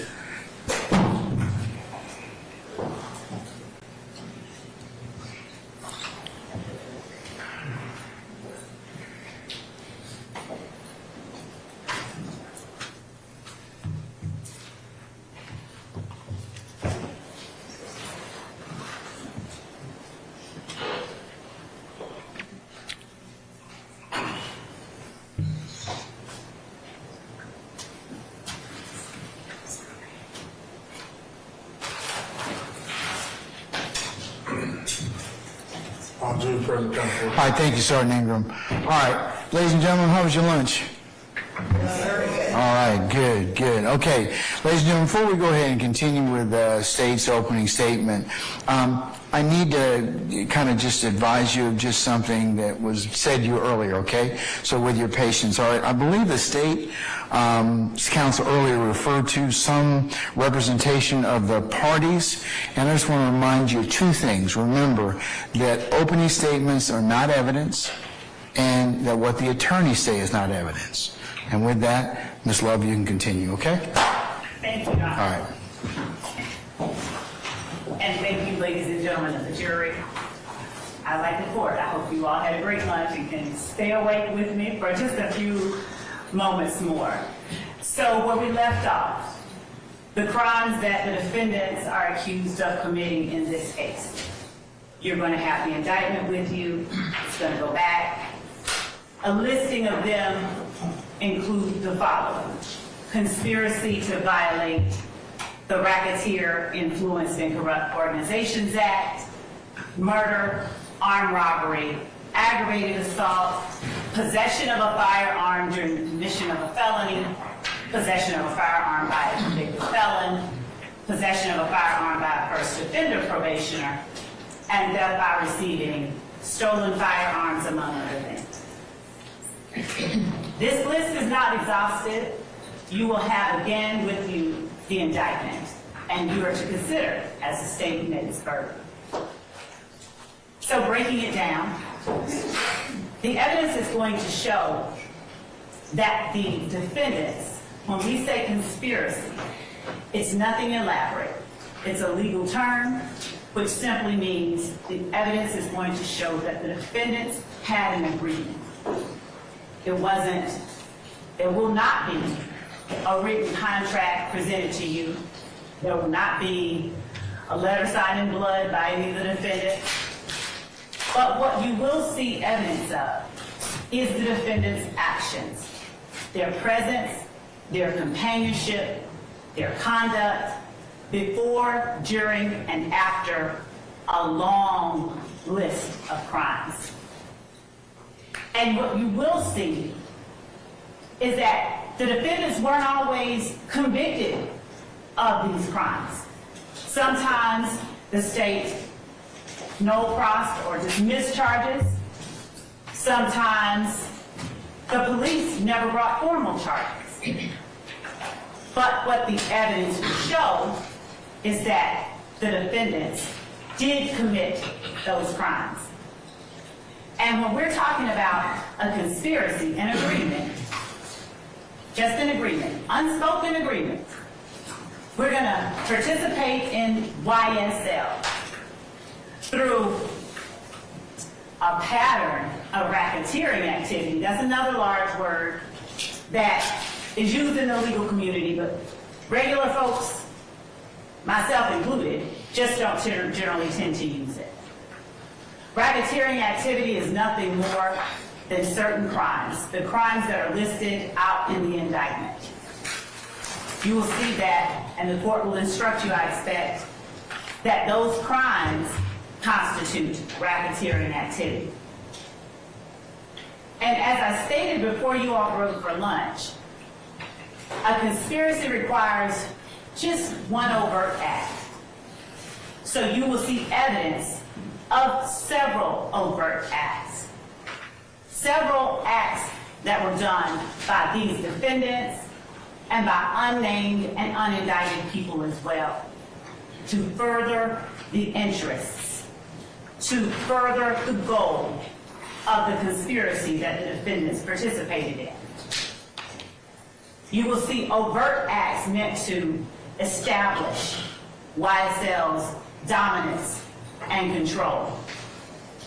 You will see overt acts meant to gain illegally access to money and wealth and property that did not belong to YSL. You will see overt acts, steps taken on the part of various individuals to act to protect the group as a whole. Steps that have nothing to do with a recording label. Steps that have nothing to do with an A&R executive. You will see steps that were taken solely for the purpose of illegally gaining goods for and on the behalf of YSL and its members. You will see steps taken by each of the defendants to protect the members of YSL, to establish the dominance and control of YSL. Nothing in what I expect the court will tell you, nothing in the evidence will suggest that any of the defendants had to be convicted of all of the overt acts in order for you to see that they actually had an agreement. The acts don't even have to be crimes, but they are. And that is how the state expects you will know that these defendants, they wanted to participate in this enterprise. They wanted to participate in this organization through these illegal acts. They wanted to obtain ill-gotten goods that they did not have a right to have, through robbery, through stealing, through drug sales, and the like. So we'll start off by looking at the defendants. 6 of them are at the table, and 6 of them are here for you all to decide, has the state proven its case? Rodelius Ryan. Rodelius Ryan is one of those people whose youth and life was swallowed up in the crater created by YSL in the Cleveland Avenue community. The evidence is going to show that in 2019, Rodelius Ryan was 15 years old. And that in February of 2019, Rodelius Ryan used female acquaintances to lure Jamari Holmes to a particular address here in Fulton County. The female acquaintance lured Jamari Holmes to that address, telling Jamari that he would get sex and weed once they got there. Instead, when they got to the address, the female gets out of the car, and the defendant, Rodelius Ryan, and his accomplice, Damone Blaylock, also a YSL member and associate, they then came out to the car with guns. The evidence will show that Rodelius Ryan and Damone Blaylock then fired those guns into the car, where Jamari Holmes, not even 20 years old, was seated and hit him in the back of the head with the bullet that took his life. Jamari Holmes is another one of those young lives, the evidence will show, that was swallowed up by the freighter that YSL created and left in the middle of the Cleveland Avenue community in Fulton County. 12 hours after shooting and killing 19-year-old Jamari Holmes, the evidence will show that Rodelius Ryan didn't say, "I bet I make the news." Rodelius Ryan posts on his Instagram account, "I bet YSL makes the news." The evidence will show that in posting about YSL as it related to his flagrant, overt act of extreme violence, Rodelius Ryan was agreeing to and attempting to participate in YSL through this illegal activity. He was promoting the gang. He was showing their dominance. He was showing their power, and he was showing their control. Rodney Uten was also in the car with Jamari Holmes. That's another young life. He wasn't taken, he survived. But he was forever changed by the acts of YSL,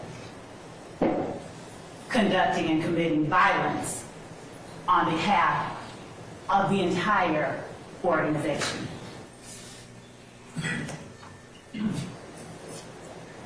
And in case it hasn't been lost on you, Rodelius Ryan's Instagram handle that he used, Slime Business Rod.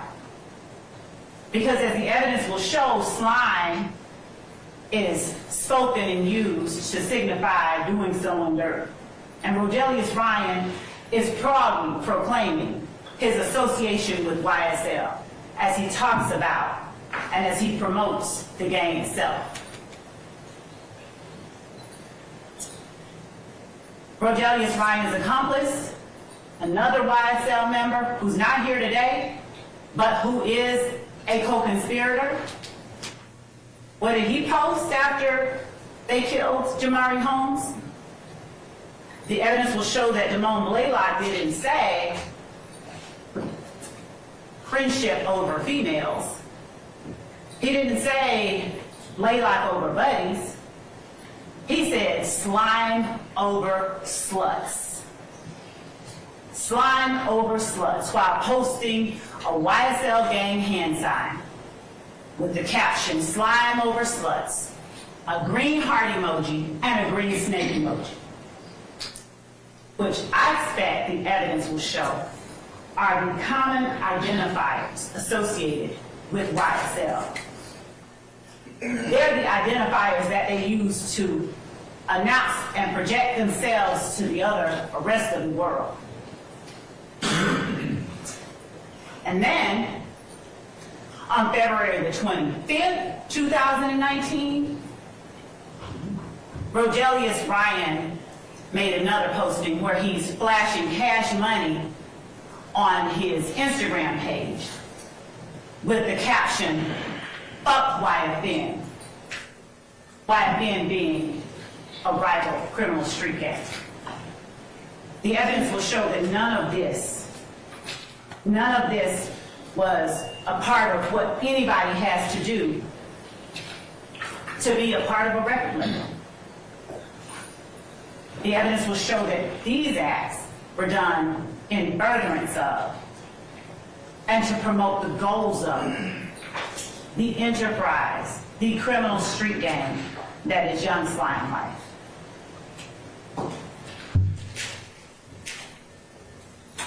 And what did the papers say? 15-year-old, they called Jamari Holmes a known gang member. But the evidence is going to show that that's not who he was to the people who cared about him most. Jamari Holmes was Jamari Holmes. He was a baby, a child, found shot to death inside a stolen car, police said. Jamari Holmes was just the latest victim of YSL's quest to maintain and retain dominance and control of the Cleveland Avenue community.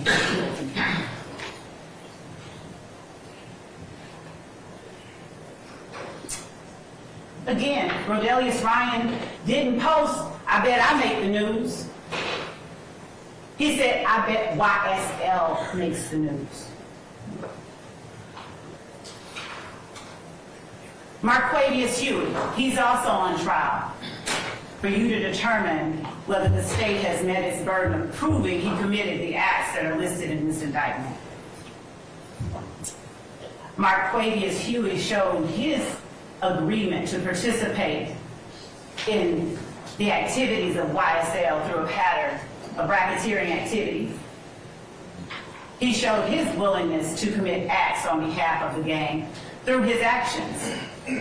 The stolen handgun he had, that was the property of Jeremy Smith. Because as you will see throughout this trial, stolen handguns will become a reoccurring theme. There's no need for a legitimate organization not comprised of people committing crimes on behalf of the organization to have all these stolen handguns. Everybody has a right to have a gun, so if you're legitimate, just go get one. But the evidence will show that in this case, YSL members, stolen handguns every time you turn around. And not just stolen handguns. The evidence will show that most recently in May of 2022, where some of these defendants were found at the home of Jeffrey Williams, their leader, it wasn't just stolen handguns that YSL dealt with. It was machine guns. You'll hear evidence that at the home of Jeffrey Williams, in addition to the pharmacy full of drugs, that there is a gun with a switch that allows, with one trigger pull, 10 times more bullets to come out at a time than if you just had a regular gun. There will be no evidence to show any need for that in legitimate, ordinary, record deal making business. The evidence will show that the existence of those dangerous weapons like the machine gun, the stolen firearms, those things are all evidence of these defendants' conspiracy. Those things are all evidence of the existence of the enterprise known as YSL, whose goal it is to maintain and retain dominance, control, and ill-gotten gains. Marquavius Huey, on April the 26th of 2019, further showed by his actions, showed his agreement to participate in YSL through a pattern of racketeering activity, illegal activity. When he took the property, jewelry, money, and a debit card of Dewan Maynard by use of a firearm. Dewan Maynard, another life affected by this crater created by YSL in the middle of the Cleveland Avenue community.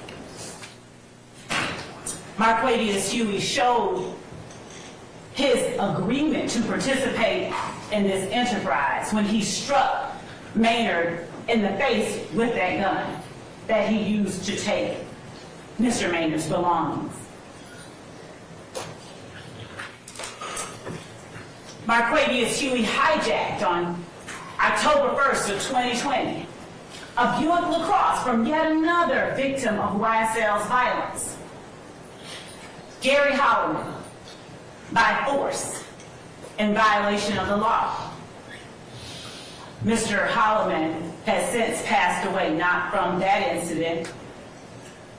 So he won't be here to tell you what he was feeling and how he was able to tell the police who it was that committed this armed robbery. What you will hear evidence of is the extraction from Marquavius Huey's phone, where he's planning the armed robbery, where he set up with Mr. Holloman a ruse so that he could have the opportunity, along with another uncharged, unfound individual, so he could have the opportunity to put a gun in Mr. Holloman's face and rob him. What Marquavius Huey did was kind of slimy, the evidence will show. He told Mr. Holloman, hey, your nephew in the Fulton County Jail, Tinquarius Mender, he needs some money on his books. So he wants me to meet with you to get money to put on his books. So Mr. Holloman, because he loves his nephew, and any friend of his nephew coming to him that way is legit, right? The evidence will show that Mr. Holloman arrives intending to meet the person so that he could give to them the money for his nephew. And to his shock and horror, he's met with the butt of a gun. Two people, one with a long gun, one with a handgun, demanding his money.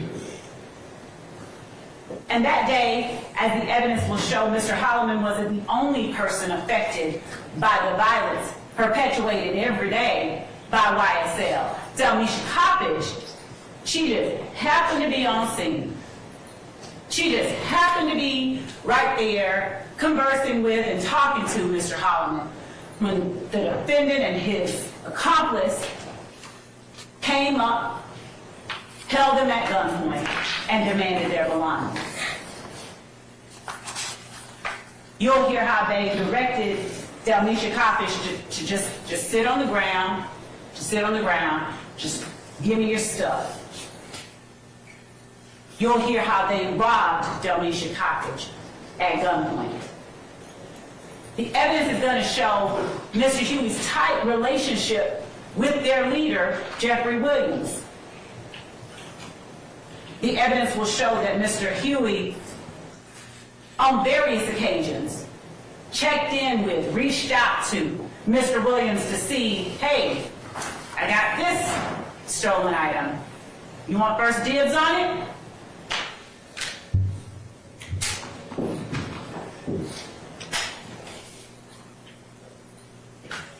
Marquavius Huey's actions that betrayed his agreement to participate in the conspiracy didn't stop with Gary Holloman and Delmisha Coppage.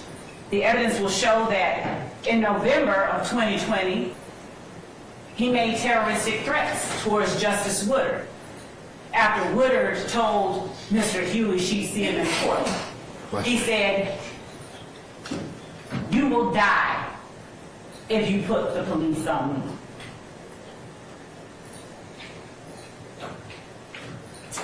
Showing their association, showing their agreement, showing their intention to participate in this organization, this enterprise through a pattern of racketeering activity. The evidence will show that while fellow associate Tinquarius Mender was an inmate at Fulton County Jail, Mr. Mender, Mr. Huey, and Mr. Williams conducted a recorded video call wherein Mender relays he needed something and Williams pointed to Mr. Huey to take care of it. And then flashed Mender the YSL sign. You see, it's not a crime to flash a YSL sign. The evidence is going to show it's not a crime to participate in a video call. The evidence is going to show that it is not a crime to endeavor to provide something for a friend who's locked up in jail. All of that is okay.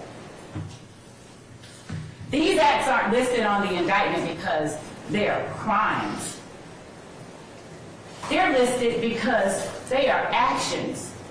Actions that the legalese for is overt acts that reflect each of these defendants' tacit or unspoken agreement to participate in this enterprise through a pattern of racketeering activity, to be a part of this group, to gain ill-gotten goods through crimes listed in this indictment. I don't even have to use the word racketeering. I don't even have to use the word conspiracy.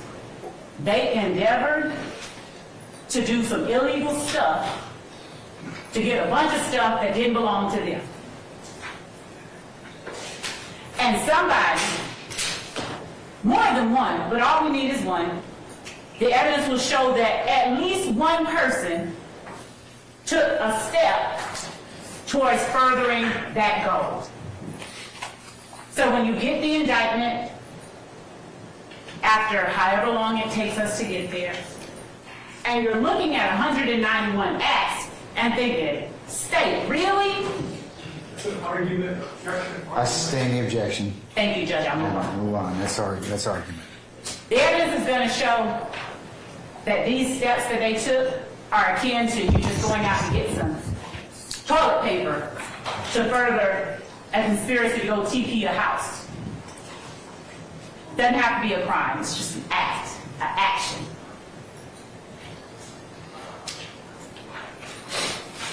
The evidence is going to show that the defendant Jeffrey Williams' words and actions also betray his participation in the conspiracy. I expect that you will hear from a YSL associate and member at trial that the defendant Jeffrey Williams rented a car, notwithstanding that Jeffrey Williams had his own cars, but he rented a car which happened to be a silver Infiniti sedan that other YSL members, among them Demonte Kendrick and Shannon Stillwell, used when they openly and notoriously gunned down Donovan Thomas on January the 10th of 2015. The evidence will show that after that horrific act, I expect yet another YSL associate will come in here and tell you that Jeffrey Williams paid them money, gave them money to go to Miami and lay low in the wake of the Donovan Thomas murder. Later that month, on January the 26th of 2015, Demekion Garlington, who isn't before you for your consideration today, but who is in fact a YSL associate and co-conspirator of these defendants, he posted a video of the defendant Jeffrey Williams looking into the camera and saying these words. So, I think lie to their mama, lie to their kids, lie to their brothers and sisters, and then get right into the courtroom and tell the God's honest truth. Don't get it. Y'all need to get fucking killed, bro. That's from me and YSL. The defendant's words tell you that there is an enterprise. The defendant's words establish his willingness and agreement to participate in this enterprise through illegal activities. He didn't say that's for me. He said that's for me and YSL. And as the evidence will show, that's akin to him saying that's for me and my pack.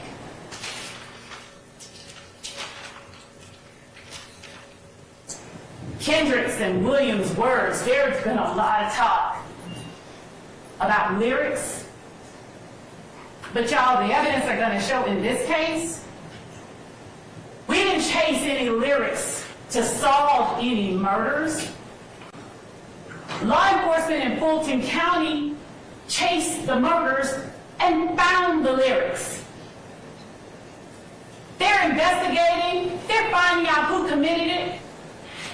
And after doing all of that, they happen upon lyrics.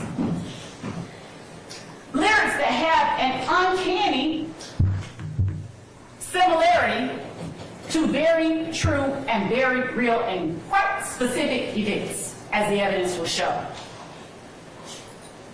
Jeffrey Williams' words that he promotes through songs with beats behind them, they aren't random. He tells you, as the evidence will show, take this shit to motherfucking trial. I rep my life for real.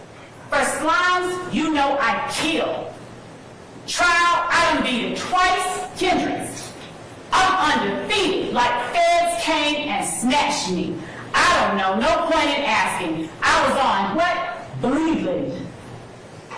Stuck like a magnet, bitch ass nigga. I shoot at your man, you need to stand down. I up my stamina, take it to trial. Get an appeal, take it to trial. Yeah, you're gonna whack him. Pay for that casket, that's just if we whack him. My young niggas pulling up.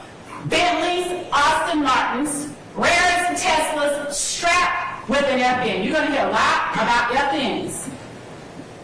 FNs galore. From here to 2015, FNs all throughout the incidents that are involving gang members, YSL. Watch me whack that bitch. Pop him like a sis. Glock with the assist. Incidentally, the gun at the home of Jeffrey Williams on May of 2022 that had been modified with that switch, it was a Glock. Again, we didn't chase the murders. We didn't chase the lyrics, rather to solve the murders. We chased the murders, as the evidence will show, and in the process, we just found the lyrics. Jeffrey Williams' words and actions further reflect his agreement to participate in this organization through this criminal activity. He tells you, we committing them crimes. Hop out and shoot. Roll one up for the gang. He's not using gang colloquially. The evidence will show he's telling you they are a gang. You want to be slime? Children of Fulton County, go catch you a body. Me and Lil Bro. The evidence. How would you expect the evidence to show, madam? It is indeed, Your Honor. All right, I'll overrule the objection. The evidence will show that when Jeffrey Williams is saying me and Little Bro, we used to steal from the store, we had to stick it and go. He's talking about himself. The evidence will show that this is the man, through the music, that he has been blessed with the opportunity to be able to release and gain wealth from.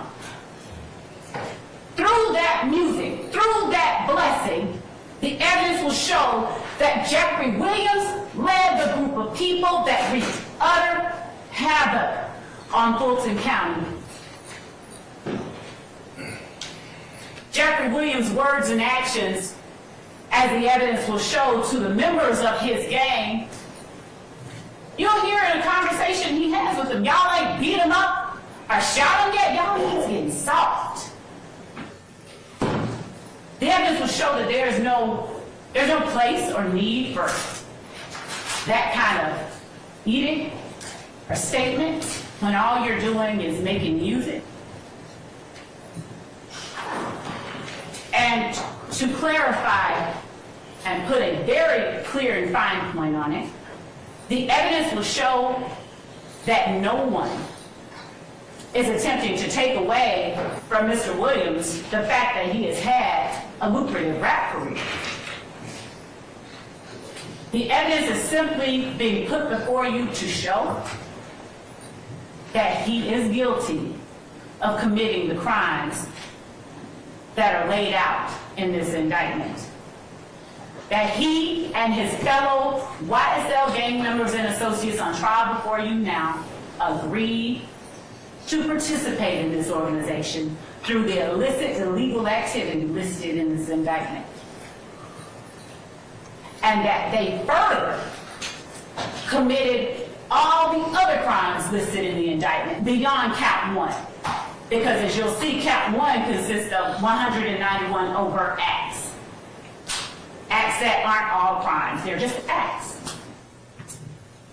But counts 2 through 65, the ones that have these defendants' names on them, are the ones you're here to evaluate whether or not the state has proven.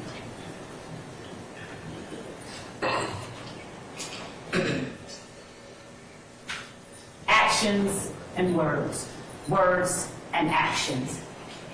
The evidence will show that this was Donovan Thomas in life,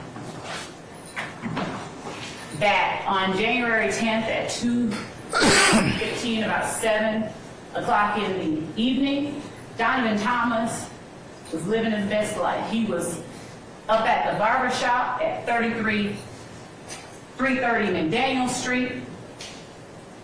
He had paid for a bunch of people, a bunch of kids to get their hair cut. And you'll see that he is out there enjoying himself.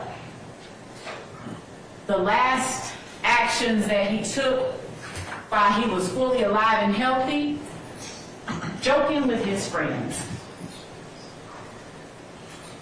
You'll see that they didn't even see it coming. You'll see evidence that Donovan Thomas was literally in the middle of laughing it up with his friends when a car drives by and opens fire on him and whoever else might have been in close proximity to him. The evidence will show that this act wasn't done secretly, it was done openly, notoriously, almost as if to send a message. We did it. The evidence will show everybody knew who did it, because it wasn't done secretly.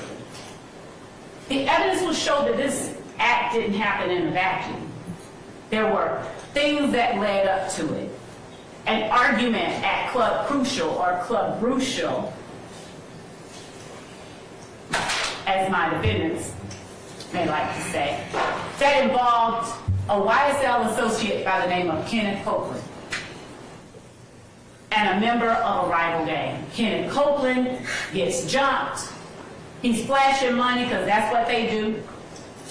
It's ladies' fight night and they're out there flashing money. Kenneth Copeland gets jumped. Diamante Kendrick jumps into action, goes to Kenneth Copeland's defense, punches out a member of the opposition, and then shots are fired. Shell casings. Shell casings are all throughout the evidence that you'll see and hear in this case.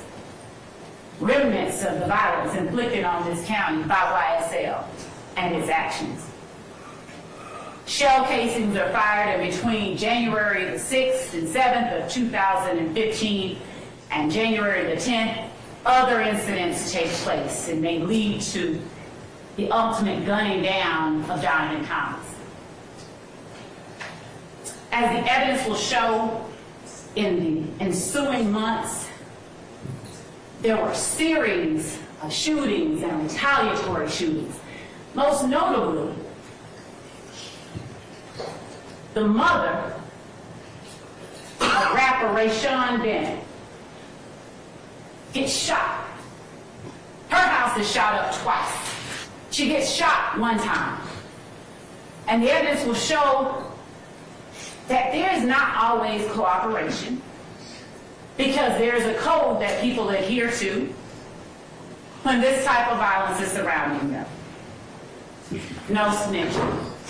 So the evidence will show that even as people were getting shot, even as people were bleeding, even as people were being taken to the hospital to have their wounds attended to, they weren't always forthcoming.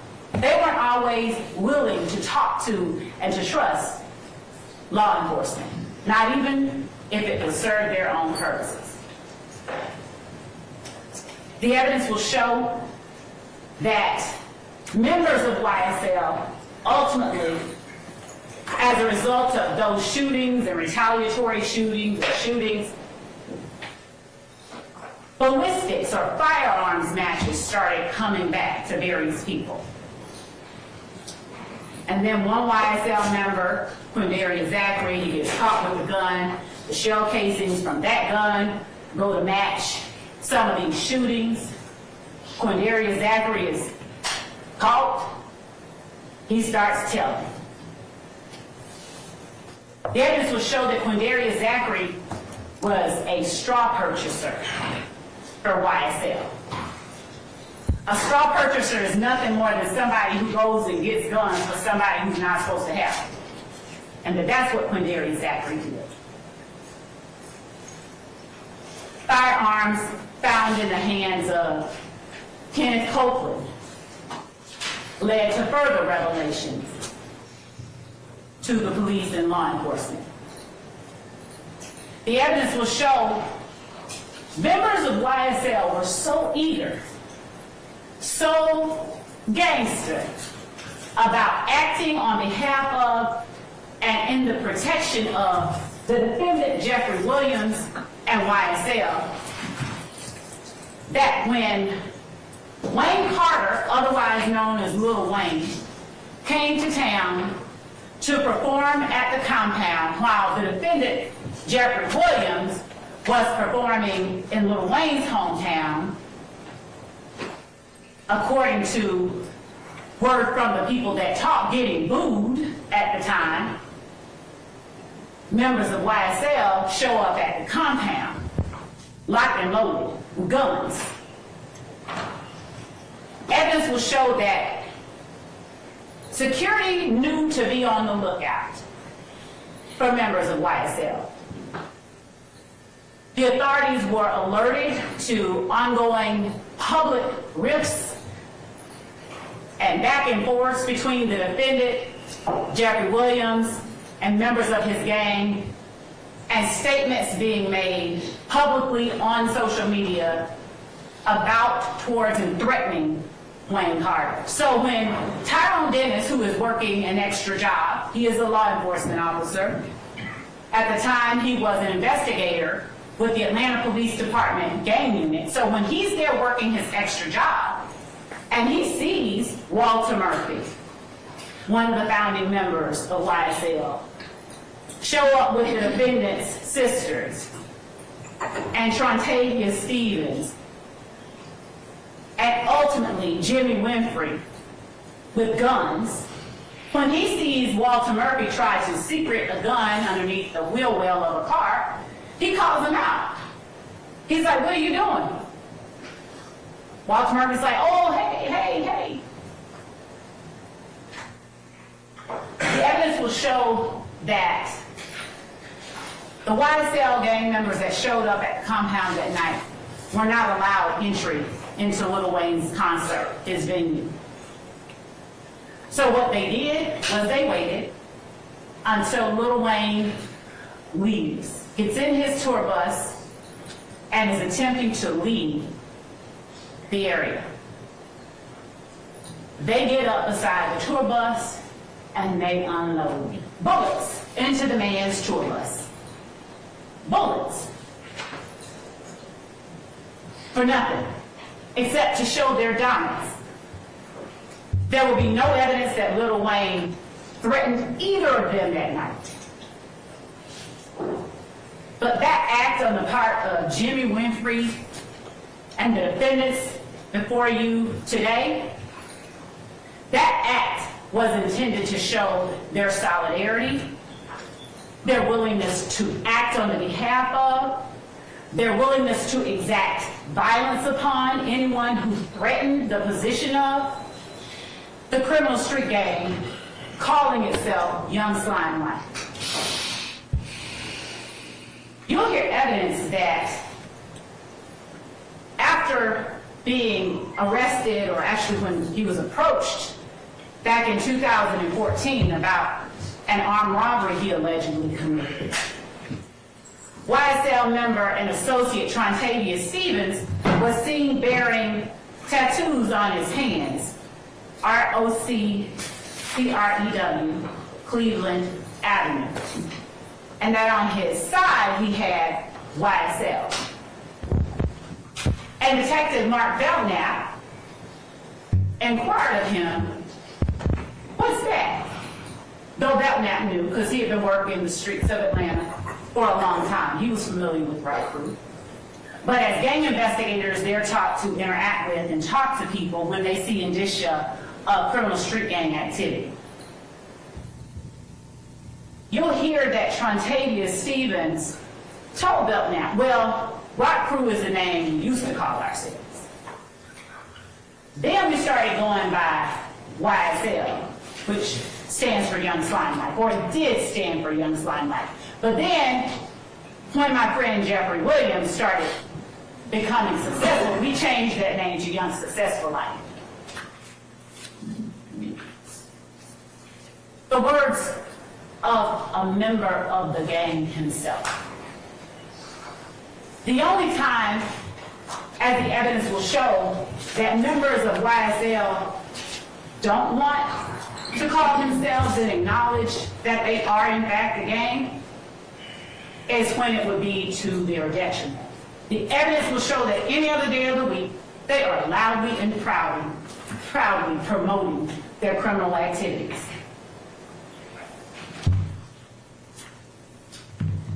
Donovan Thomas, he was driving this Chevrolet Tahoe the night he was gunned down.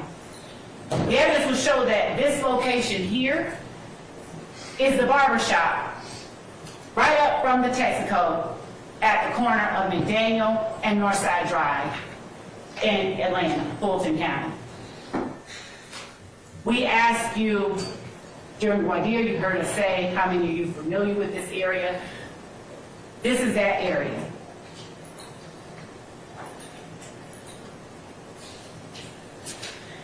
The evidence will show that that is the way that Donovan Thomas looked last time his loved ones saw him.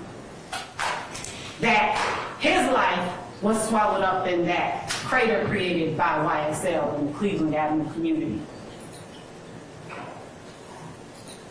And the words that they found while looking into this murder,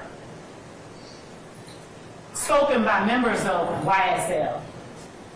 We don't speak about shit on wax, but indeed they do, as the evidence will show. They just kind of thinly veil it. We are known to kill the biggest cats of all kitties. Donovan Thomas in the community, he was a big homie. He was a friend to a lot of people. He was a big deal. And it touched a lot of people, as the evidence will show, when his life was taken. The words that were spoken, we known to kill the biggest cats of all kitties. How coincidental that Donovan Thomas was gunned down. And these were the words later spoken by members of YSL. The evidence will show that it's not coincidental at all. 100 rounds in a Tahoe. 100 rounds in a Tahoe. The evidence will show that the lyrics released by YSL members, the lyrics they chose to speak, They bore a very eerie significance to real life. 100 rounds in a Tahoe. And you'll see that Donovan Thomas's Tahoe had bullet defects all along the back of it when they sprayed Donovan Thomas and his car on January the 10th of 2015. This that slime shit, killing 12 shit. The evidence will show that 12 is the word that is commonly used to denote law enforcement. And speaking of the young people whose innocence and whose lives were swallowed up by that crater created by YSL, Christian Eppinger. He's not before you today, but he is a co-conspirator of these defendants. He is a YSL member and associate who got YSL tattooed on his face at the tender age of 15. He repped YSL continuously and notoriously throughout his social media. The evidence will show that at the age of 16, he, along with an accomplice, robbed a young woman by the name of Taradia Hill at gunpoint in front of her child. And that at his sentencing hearing, Taradia Hill, seeing a young black boy, who could have been her brother, cousin, she actually advocated for Christian Eppinger's lenient sentencing. So Christian Eppinger, he wasn't sentenced on what he was originally charged with. With the acquiescence of the victim, Christian Eppinger received a lesser sentence. He went to prison for a short time, and within less than a year, he committed an armed robbery. And when law enforcement officers are out there looking for Christian Eppinger, who incidentally constantly posted on social media with the guns and his gang signs and the green emojis with the gun pointing to the camera or to some other emoji talking about how he reps hard for YSL. When law enforcement officers, specifically a law enforcement officer just 30 years old by the name of Officer Rogers, when they go to apprehend Christian Eppinger on this armed robbery he committed after being released from prison, having robbed Taradia Hill, they do everything they can to take him in without causing any harm to Christian Eppinger. But you will see that while he's being taken into custody, what Christian Eppinger does, he takes the firearm of this young officer. He pulls it out of the holster and he fires, putting 7 bullets in Officer Rogers. The evidence will show leaving a law enforcement officer with PTSD after he has tried to humanely apprehend a member of YSL. The evidence will show that this person depicted here is Quantavious Greer, also an associate, but perhaps more importantly, the brother of the defendant, Jeffrey Williams. Christian Eppinger was so deeply entrenched, ingrained with, loyal to YSL, he's even posting free bitch as Quantavious Greer served a sentence for murder. Who said they want smoke? Christian Eppinger, as he's calling himself YSL Briss. Note that Chris does not start with the letter B. But it does when you're associating yourself with a criminal street gang who aligns itself with the Bloods. And that's the tattoo that Christian Eppinger on the side of his face proudly publicized on June 27, 2015. He wasn't even 16 yet. New ink with the green snake emoji and a red heart.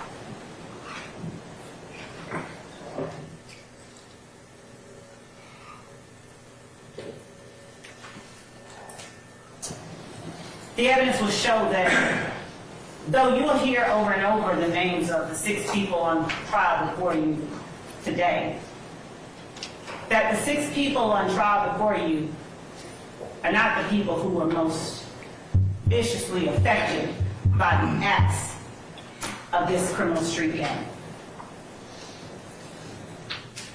The evidence will show how far members of YSL are and were willing to go to act immediately on behalf of each other. Dexter Montgomery, minding his business, happened to drive in just a little too closely behind another YSL associate,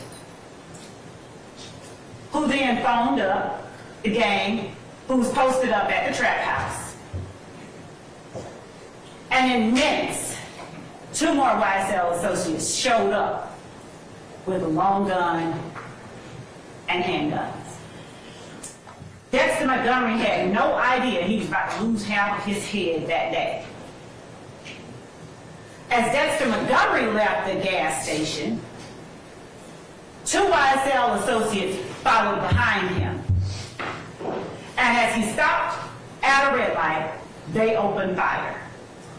Miraculously, the evidence will show that Dexter Montgomery survived, but literally half of his head is gone. You'll hear from and see Dexter Montgomery during the course of this trial. The evidence will show that after that happened,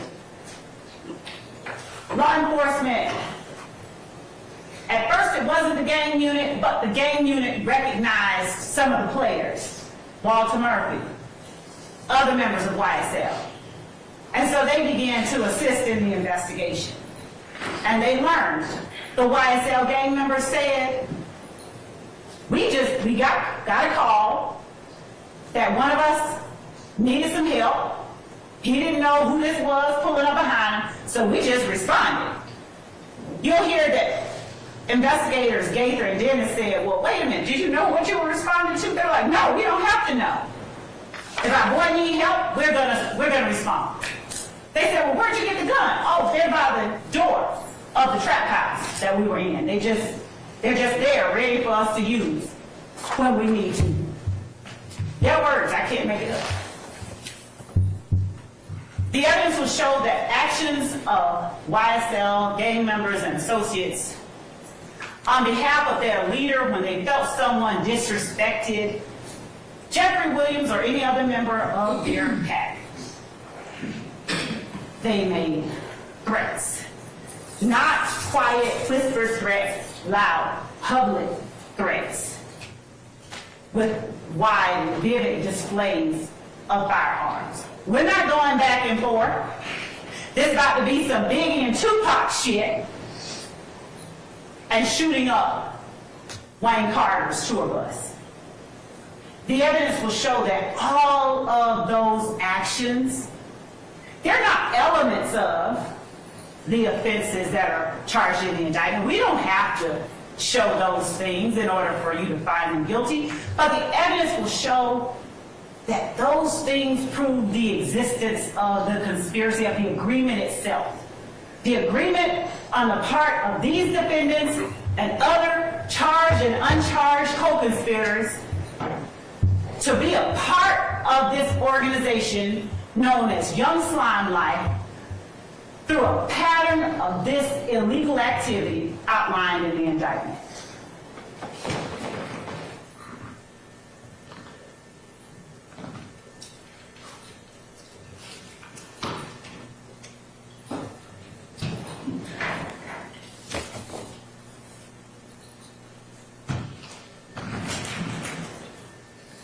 There are numerous victims that you're going to hear about. Shannon Stillwell is another defendant who is before you, being accused of various crimes in this indictment. Shannon Stillwell is alleged by one of his own crew, by another YSL, 2 other YSL members, to have been one of the gunmen who took the life of Donovan Thomas. The evidence will show that Shannon Stillwell was arrested.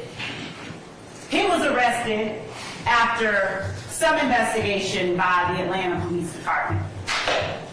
The evidence will show that the information initially relied on by that first arresting officer, it didn't pan out to be actually accurate. So when the case got to the district attorney's office, more investigation was conducted.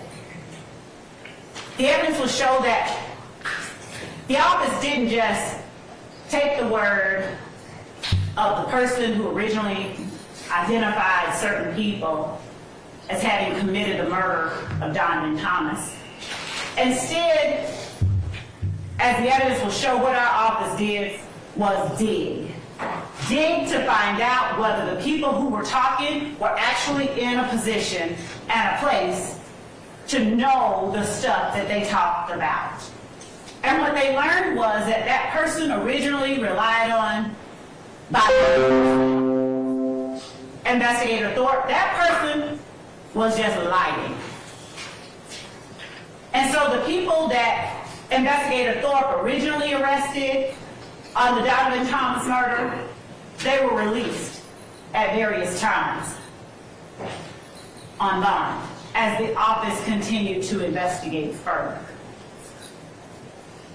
The evidence will show that our office did not just stop at the word of one YSL member.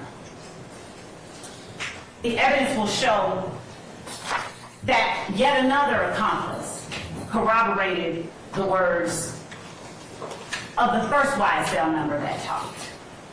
The evidence will show that cell phone records further corroborated the information law enforcement was getting from these people.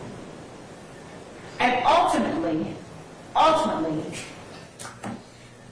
Shannon Stillwell, DeMonte Kendrick, Justin Cobb, Javoris Bradford, they were all indicted in this particular instrument that you'll have for your consideration. But the only two people who are in front of you for you now to determine whether or not the state has met his burden are DeMonte Kendrick and Shannon Stillwell as it relates to Donovan Thomas's murder.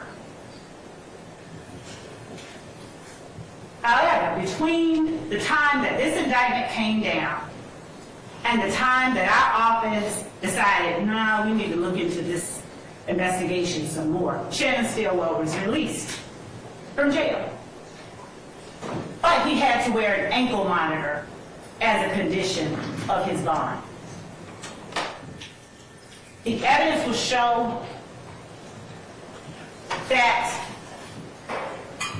during the time in 2015, after a lot of arrests were made following the murder of Donovan Thomas, that the violence in Fulton County, the gun violence that had continued over the course of that year, it kind of subsided a little bit. Basis. I sustain the objection. Yes, Your Honor. The evidence will show that around 2019, 2020, law enforcement investigators, they started noticing some activity on the part of gang members. They started paying particular attention. One of those investigators was Investigator Marissa Vitorito. You'll see and hear from Investigator Vitorito, and you'll learn that one of her jobs as a law enforcement officer, one of her background experiences was that she was a probation officer, so she had a lot of information about a lot of YSL gang members. You'll hear that initially, after Shamel Drinks was gunned down, Detective Hogan with the Atlanta Police Department, he didn't have any leads. As a matter of fact, he came back to the precinct lamenting the fact that he had no leads on this homicide that just occurred at Windsor and the I-20 entrance ramp. young man killed, gunned down inside his car. When investigator Rico began talking to Detective Hogan, she saw that Detective Hogan did have some footage from the gas station right up from that location. And that investigator Hogan was looking to find the people in the gas station because that gas station was the last place that Shamel Drinks was seen alive. One of the people in the surveillance footage was wearing a very distinct hoodie and coat. And as it would happen, investigator Viorito had hours earlier been at a Waters Road location, one of YSL's hangouts, as the evidence will show a place from which they conducted transactions, and that the Waters Road address had been shot up, and investigator Viorito happened upon Shannon Stillwell and other members of YSL in the same outfit he was seen in the surveillance video on at the time Shamel Drinks was inside the gas station. The evidence will show that further investigation revealed that Shannon Stillwell was wearing an ankle monitor at the time that Shamel Drinks was gunned down. And that ankle monitor put him right there at the place that Shamel Drinks took his last breath. The evidence will show that in this murder, much like in the Donovan Thomas murder, there was a rental car involved.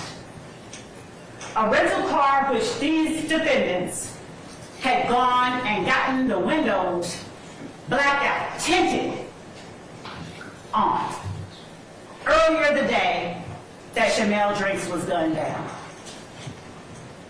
Tinted the windows of a rental car. The evidence will show that it was to evade being seen by the opposition. The evidence will show that as a result of all of this violence and activity, during the midst of it all, investigator Viorito had secured a wiretap for Demekion Darlington, YSL gang member and associate. She was able to listen and detect hours of the goings-on of the enterprise. She learned throughout the course of her own investigation and during her time looking into YSL that a rival gang member, Rayshawn Bennett, ended up at the Fulton County Jail at the same time YSL gang member Jaden Myrick was there. The evidence will show that Jaden Myrick, upon seeing Lucci, reaches out to get permission from King Slime to take Lucci out. The evidence will show that Jaden Myrick actually endeavored to stab Rayshawn Bennett to death, but that he was unsuccessful. The evidence will further show that Jaden Myrick wasn't the only one reaching out to this defendant, Jeffrey Williams, for permission to commit a homicide.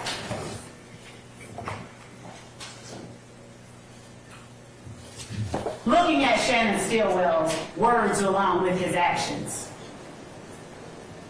happening upon the lyrics while trying to solve the murder, the evidence will show that law enforcement found one nugget spoken by Shannon Stillwell. I just beat a murder rap.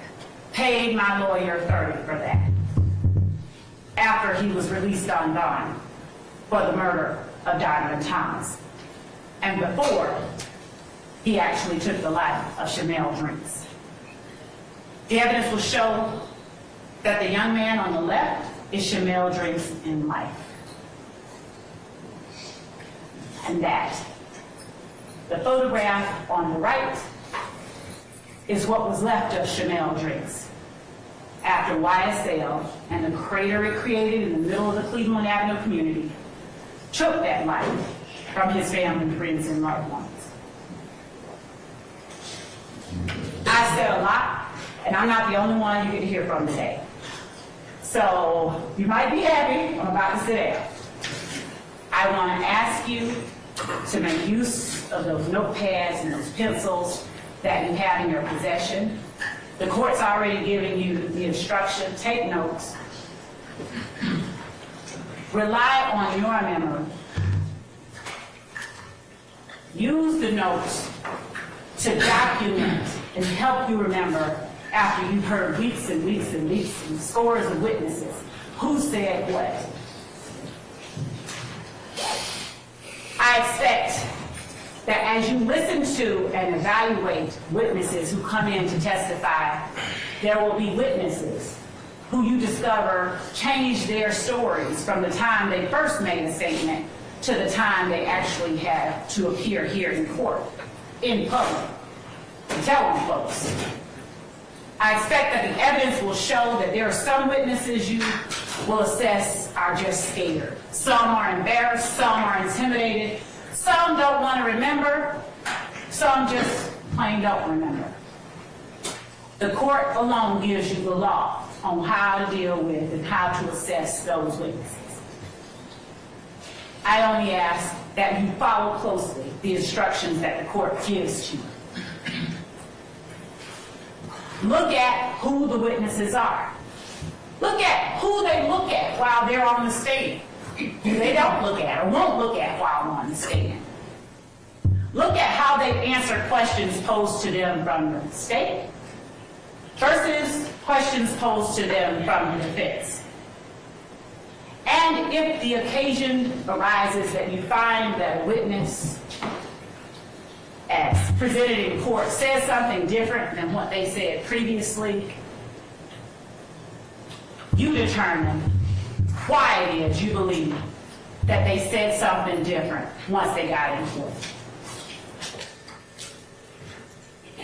Words and actions. The defendant's actions coupled with their words. They prove the existence of the enterprise.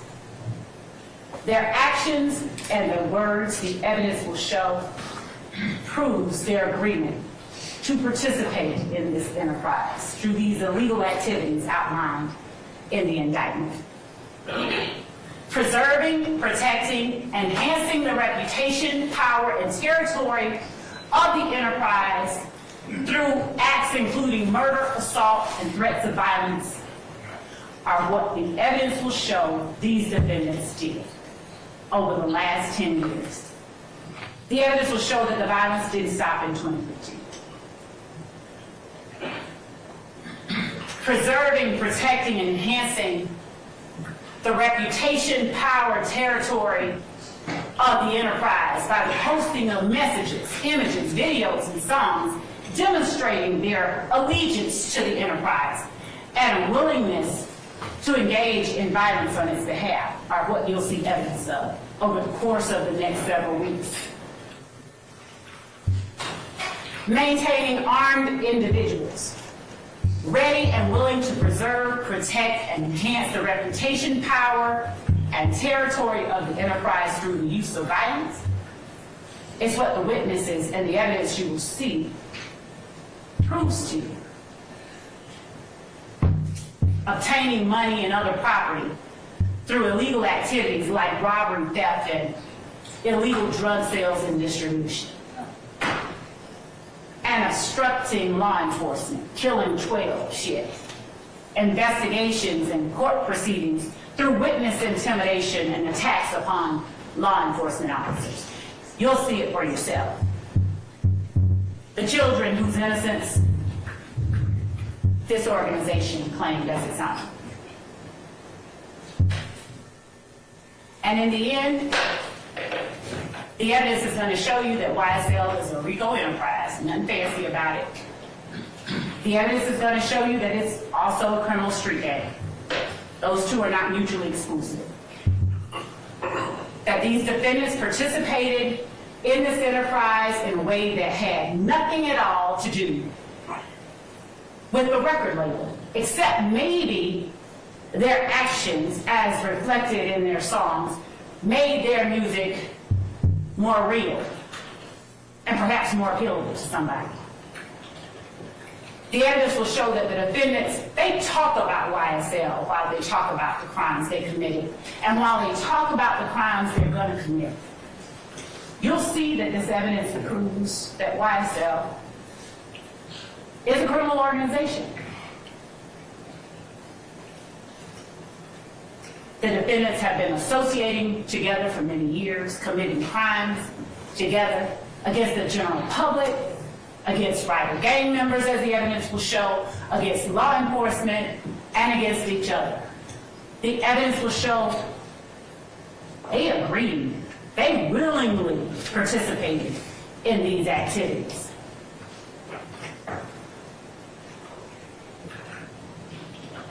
In the end, the court has told you and will tell you again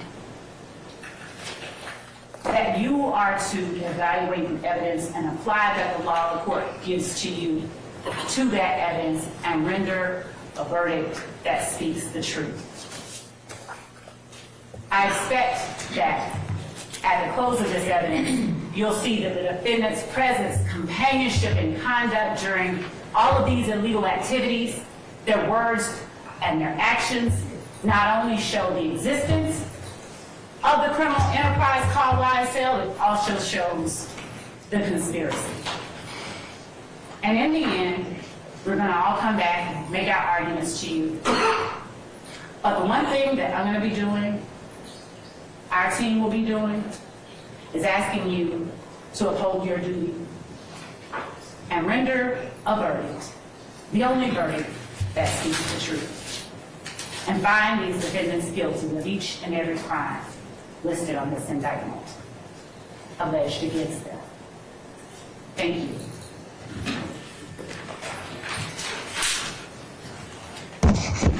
Ladies and gentlemen, we've been going a minute. You want to take a comfort break? Anyone? All it takes is one, okay, all right, two, see, and then everybody else will go through that. Let's take 10 minutes, and then whoever next would like to make an opening statement, I'll offer that to them at that point, okay? All right, so we'll be in recess for 10 minutes. Remember my admonitions to you. All right, we're in recess.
Got no court reporter.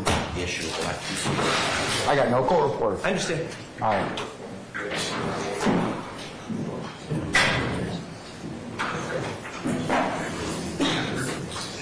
Your Honor, if it's all the same to you, it doesn't need to be on the record for mine. It does. Okay. it needs to be on the record for me. All right.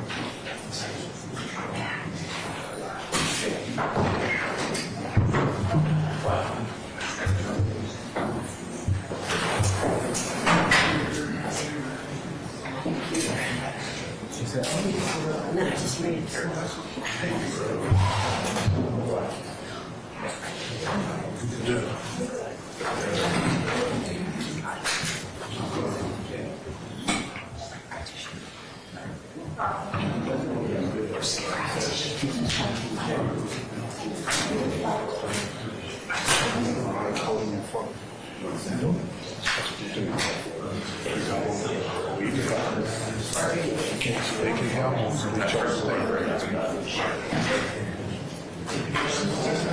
All right, Sergeant Ingram, do we have everybody back, present, sir? Can I get all our attorneys to please kind of start making way toward your seats, please? Thank you, sir. All right. Have we checked on our jurors? Are they all ready, sir? Yes, sir. Yeah. Okay, all right. Mr. App, what do you need? Your Honor, my understanding, I planned my opening arguments around I'm not using any PowerPoints. I didn't turn anything over to the state because I planned my opening arguments around using just paper and notes to speak to the jury off of, with the understanding that I was going to have a lectern to speak, to put those papers on in front of the jury. And my understanding was from Mr. Steele that there was a conversation with Captain Kendall last week that a lectern, which is in the hallway, would be allowed to be placed up there so that then those papers could be used. I understand now there's some disagreement or understanding about whether a lectern that's out there can be used or not. I wasn't involved in that particular conversation, but I want to say that also, in order for us to for you to be heard, my suggestion is you probably use the podium. And there's plenty of room on the podium, that particular podium that's immovable, and it's also got a microphone. And you're welcome to walk back and forth, sir. You can walk around the well. I'll give you permission to do so. You won't bother me.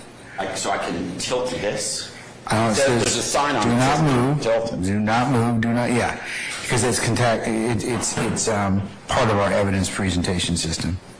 Well, there is a lectern on wheels that's 20 feet away from here that if we could just move it into the... Well, you've also got the challenge of you got some jurors there available. So jurors that are sitting there closer, so I prefer you not do that, okay? You have to do the best you can with the table you have. Like I said, you can walk around. You can even put some of your stuff on the edge of the state's table if you'd like to. And also, related to that, if there's anybody in the media that is zooming in on any of the things that's involved on any council table, please do not do that, okay? If you are, don't do it. So just please, just wanted to make you all aware of that, all right? So, Mr. App, if you'd like to, since all this furniture belongs to me, technically, you are free to put whatever you need on the edge of the state's table. Can I use the witness stand when I'm giving my... Yeah, sure. Absolutely. Call me for it. Absolutely. I prefer the lectern, but I'm... Yes, Mr. Sharp. As a person who spent most of this morning trying to procure a lectern, there's also... You didn't tell me, though, and we could have gone through this earlier. I spoke to Captain Kendall last week. I spoke to numerous members of the Sheriff's Department this morning, and I was going through every procedure that I was supposed to go through. Well, ultimately, it's my decision, right? I understand. Okay. There is a much smaller lectern that can easily be picked up and placed here in courtroom 1D. It will literally take 2 minutes. Sir, I want to move the presentation of this evidence. We could have discussed this weeks ago, and we could have gone ahead and planned it. I could have brought it over here and test drove it, but you didn't give me that opportunity, so let's move on. Okay. Thank you. Anybody else? Sir, Do you know what time, you still No, 6 o'clock? I don't know what time we're going to. But I'll let you know as soon as, I'll figure that out in just a little bit, Mr. Steele, okay? Thank you. All right. Who's making the opening statement next, if so? That would be me, Your Honor. Okay, all right. Let me know when you're ready, sir. We're just going to set up on Zoom. Okay, all right. Let me know when you're ready. Your Honor, Yes, Mr. Act. I'm gonna see. That- Kokomo is helping me with the... That's fine. That's fine. Thank you. That'll work out.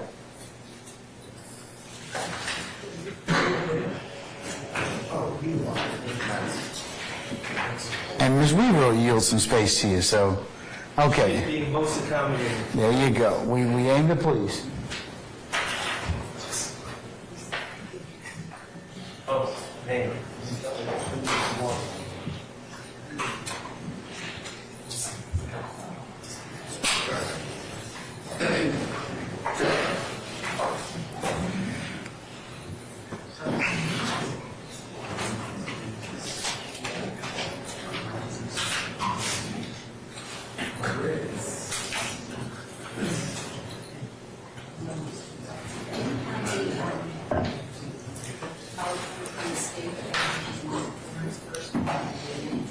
I sent them to you, I think.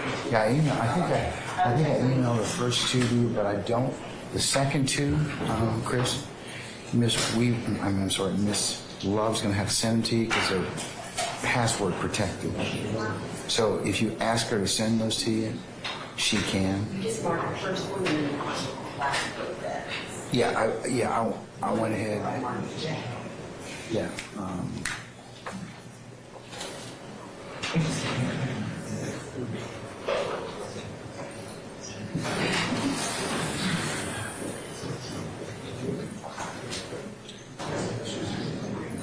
You ready, young man? I think he said he's ready. Oh, you ready? Okay, all right. Can we summon our juror, Sergeant Ingram, please? All right.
All right, ladies and gentlemen, please be seated. All right, thank you, Sergeant Ingram. All right, does any member of the defense wish to make an opening statement this time? I would, Your Honor, on behalf of Mr. Still. All right, Mr. Sharp, you may proceed, sir. Thank you, Your Honor. May it please the court. Good afternoon. Good afternoon. My name is Max Sharp, and along with my co-counsel, the gentleman with the white hair back there, his name is David Botts. And together we have the honor and privilege of representing Shannon Stillwell. Shannon Stillwell is an innocent man. He's been accused of the murder of Donovan Thomas in 2015. He is not guilty. He's been accused of a murder of Shamal Drinks in 2022. He is not guilty. He has been accused of conspiring to violate the Georgia State Rico law. He is not guilty. Now, I am going to deliver an opening statement that will preview what I believe and what I believe the evidence will show in this case and the evidence that will come in trial. But before I even start previewing what I believe the evidence will be, I want to discuss with you some preliminary matters regarding this case. The first preliminary matter that I wish to discuss is my client's name. Okay? On the indictment, you will see, when you look at the indictment, that my client is listed as Shannon Stillwell, also known as Shannon Jackson. Okay, and there's a simple explanation for that. You will learn that his mother was a Stillwell, but he was raised by his paternal grandmother, Betty Jackson. So at times he's been a Stillwell, at times he's been a Jackson. He's indicted as Shannon Stillwell. I know him as Shannon Stillwell, but throughout this trial, some people may say Shannon Jackson, some people may say Shannon Stillwell. I may slip up and say Shannon Jackson. But we're talking about the same person, Shannon Stillwell. Second preliminary matter. It has not been lost on me that my client, it's not lost on any of us, that my client is charged with 2 murders in this case. He's charged in 2015, and the evidence will show that he was wrongfully accused. And that case never went to court. He was accused in 2022, wrongfully, based largely on assumptions made about the 2015 case. We plead absolutely not guilty. With our backs straight and our eyes wide open, we plead not guilty to those charges. And finally, ladies and gentlemen, as far as preliminary matters, as you probably have realized through jury selection and the fact that we have some visitors from the press here today and different things about this case, this is somewhat of a unique case. It's drawn some attention. But the thing I want to stress is that this case is no different than any other case in the state of Georgia or the United States of America as far as criminal cases go. And it has the same ground rules as any other case tried in this great union. The ground rules of this case are that the defendant, Shannon Stillwell, and all the other defendants are presumed innocent. The state bears the burden of proving their case against all the accused individually. And the state's burden of proof is the highest burden in our system, beyond a reasonable doubt. Beyond a reasonable doubt.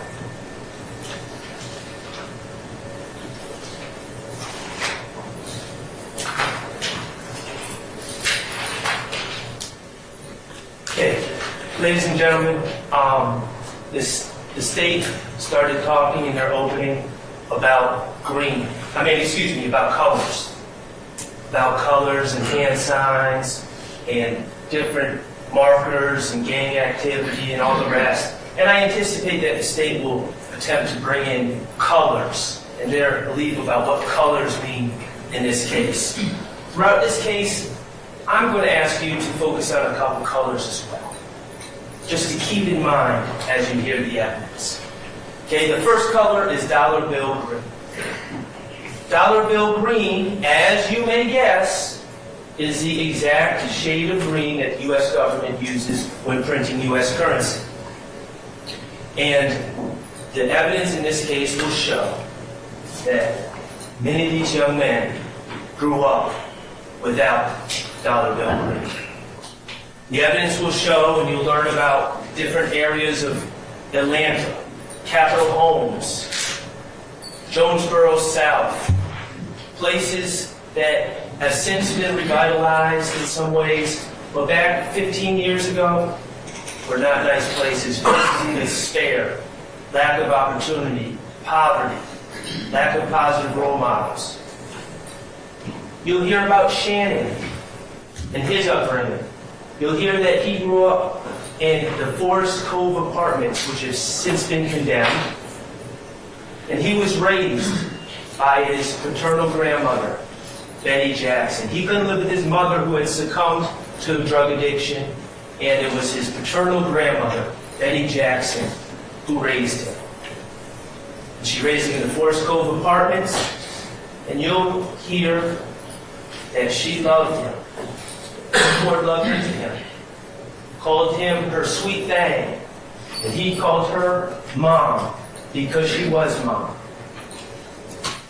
You'll hear that despite the love and guidance that Miss Jackson tried to pour into Mr. Stillwell, at the age of 14, without other people providing him guidance, he dropped out of school.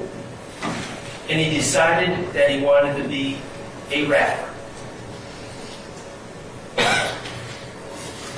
You'll learn about the rap industry in this case.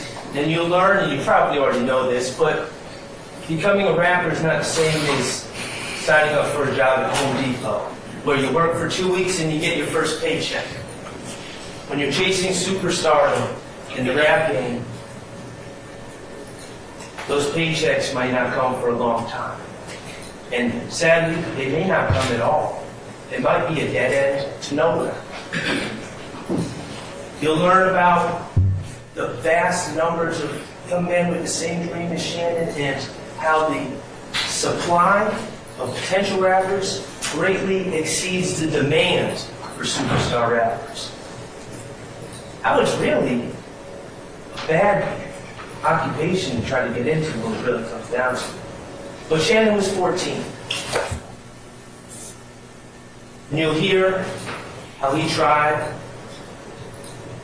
to hone his skills and tried to make it in the rap game. But you'll hear that Shannon, like many other young men chasing this same dream, weren't making any money. And bills have to be paid. And kids have to eat. And rent becomes due. And in this case, and we're not going to hide from it, the chase of dollar bill green turned into a different shade of green for Shannon and many others. That type of green, that shade of green is called bud green, which is actually a color. You can paint your house bud green. But in this case, of course, bud green stands for marijuana. And you'll hear how Shannon, trying to make it in rap, sold marijuana. The state has alleged in their overt acts, okay? These are acts that they claim prove that there's some Rico conspiracy afoot. You'll hear that on August 23rd, 2013, Shannon was charged with possession of marijuana with intent to distribute, approximately 1 ounce, over 10 years ago. And you'll hear that he pled guilty and did his time. You'll hear that in 2015, in July of 2015, he was charged with possession of marijuana with intent in possession of a firearm. And you'll hear he pled guilty, took responsibility, did his time. You'll hear that in September 25th of 2019, he was arrested and charged with possession of a firearm. And he took responsibility and he did his time. We're not hiding from the fact that Shannon Stillwell has sold drugs. We're not hiding from the fact that he's been found in possession of marijuana. We're not hiding from the fact that he's been found in possession of a firearm, which is always synonymous with selling drugs.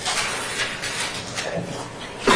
These are his path, his past, his truth, and they were his decisions. His motivation was to make money for him, to live, to pay rent, to eat. Ladies and gentlemen, we're not hiding from the past, but the evidence will show that Shannon's decisions, starting over 10 years ago, had nothing to do with YSL or any other organization. You won't hear evidence that Shannon was selling marijuana and then calling someone from YSL saying, hey, I got some money to support the organization, or calling Jeffrey Williams and saying, hey, I got some money for you, man. No, it was for him. He was a drug dealer. He pled guilty. He did his time. Just like thousands of other people in Atlanta. This has nothing to do with YSL. Has nothing to do with the January 10th shooting of Donovan Thomas. And it has nothing to do with the 2022 shooting of Shamal Drakes.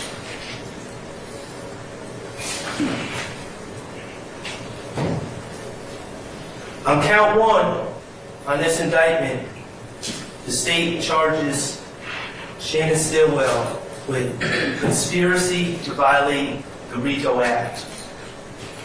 They say on or between January 24, 2013 and the 8th day of May 2022, he and others unlawfully conspired to acquire, maintain directly and indirectly an interest in and control of United States currency and other personal property through a pattern of racketeering.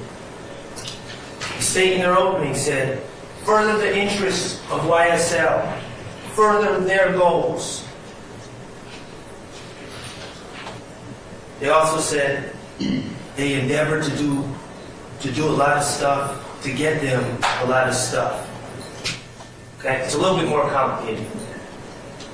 And Rico, the actions need to be part of a racketeering organization, not a drug dealer selling drugs to put food on his own table before his studio time to chase his dream as a rapper.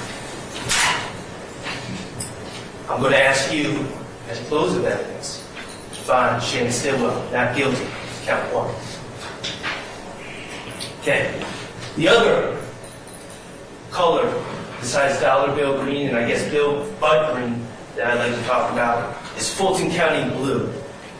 Now, Fulton County blue refers to the Fulton County Jail, 901 Rice Street, where people are taken when they're arrested for felony charges in Fulton County. And Fulton County blue refers to the jumpsuits that these individuals wear, the county-issued jumpsuits that are typically navy blue, a deep navy blue, and say Fulton County inmate on the back. You'll hear about the conditions of jail life and Fulton County jail life in particular, and common sense dictates some of this. You're confined to a cell, sometimes with another man sharing that small cell with you. You have no privacy. Use the bathroom in front of men, shower in front of men. You're in fear, danger.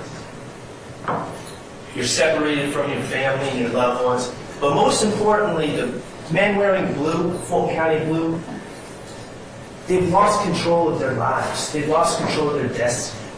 Their destiny is now in the hands of the judicial system, in the hands of prosecutors.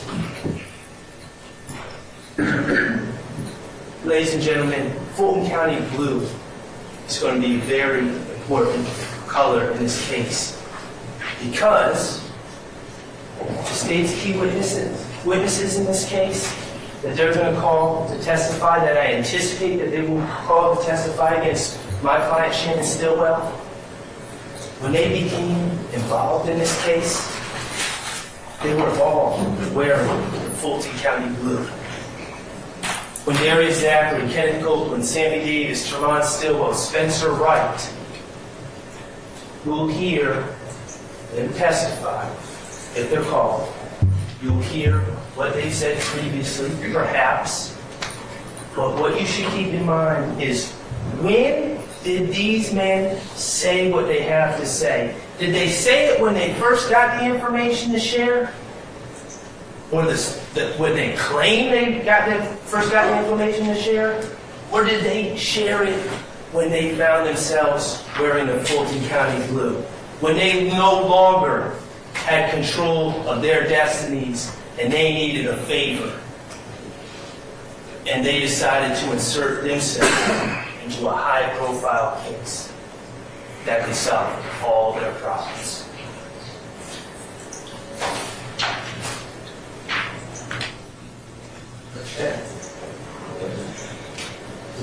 Let's talk about January 10, 2015. That's the case involving Mr. Thomas. And the evidence will show that this was a high-profile case. And the reason,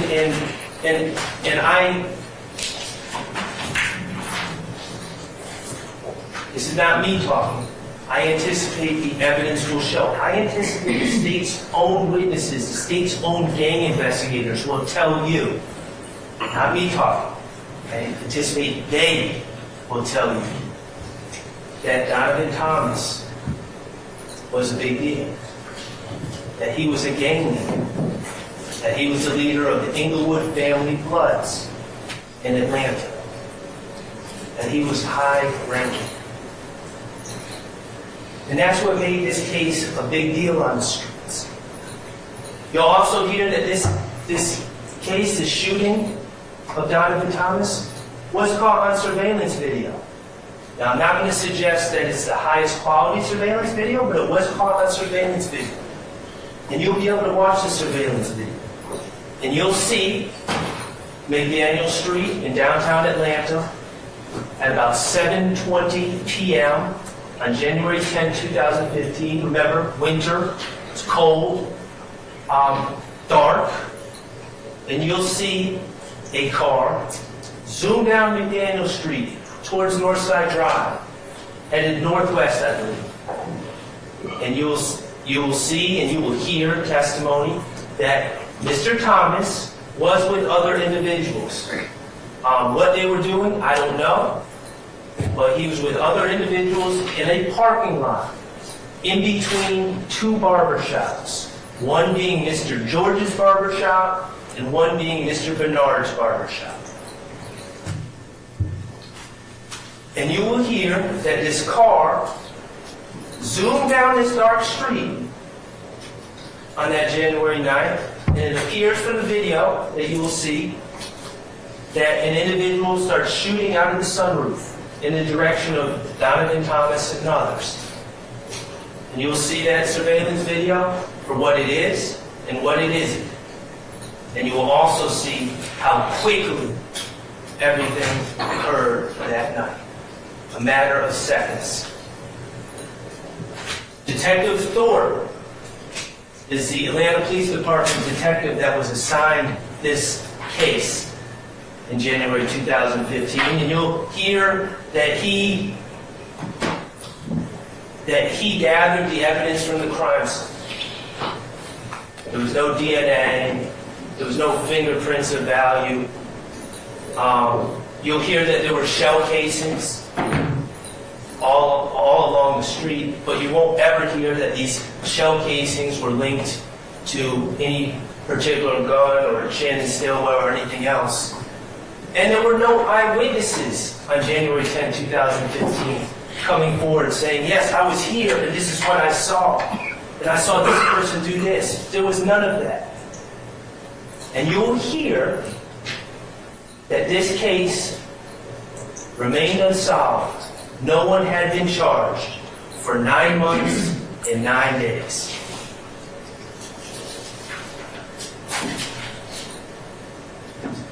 On October 19, 2015, 9 months and 9 days after the Donovan Thomas shooting, a man named Nicholas Robinson was arrested on the streets of Atlanta and brought to Fulton County Jail for various pending charges. And you will hear evidence that Mr. Robinson decided he needed help. He didn't want to wear the Fulton County blue. You'll hear that he contacted the Atlanta Police Department and got in touch with Detective Thorpe. And Detective Thorpe came out and interviewed this Nicholas Robinson. You'll hear what Nicholas Robinson said in this interview. How he gave his vantage point to Detective Thorpe. How Nicholas Robinson said that he was seated at the MARTA bus bench right across McDaniel Street from the barbershops. And you'll hear that Nicholas Robinson told Detective Thorpe that he saw it all. And he saw the people that were inside the car. And he gave names. Nicholas Robinson said, I saw Antonio Sledge.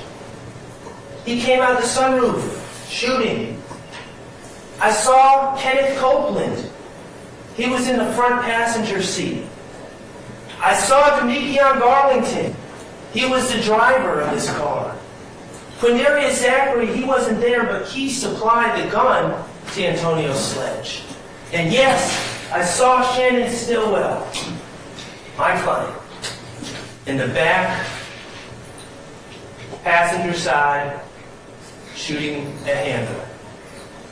So Detective Thorpe, after taking this information from Nicholas Robinson, who just broke the case, created photo lineups. And you'll learn what a photo lineup is. It's essentially 6 photos that that contain a picture of a suspect and then 5 what we call fillers. And you'll learn about that. And Detective Thorpe showed these photo lineups. A photo lineup with Antonio Sledge and then a photo lineup with Kenneth Copeland. Each person had their own photo lineup just to ensure that Nicholas Robinson could pick these people out of a photo lineup. And Nicholas Robinson did. And he signed his name, Nicholas Robinson, next to the picture of Antonio Sledge, and next to the picture of Kenneth Copeland, and next to the picture of Demetrion Garlington, and next to the picture of my client, Shannon Stillwell. Nicholas Robinson signed his name and said, these were the people in the car. Ladies and gentlemen, why am I telling you this? Well, Detective Thorpe had 2 small problems. First, you will see the surveillance video. You will be able to watch the surveillance video and the lighting conditions out there and the fact that there's gunfire going every which way and how fast the car is moving. And you will be able to judge, was it ever even believable that someone could see 4 people inside a car under those conditions? But there was a bigger problem that Detective Thorpe had. You see, you'll learn that during this interview with Nicholas Robinson, it wasn't only Detective Thorpe. There was another investigator there, an investigator Gaither. And while Detective Thorpe was talking to Nicholas Robinson, Detective Gaither was doing some investigation of her own and looking into Nicholas Robinson and who this guy was who had just been arrested. And after Nicholas Robinson picked out all these people, including my client, Detective Gaither had to tell Detective Thorpe a little secret. Detective Gaither had to tell Detective Thorpe, that guy in there who just signed those photo lineups that just helped our case, his name isn't really Nicholas Robinson. He lied to us about his name. His name is actually Spencer Wright. So, case was solved by someone who lied about their name. So, what was Detective Thorpe's solution? Well, this is what the evidence will show. Detective Thorpe completely overlooked the lie about the name. The improbability of a man spotting 4 different individuals in the car moving at a high rate of speed in the middle of the night. He overlooked those things. And he said to Nicholas Robinson, or he said to Spencer Wright, I've come to learn that your name is not actually Nicholas Robinson, it's Spencer Wright. Could you look at these photo lineups again, and instead of writing a fake name, Nicholas Robinson, could you actually sign it your real name, Spencer Wright? And Spencer Wright did.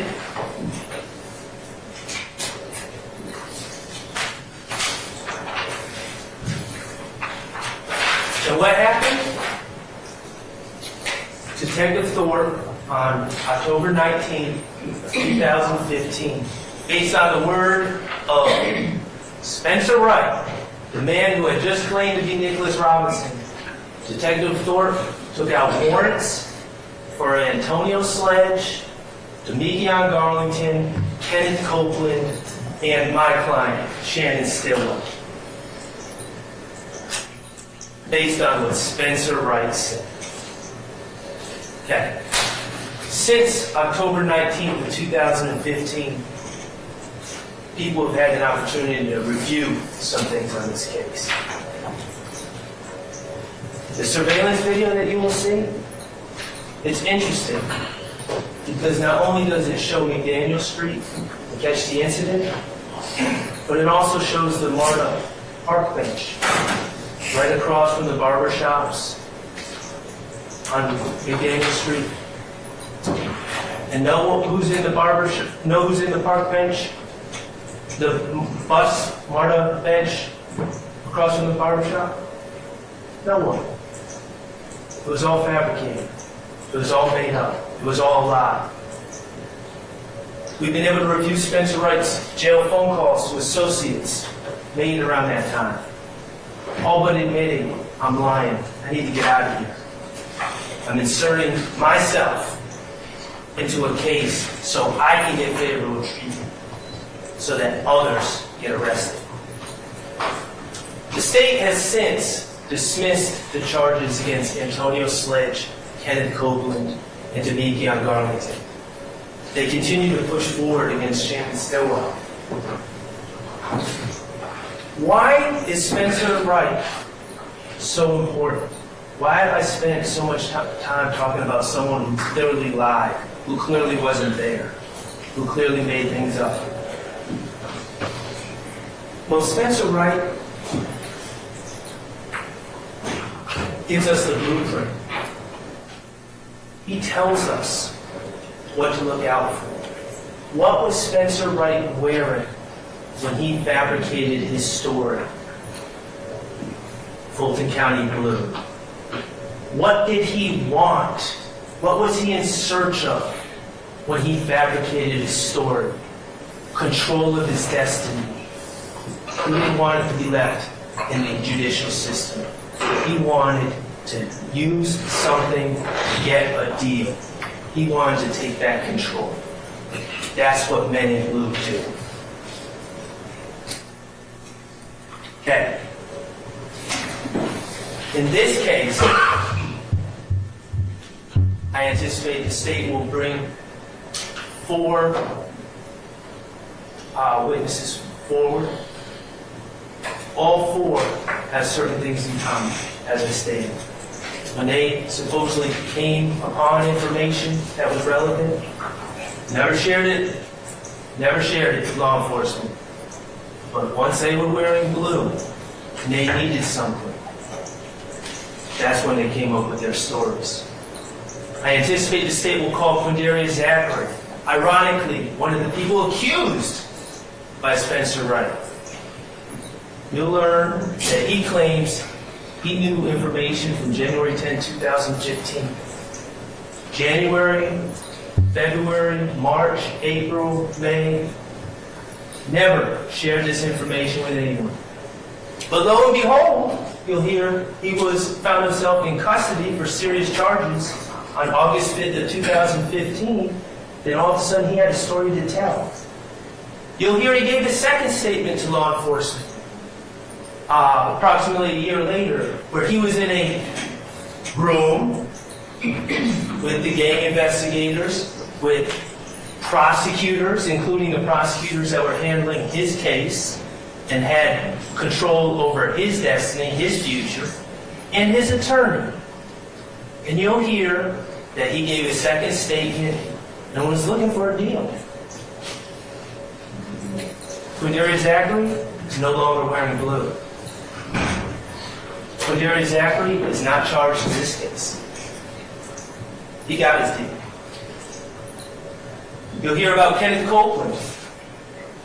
Again, someone ironically accused by Spencer Wright. You'll hear that Kenneth Copeland hates jail more than anything. The problem is, for someone that hates jail more than anything, he does a horrible job of avoiding it. And you'll hear that throughout this investigation, he's repeatedly arrested by Atlanta Police Department and other jurisdictions. And you'll hear Two of those arrests were on June 10th of 2015 for guns, found in possession of guns. October 28, 2021, guns, found in possession of guns. And he makes it very clear about what he thinks about wearing the blue. But the interesting thing about him is, as you will hear, is every time he's arrested, law enforcement runs out to talk to him. And he goes through the same song and dance about how they'll do anything. Just don't, please don't make me wear that blue. Kenneth Copeland is no longer wearing blue. And he's not charged in this case. I anticipate you may hear from a man named Sammy Davis, who claims he was at the scene on January 10, 2015. January through December 2015, never once went to law enforcement. 2016, never once went to law enforcement. But then in March 17, 2017, when he's in jail wearing blue, law enforcement comes out and talks to him. You'll hear his story. His story about how two cars were driving down McDaniel Street, and the first car sent a signal to the second car saying Donovan Thomas is just leaving the barber shop, as a signal like it's time to shoot. And how the second car pulled up in front of the barber shop and stopped in the middle of the street. Just stopped. And then people started shooting at Donovan Thomas. You'll hear Sammy Davis' story. You'll also see the video. You'll see that there's no first car, second car. You'll see that there's no signal. You'll see that Donovan Thomas wasn't just leaving the barbershop, that he had, in fact, like the state had already stated, been hanging out with friends in that parking lot for quite some time prior to the shooting. And most importantly, you'll hear, or you'll see on the video, that Sammy Davis's claims that this car stopped are 100% wrong. The car never stops. The car drives on by. Bullets flying everywhere.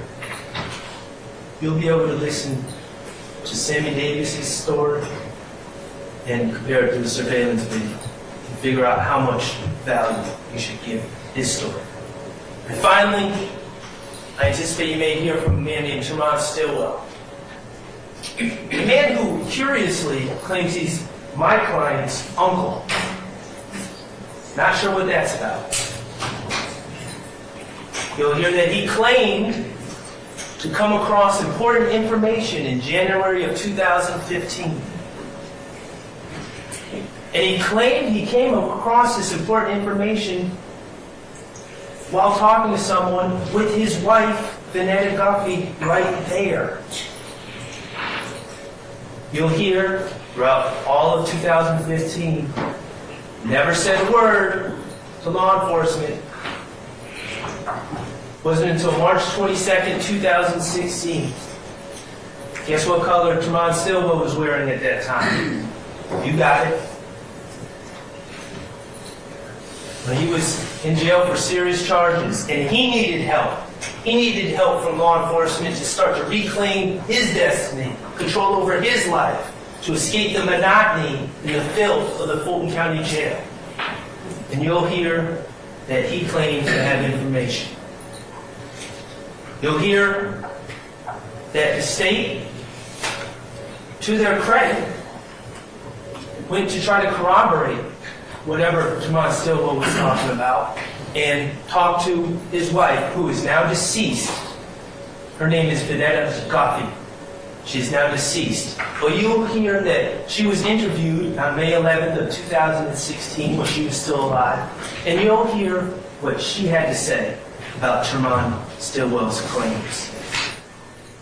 That what he's saying happened, never happened, A, and that Tremont Stillwell is a effing liar. Those are the state's witnesses in this case. Those are their men in blue. Count 2 of this indictment is the count that charges my client, Shannon Stillwell, along with a whole new group of individuals with the murder of Donovan Thomas. There will be no forensic evidence, there will be no ballistic evidence. There will be no eyewitnesses that presented themselves at the scene to say, I saw this occur. The surveillance video will not give insight as to whether Shannon Stillwell was there or not. The state's case will rest entirely on the word of men in blue. When the evidence is done and the trial is done in this case, I'm going to ask that you return a verdict of not guilty to count 2 murder. Okay. Hold on one second, Shane. Now, I would like to preview a little bit about my client's life after the Donovan Thomas murder. Remember, on October 19th, 2015, the Atlanta Police Department, Detective Thornton, and the news broadcast to the world, and more specifically to the streets, and more specifically to the Inglewood family blood gang that Donovan Thomas was the head of, that my client was responsible. Based on the word of Spencer Wright, based on the word of someone that even the state is saying lied. First they said wasn't completely accurate. No, it was a lie. Based on that, they broadcast to everyone that my client was responsible. And there has been repercussions. You'll hear in 2015, people pulled up to my client as he stood outside his store, shot a gun at his head, and grazed his forehead. Thankfully, he's still with us. You'll hear that later in 2015, my client went to go get a fish dinner with the mother of his child and another young lady named Tiara Jones at JJ's Fish at the corner of University and Pryor. And members of the gang spotted them there, stalked that car, drove behind the car, and unleashed bullets upon that car, hitting that poor lady, the driver, Tiara Jones, in the face, killing her, causing the car to crash and spin, breaking bones in my client's body, collapsing his lungs. The streets have not cared that Spencer Wright is a liar. Since that time, my client's life has changed in some small ways and some big ways that I think make sense. Shannon Stillwell, since that time, has been careful about his surroundings. He tends to back into parking spots. He tends to run red lights at intersections, not to be a sitting duck for IF gang members or anyone else. He habitually changes residences. And yes, he does habitually rent cars, including a white Audi. He does this, the evidence will show, so no one can associate him with any particular car. None of the IF gang members can know where he is. And yes, when he rents cars, he does tint their windows so no one can see in. That's the life he leads since 2015. And yes, when he leaves the house late at night, he does conceal his identity. It was during COVID, but he does wear a mask.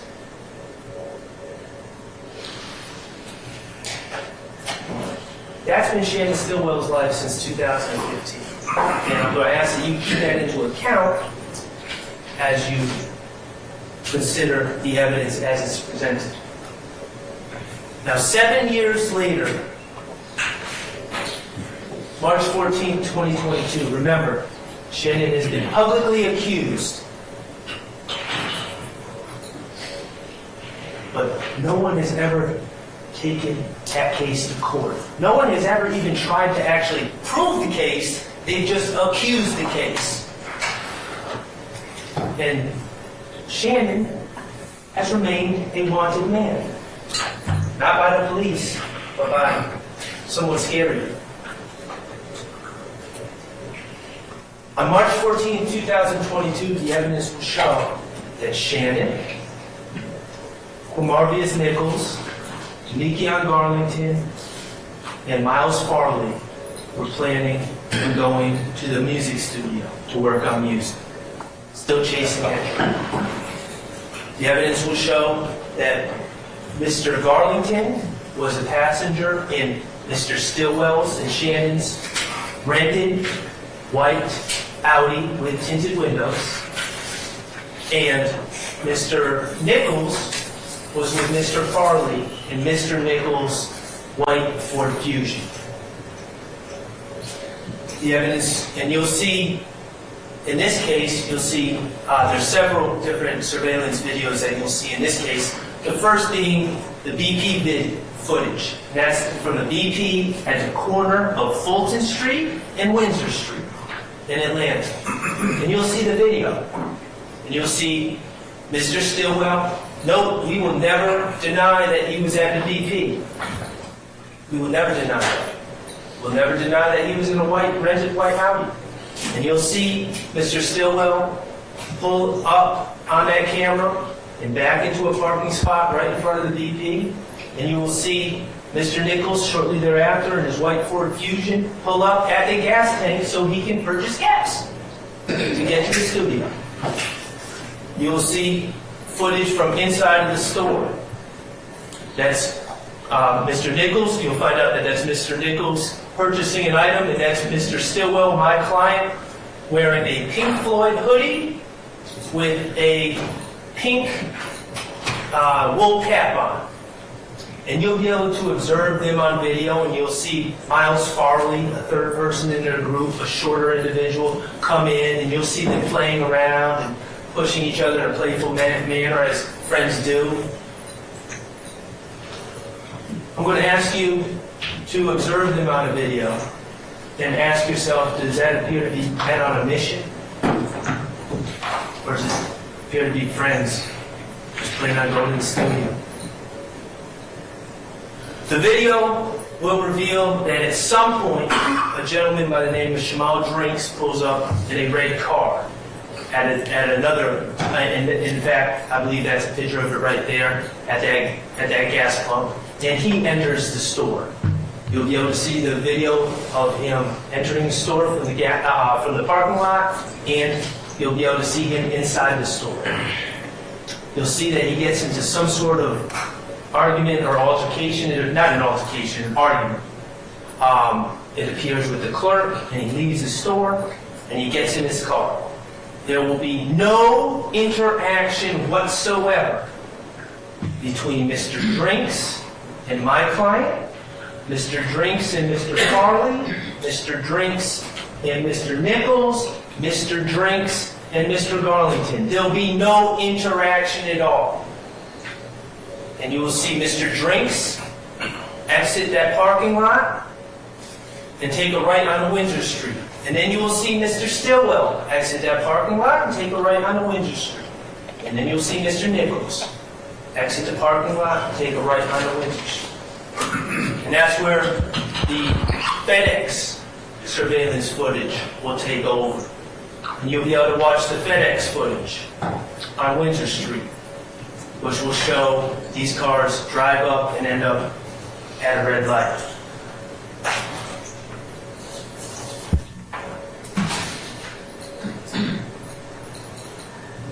You will see my client's car, white Audi, run a red light. You will see Mr. Nichols follow my client's car and run a red light. Eventually, cars come in to replace them, and traffic flow continues and continues for several minutes. And eventually, a man who's just happened to be going the other way looks into Mr. Drinks' car, which is still sitting there, and notices that Mr. Drinks has been shot.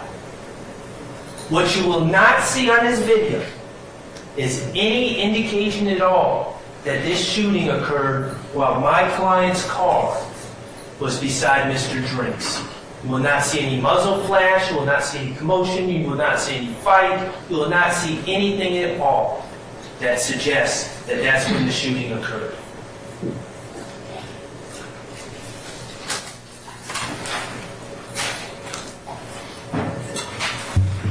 So, this March 14, 2022 case, what I anticipate is you will not hear any eyewitnesses say that Shannon Stillwell, and let's be clear, the state is accusing Shannon Stillwell. I mentioned that there's 4 people in this party. They are accusing Shannon Stillwell of shooting Mr. Drinks out of that white Audi. The state will not present to you any witnesses that saw this occur. The state will not present to you any forensic evidence that proves that this occurred. The surveillance I submit to you, and you'll be able to see and judge for yourself, points to the exact opposite, that the shots did not come from Mr. Stillwell's car, nor did, and I'm not suggesting they came from Mr. Nichols either. They came from neither car. So why was Shannon Stillwell arrested? Well, they had video of Shannon at the BP. Okay, that's fine. We don't deny that. Never will. They made certain assumptions about what would be on that FedEx video that you will be able to look at and determine what it shows and what it doesn't show. And I'm sure they assumed that it would show some shooting, but it doesn't. And finally, they made assumptions about Shannon Stillwell. Remember what the state said in opening about how Detective Hogan had his case, and he had people on a video at the BP, which is near where the shooting occurred, but not where the shooting occurred. He had people on his video, and then he talked to another detective, Viverito, and Viverito said, "Oh, that's Shannon Stillwell. That's Shannon Stillwell. Oh, that's Marcus Nichols." And they just ran with it. Yeah. Shannon Stillwell was at the BP that night. He didn't shoot Shamal Drinks. None of his friends shot Shamal Drinks. They went to the studio.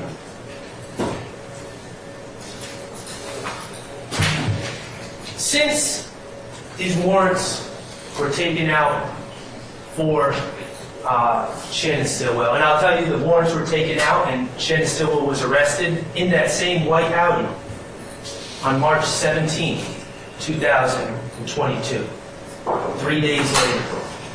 Since those warrants have been taken out, some other information has come forward.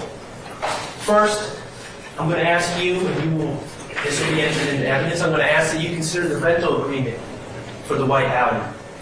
You will learn that on March 16, 2 days after this alleged shooting, when every other person who has a guilty conscience, anyone who has a guilty conscience is trying to get out of the rental car, Shannon extended his lease. I'm going to ask you to consider and really think about that.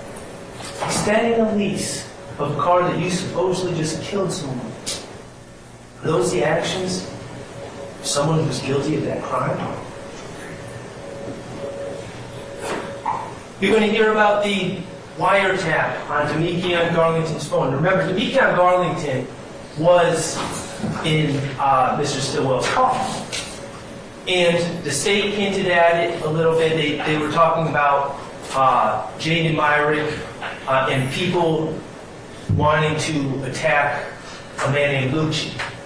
And based on these concerns in the jail, the state applied for, and you'll learn what a wiretap is, they applied for a wiretap and received a wiretap for Demekion Garlington's phone. The phone of the person who was with Shannon Stillwell on March 14, 2022.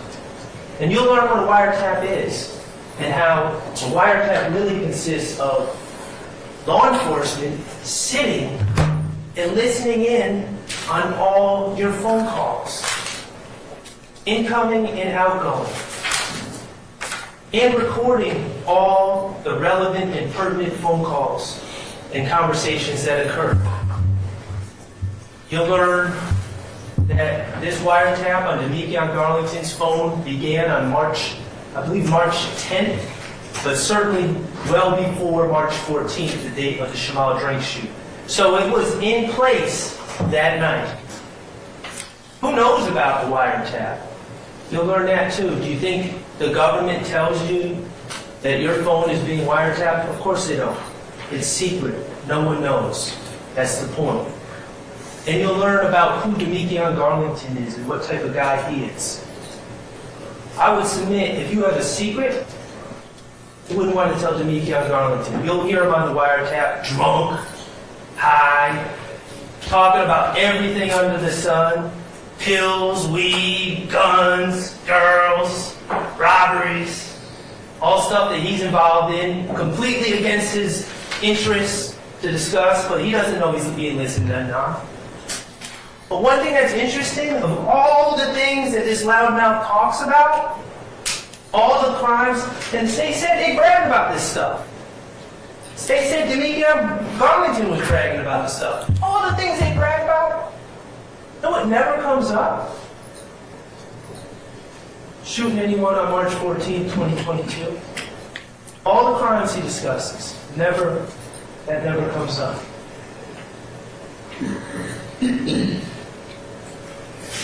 Finally, and most importantly, the science about this March 14, 2022 case. We're going to learn about gunshot residue. Gunshot residue testing that tests for microscopic particles that contain a combination of lead, barium, and antimony. Particles that come from the explosion of a gun and the gunshot primer that causes it. Synonymous with a firearm that has been fired. Who does gunshot residue testing? Georgia Bureau of Investigation, APD, all sorts of agencies to build cases against defendants. You'll learn how gunshot residue is collected. How you take a surface or a body part or an object, and you take these adhesive stubs. These official gunshot residue kits, and you dab the surface of an item as much as you want. You can use multiple stubs. And then you take these stubs and you place them under an electron microscope. And a scientist can look under this microscope and see if there's any particles of gunshot residue that are on said item. You'll hear that Shannon Stillwell was arrested on March 17th in that same white Audi that he was in on the 14th. And you will hear that the crime scene technicians, in this case, made a specific decision to pick the best place on a car to test for gunshot residue. When the gun is fired, the gunshot residue would plume upwards. And so they take the best part of the car, the headliner. And for all of you that don't know what the headliner is, that's the cloth top of the car, as pictured right there. You'll hear about Alexander Coven, a scientist, a man in search of the truth, a man who works for GBI, not for me, not for Shannon Stillwell. And you'll hear how that headliner that was collected from that white Audi on March 17th was brought to Alexander Coven at the Georgia Bureau of Investigation. You'll hear he's an expert in gunshot residue collection and analysis and detection. And you'll hear how Mr. Coven, as he was trained, took that gunshot residue kit He took those adhesive tabs and dabbed that headliner again and again and again and again and again and again, dozens of times.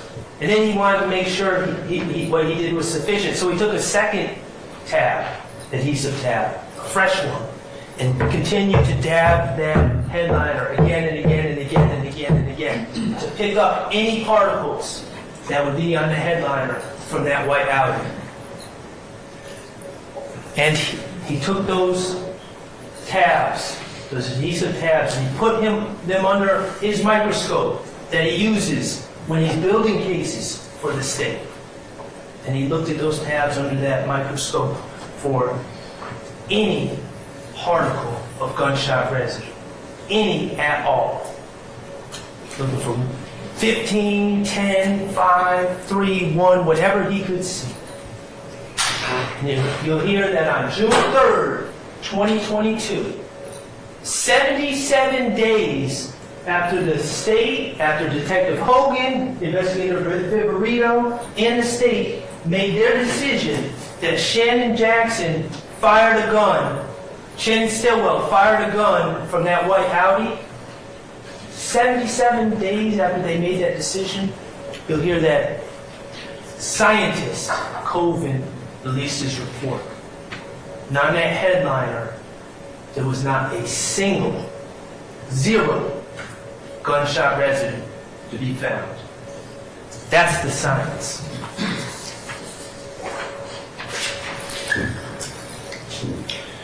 Ladies and gentlemen, regarding the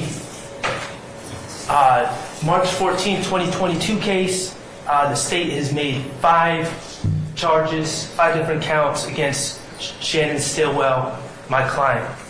First is count 49 on this indictment. It is murder, alleging that he shot out of the white Audi, his shot Shamal Drinks. The science belies those accusations. I'm going to ask you to find Shannon Stillwell not guilty of that count. Now, count 50 and 51 deal with violations of the Criminal Street Gang Act, Gang Activity Act, and they are essentially charges that say that Mr. Stillwell committed murder to further the interests of YSL, and he committed murder on behalf of YSL for the purposes of increasing his standing within the gang. Y'all are smart people. Obviously, I don't need to say it, but it'll make me feel better if I say it. If he's not guilty of count 49, murder, he cannot be guilty of count 50, and he cannot be guilty of count 51. Counts 52 and 54 similarly charge Shannon Stillwell with possession of a firearm by a convicted felon on March 14th of 2022 on the belief that he used a firearm to kill Shamal Drinks. If the state does not prove that case beyond a reasonable doubt, he cannot be found guilty of count 52. And in count 54 charges Shannon Stillwell with possession of a firearm during the commission of a felony, that felony being murder. Obviously, if he didn't commit the murder, then he cannot be in possession of a firearm during the commission of said felony.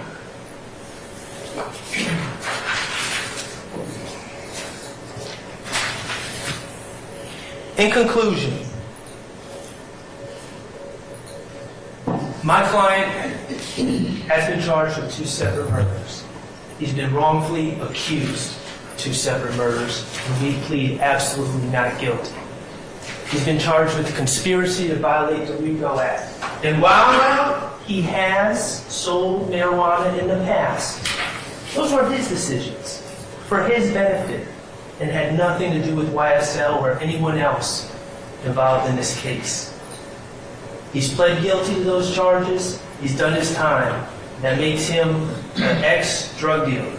It doesn't make him a conspirator. It doesn't make him guilty of violating any RICO acts. The ground rules. Shannon Stillwell is presumed innocent. The state bears the burden of proof, and the standard of proof is beyond a reasonable doubt. I believe in this case, if you focus on where the state's evidence comes from, you will find that primarily it comes from the stories of men wearing blue. I'm going to ask you to focus on things like science instead of stories. Compare the credibility of a scientist like GBI scientist Koval, who followed all the rules and determined there was absolutely zero gunshot residue in that outfit.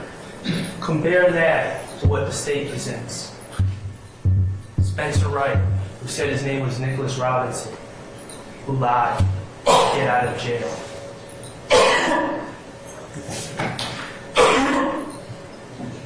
Spencer Wright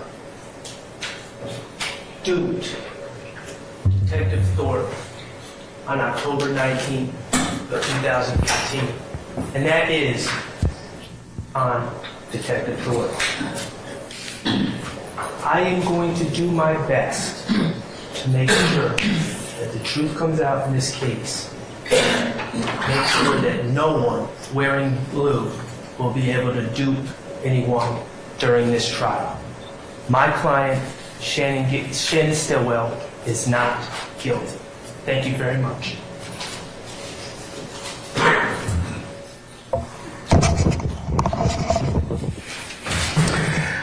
Ladies and gentlemen, how you doing? It's 5:30. All right, consistent with my earlier promises to you, I think it might be a natural stopping point for us to put a pin in today and for us to come back to more, unless you all object to my suggestion. Hearing no objection, I think we're going to go ahead and do that. So let's go ahead and kind of review a couple of things to begin with. All right, first thing is when you go back into your headquarters jury deliberation room, dump your notepads, okay? Hopefully everybody's written their name in the inside cover of those freaking ones like I told you earlier. But if you haven't done so, go ahead and do so. Take a juror sticker and put it in your pocket, your purse, or whatever carrier device you have, so that when you come back in tomorrow morning, we'll go ahead and you can put that on as soon as you get into as you come in through the being screened in the courthouse, okay? All right. You kind of figured out already for tomorrow if you need, and I think I mentioned to you this earlier, a lot of you wearing jackets and everything else, it's easier, like I said, for you to put on a jacket or for you to take off something than it is for me to kind of regulate the temperature. So please bring whatever it is that'll make you comfortable tomorrow, your jacket or otherwise. Okay, that's kind of the ministerial. And if you're running late tomorrow, as I mentioned earlier, let Ms. Umana know. But remember, I can't start until I've accounted for all 18 of you. So it's very important you, again, as I mentioned earlier, only you know how long it takes for you to get down here to Fulton County from wherever you live in our great county. So just plan accordingly, leave a little bit earlier. It's always easier for you to sit back there and just kind of relax and don't be so stressed than it is for you to kind of leave late, and that just kind of just puts you in kind of a position that you probably are stressed already when you get here. So I'd advise you to do that. Okay, you remember all my ad nauseam admonitions?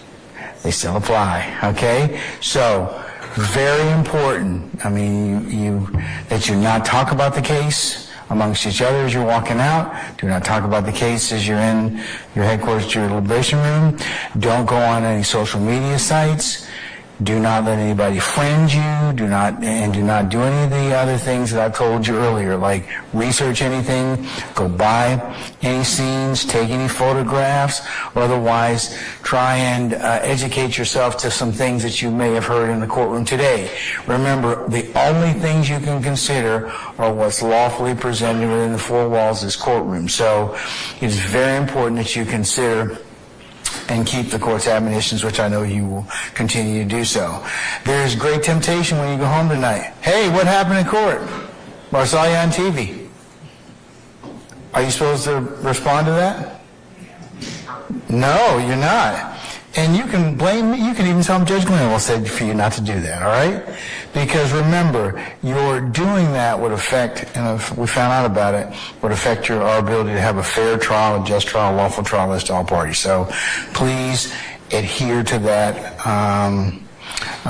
admonition and all the others, okay? Remember, nobody's supposed to have any ancillary or incidental contact with you. If anybody tries to reach out to you, I need to know about it so you can tell Sergeant Ingram or any of my team if anybody should try and do so, okay?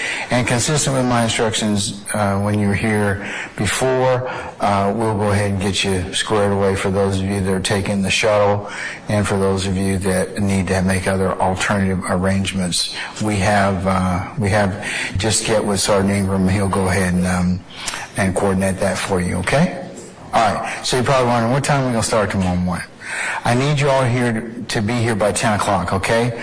We will start somewhere between 10 and 10:30 tomorrow morning, and I'll do that, try and give that to you every single night that we conclude, tell you what time in the morning you need to come to be here. That's your target or mark time you need to be here in the morning. Try and get here a little bit earlier because then, like I said, you'll be a whole lot more at peace, and then as soon as we at 10 o'clock or thereabouts, I can find out if all 18 of you are here and I don't have to look for anybody.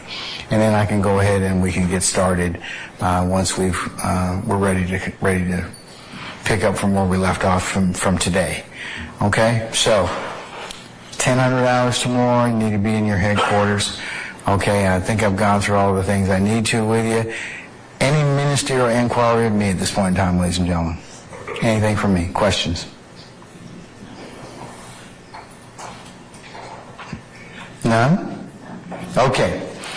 Ladies and gentlemen, thank you for your patience with us. And as I mentioned earlier, and I mentioned through this entirety of the process, the patience that you've given us, are giving us today, and will continue to give us throughout the consideration of this matter. So unless you have any other query or questions for me,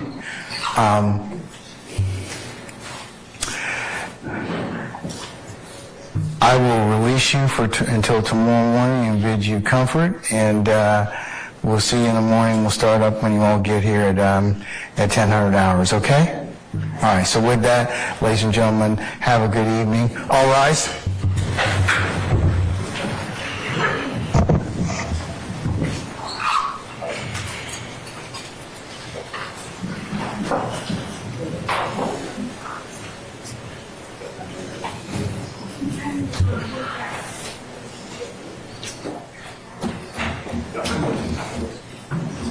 Ms. Sangerty and Mr.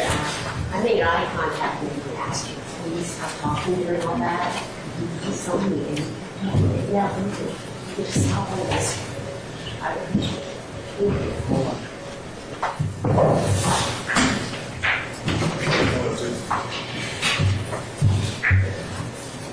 Okay. You want to pick them up the front? Okay, ladies and gentlemen, please be seated. Our jury has left us and the door is closed. All right, so, counsels, tomorrow morning, first, before I go ahead and set the time for you all to be here tomorrow morning, Mr. Harvey, sir, have you talked with counsel for your client? Your client's spouse, I should say. No, I haven't back yet, and I will try to contact her. She was flying back into South Africa on Monday, so I did try to contact her. I'm going to do that right now. All right, if you could ask her to be present for at minimum 9:45-ish tomorrow morning, I'll take it up somewhere between the 9:45 and 10 o'clock time period, and I can go ahead and get that done, or you can have a conversation with the state, and I can final that particular ruling, okay? Yes, sir. All right, okay.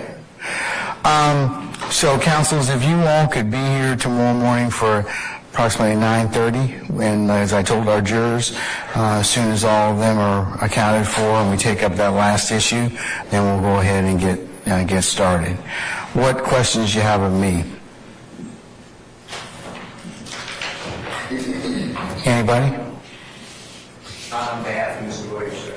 Okay, so Mr. Steele, you have yet to make an opening statement, is that correct?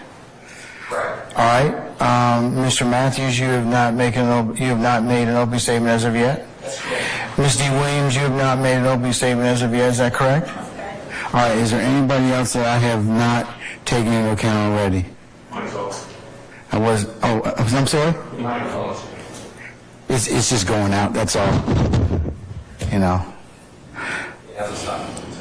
Yeah, it's kind of giving up on me today. I don't know what's happened to it, but yeah. Anyways, Mr. App? Okay, all right. So we'll start tomorrow with that, and then I anticipate after we complete opening statements, stating you're prepared to call your first witness? Yes. Okay, all right. Any other inquiry of me at this point in time? Okay, hearing none then, folks. Appreciate your patience and diligence. I'll see you all tomorrow morning for an anticipated 10 o'clock start time. Please try and be here by 9:30, and then we'll go ahead and I'll take up Mr. Harvey's matter, and we'll go ahead and get started, okay? All right, we're in recess. Thank you, Your Honor. All right, you're welcome.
Let me see. Shout out to everybody in the chat, man. My bad. I was cleaning up and cooking, y'all, but I was looking at the I was watching it with y'all. Y'all see me in the chat. I couldn't really sit right here with y'all the whole time, so I got to do others long. But I mean, I thought it was gonna end a little later. I thought the shit was gonna end at no, I ain't passed out. I'm right here. Smash that like, smash that like. Shout out to everybody that pulled up, man. You know what I mean? We will be back. Um, I don't know, bro. It's kind of looking. I mean, it's the first day, so we gotta get through some more days of this shit to see how it's really gonna go. But this is it. This is the big one. This the make or break right here. So free thug, man. Like, comment, subscribe, notification bell, man. I appreciate